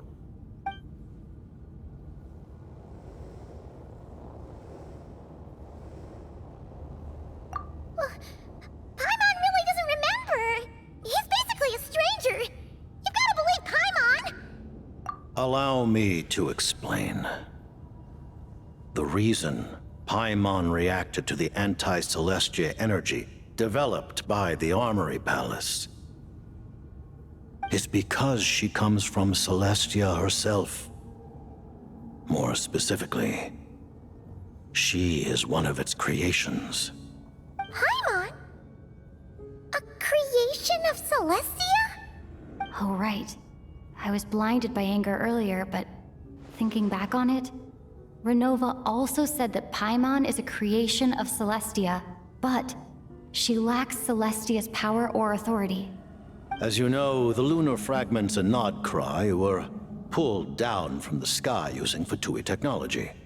But the first application of this technology was in Conria over 500 years ago. I used this technology upon the heavens, and the response I received was none other than Paimon descending from Celestia. I presented her to the Vinster King, but he took no interest in this gift, nor did it satisfy him. Paimon then took up temporary residence in my palace until, of course, the arrival of the Cataclysm. Wait, Paimon's a little confused. You're were talking about things that happened in Conria 500 years ago. You're saying Paimon was there for that? But Paimon doesn't remember any of that. Falling from the sky, being given away as a gift, none of it. Having lived through the cataclysm, perhaps you too were burdened with some manner of curse. Although, losing your memories would indeed be the smallest price I've ever seen paid. But it's not just her memories from Conria. Paimon doesn't even know how she spent the last 500 years. She only has memories from the past few years. No matter how hard she tries to remember. What was Paimon like back in Conria? Did she know a whole lot because she came from Celestia? Was she super smart? Unfortunately, when you arrived in Conria, your consciousness was like that of a newborn infant. None could say what kind of being you once were in Celestia. During the time you lived in Conria, your personality was no different from how it is now.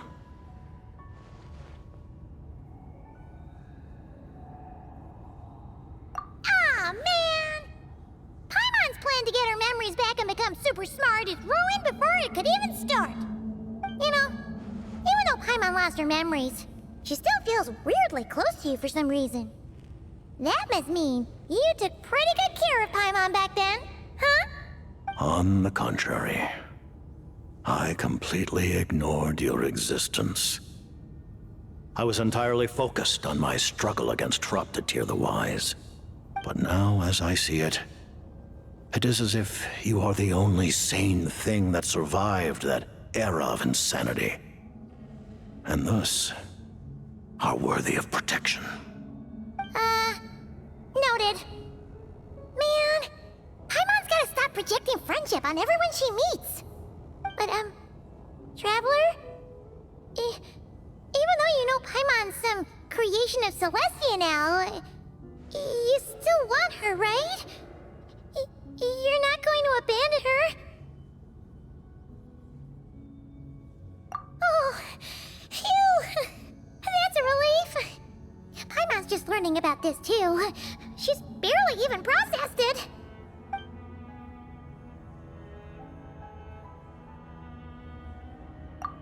Thank you for telling me so much. I'm a bit surprised, honestly. I didn't expect you to be quite so transparent with me.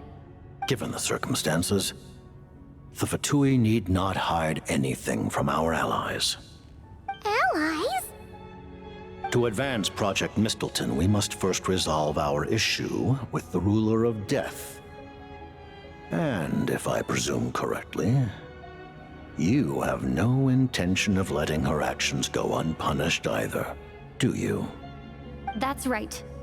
Ever since she said she intends to reclaim Paimon when we next meet, I figured reconciliation was out of the question. Against an opponent of this caliber, deliberating over our allegiances would waste time we do not have. We must join forces unreservedly with whomever we can, if we are to stand anything like a fighting chance. You're going to challenge the Ruler of Death? Just for Paimon? But Paimon's only... Thank you! Oh, thank you! Oh, gee! Now Paimon doesn't even know what to say! Anyway, Paimon's super touched! The Tsaritsa will return in triumph in short order, and the Fatui shall hold internal discussions regarding the enemy. The time for us to meet again will come very soon. Got it. Thanks for your help with Paimon.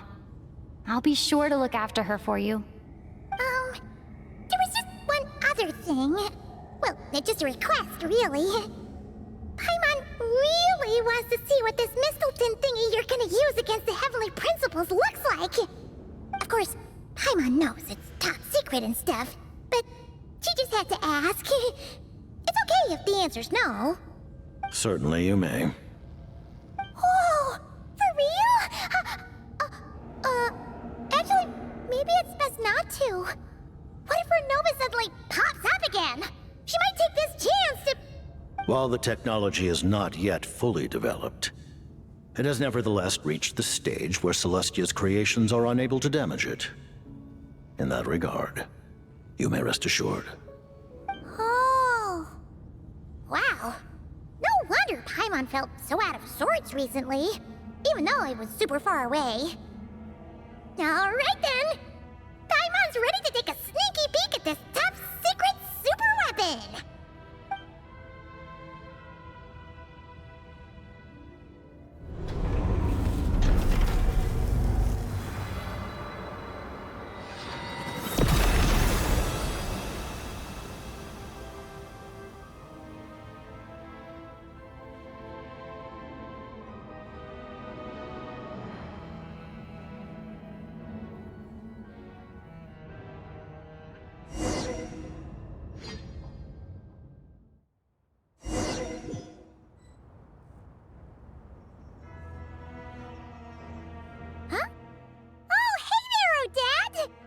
Paimon? You're okay. Thank goodness. You look well. Have you recovered? Long story short, yep, Paimon's all better. What are you doing here? Were you waiting for us? That's right.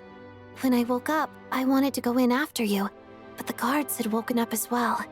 It would have been tough to take them on alone, and there was no easy way to sneak past them. So I returned the way I came and waited for you here. It was thanks to you that my soul found its way back to my body so quickly. Thank you. Huh. That actually worked? Nice. I just figured I'd try my luck when that ominous feeling struck me. Really, you should be thanking this thing instead. Anyway, now that things here are all taken care of, I have other things I should get back to.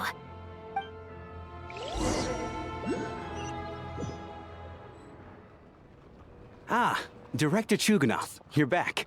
We just received notice that Project Stuja has been suspended, so we've convened an emergency meeting. This is the preliminary plan. In addition to expanding production capacity, we've also discussed feasible layoff plans to optimize revenue and expenditure structure. Our calculations indicate that the factory's profits will increase by at least 30%. Just give the word, Director. That won't be necessary. Leave the energy for those who need it. Whether they use it just to get by or to run a business, that's up to them. Start preparing to halt production and lay off the staff. Make sure the workers are able to land on their feet and that they are duly compensated. Thank you all for your hard work during this time. Am I hearing you right? Why? After all the tough times we made it through, now is exactly when we should start to turn a profit. I just suddenly don't want to do this anymore. Huh. Does there have to be a reason? Iskra, it's time to rest. Dear esteemed members of the Rokot, given the effects of Lelik's radical actions upon our organization's reputation and social stability, a decision has been made to permanently withdraw this codename from use. Considering that Lelik did what they did for the benefit of the people, the Rokot has nevertheless negotiated with the authorities, ultimately securing a waiver for all penalties due to them. Lelik will be suspended for a period of time. Depending on their future performance, they may be allowed to adopt a new codename and continue acting as part of the Rokot. The purpose of this notice is to remind everyone once again that motives and methods are equally important when one operates in the shadows. Even with Project Stuja's suspension and our interim operational victory, we must guard against complacency and rashness and work to consolidate the progress we have made so far. We act only for the greater glory and solidarity of our nation. May the aurora shine ever on, and the tundra always stand firm. We act only for the greater glory and solidarity of our nation. May the aurora shine ever on, and the tundra always stand firm. Looks like it's finally over. You mean for us? Just thinking out loud. I've never seen the Snezhna Gradvecha so lively before. I never once thought I'd come here. But I understand everything now, Rosaline.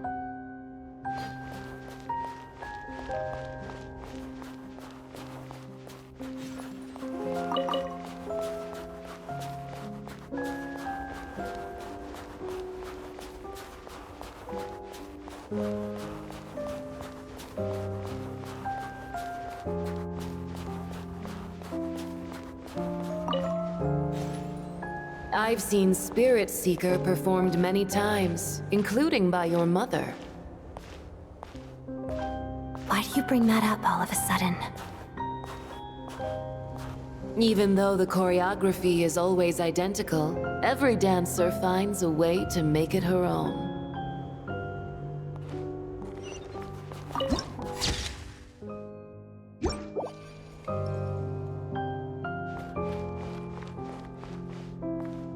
So you actually want to talk to me about ballet?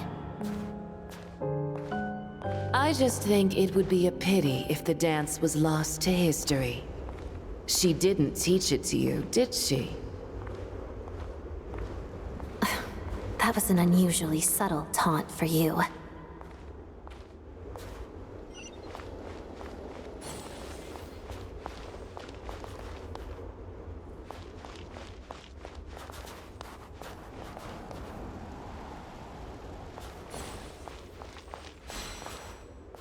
We embraced one another on the snow-swept plains, melting the ruthlessness of time. But when our bodies, in pieces, are cast to the winds, what of our love will remain behind?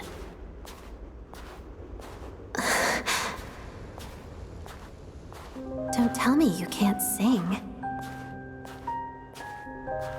Shush.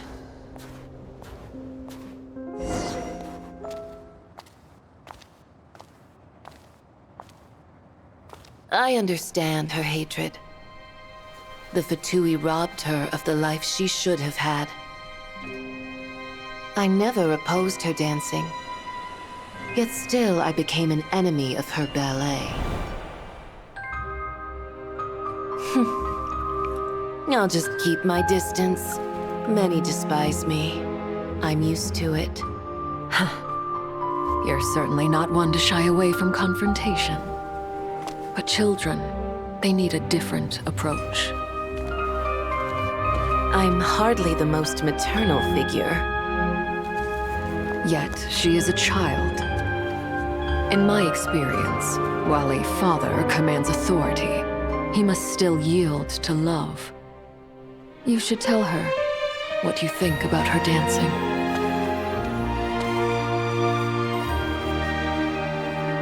Odette will soon take the stage at the Koralyevsky Theater. This could be your chance. Geonosis secured. It went smoothly. I'll be there. Have them send me an invitation.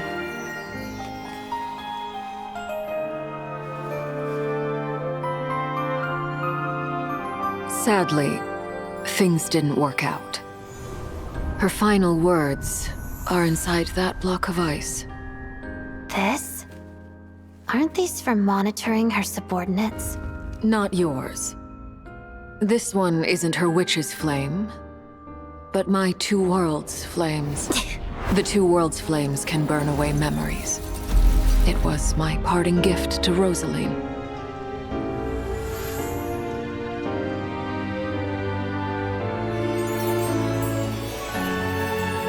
If all goes to plan, she and I will both live to see the Tsaritsa succeed. I believe she'll find peace. But if anything happens to me, she needn't follow in my footsteps. The cryo-energy will fade away in time. Then the two worlds' flames will burn away all memories of the Fatui. She'll be free to dance. She deserves this. I will handle the aftermath. The choice is yours, child.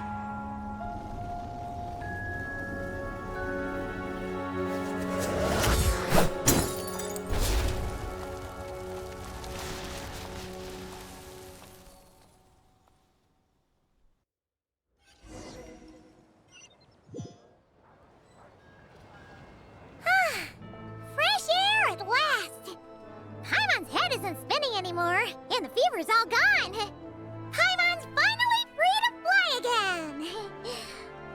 Oh, it's nice to finally know where Paimon came from, too. It did make Paimon a little nervous at first, but it's such a relief now. Like, who cares if Paimon's a creation of Celestia?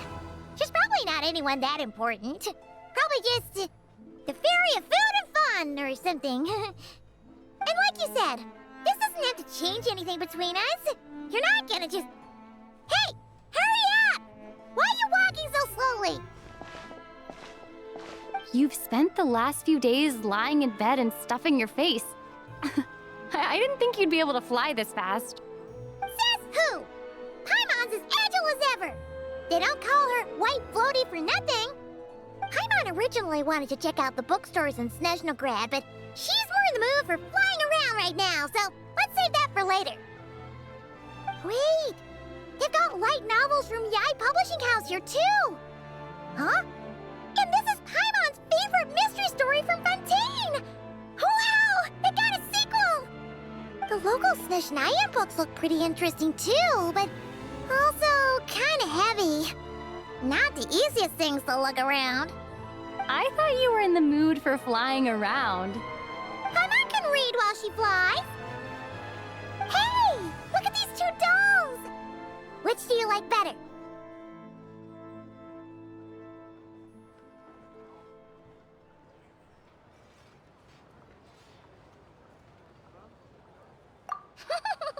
Alright! Boss, we'll take both. Paimon will have the other one. Oh, I thought we were only getting one. All right, fine, I'll pay. There you are. Thanks for visiting. Paimon will grab this and then... Huh? Huh? Huh?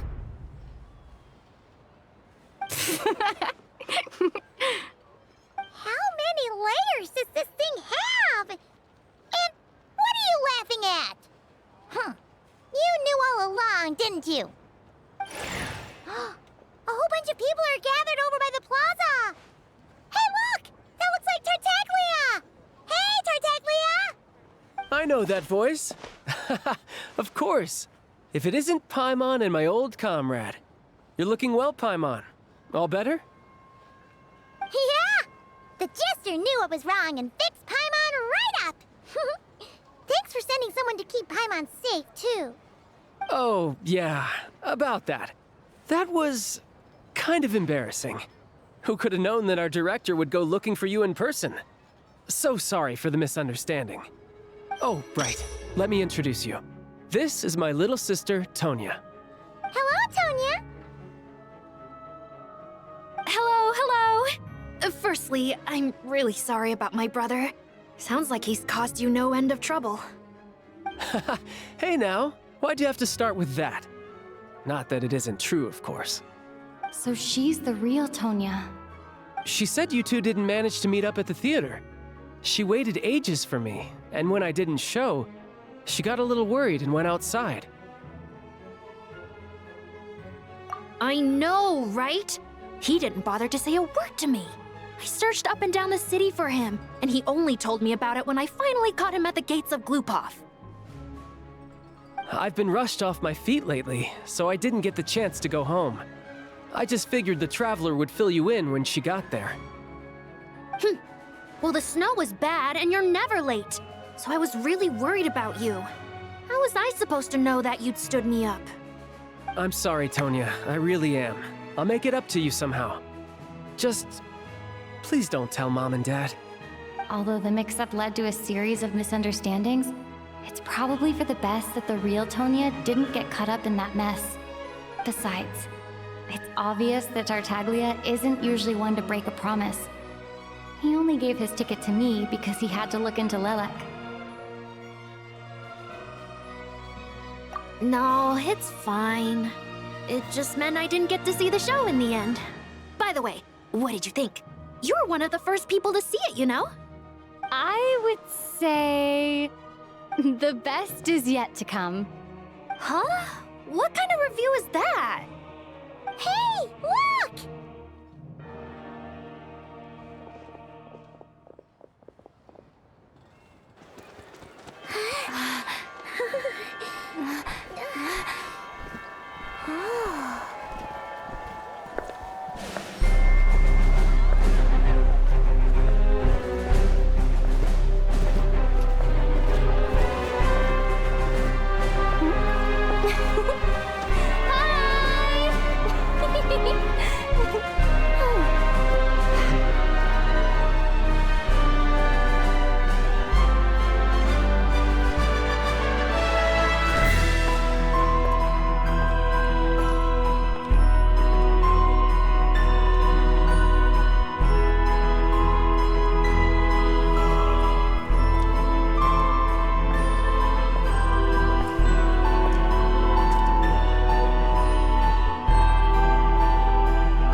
How tiresome.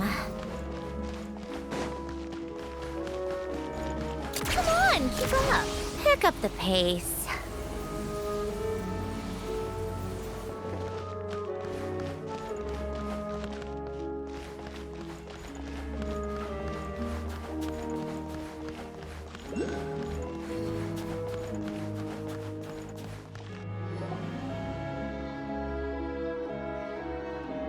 What are they doing? Ready? Go!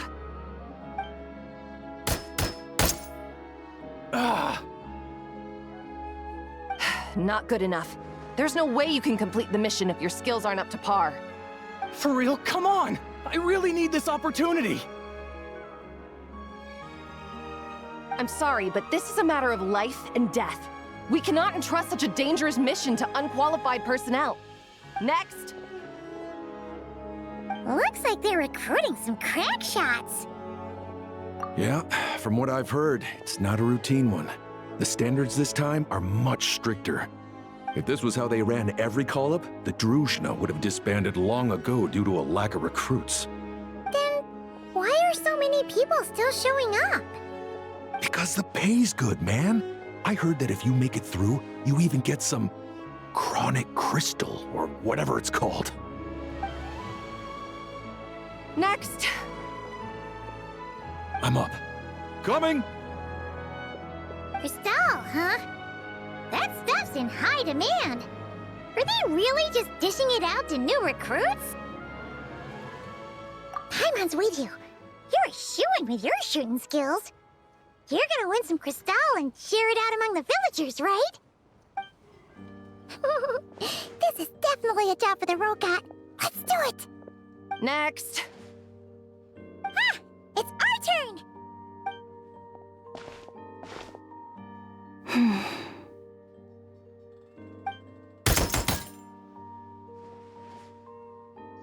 Pass! Oh yeah! Pardon my curiosity, but have you entered the Shadow Realm before? Please, follow me first.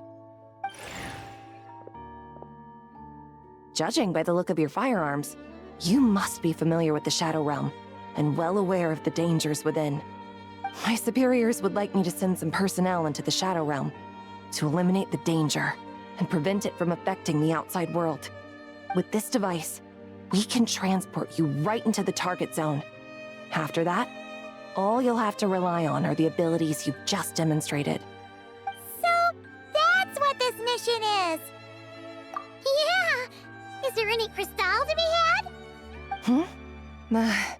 You must have heard the rumors spreading among the applicants. It seems that's what they consider the highest reward.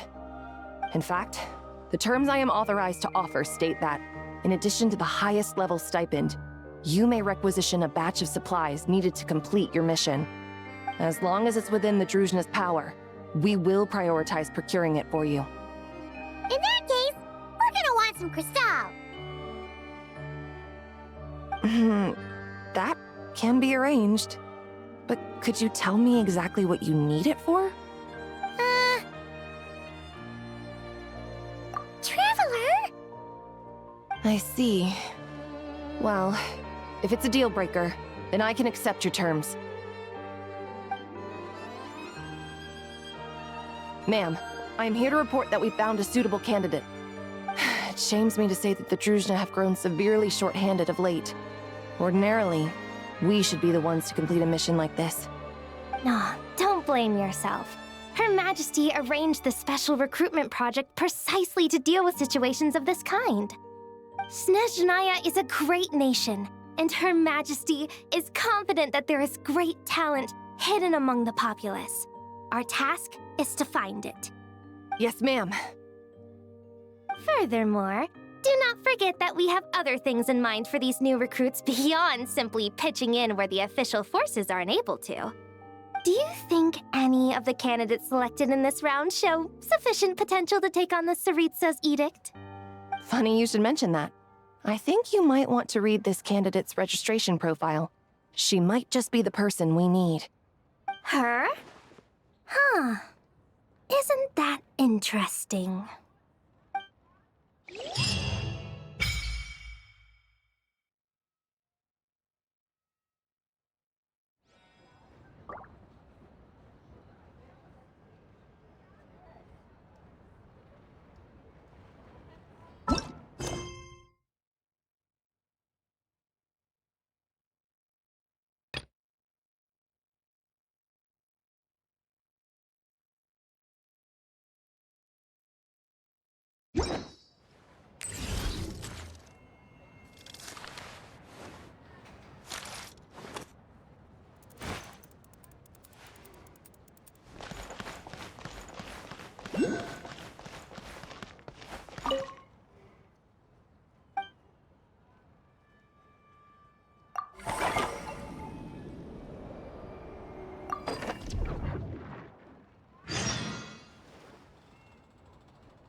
Ugh, can't the Shadow Realm give us a moment's peace?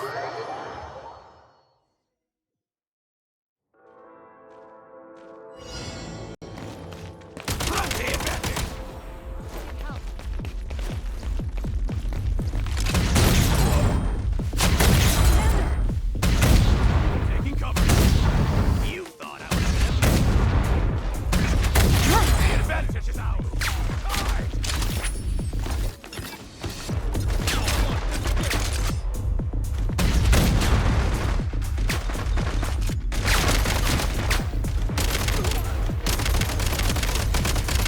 Reload!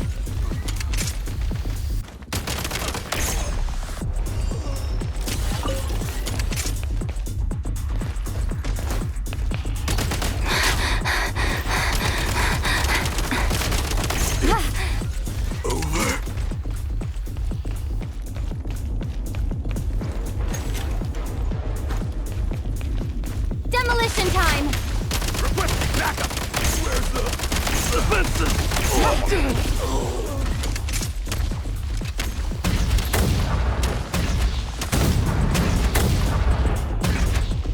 Reload!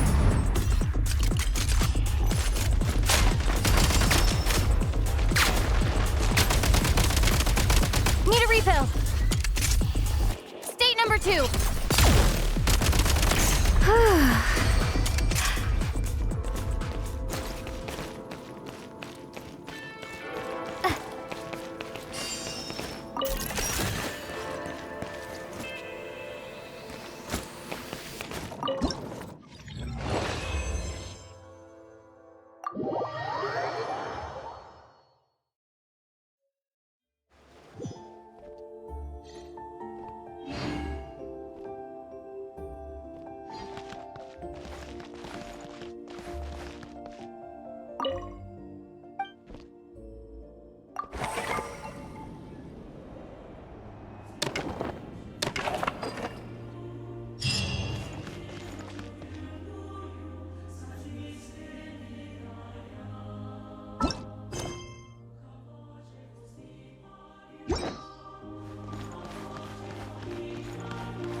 How tiresome.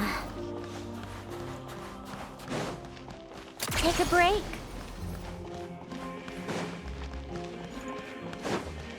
How tiresome. Pick up the pace.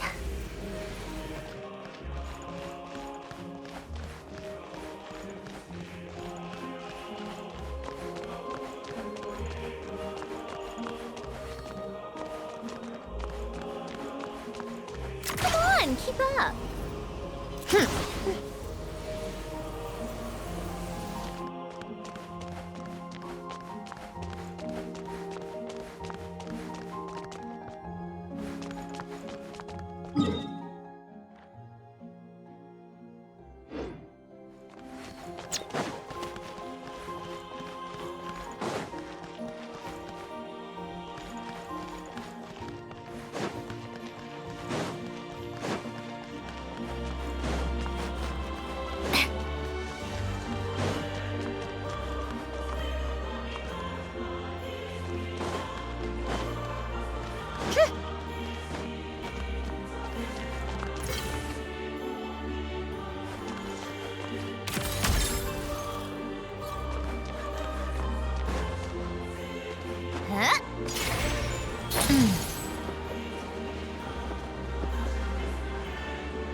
How tiresome.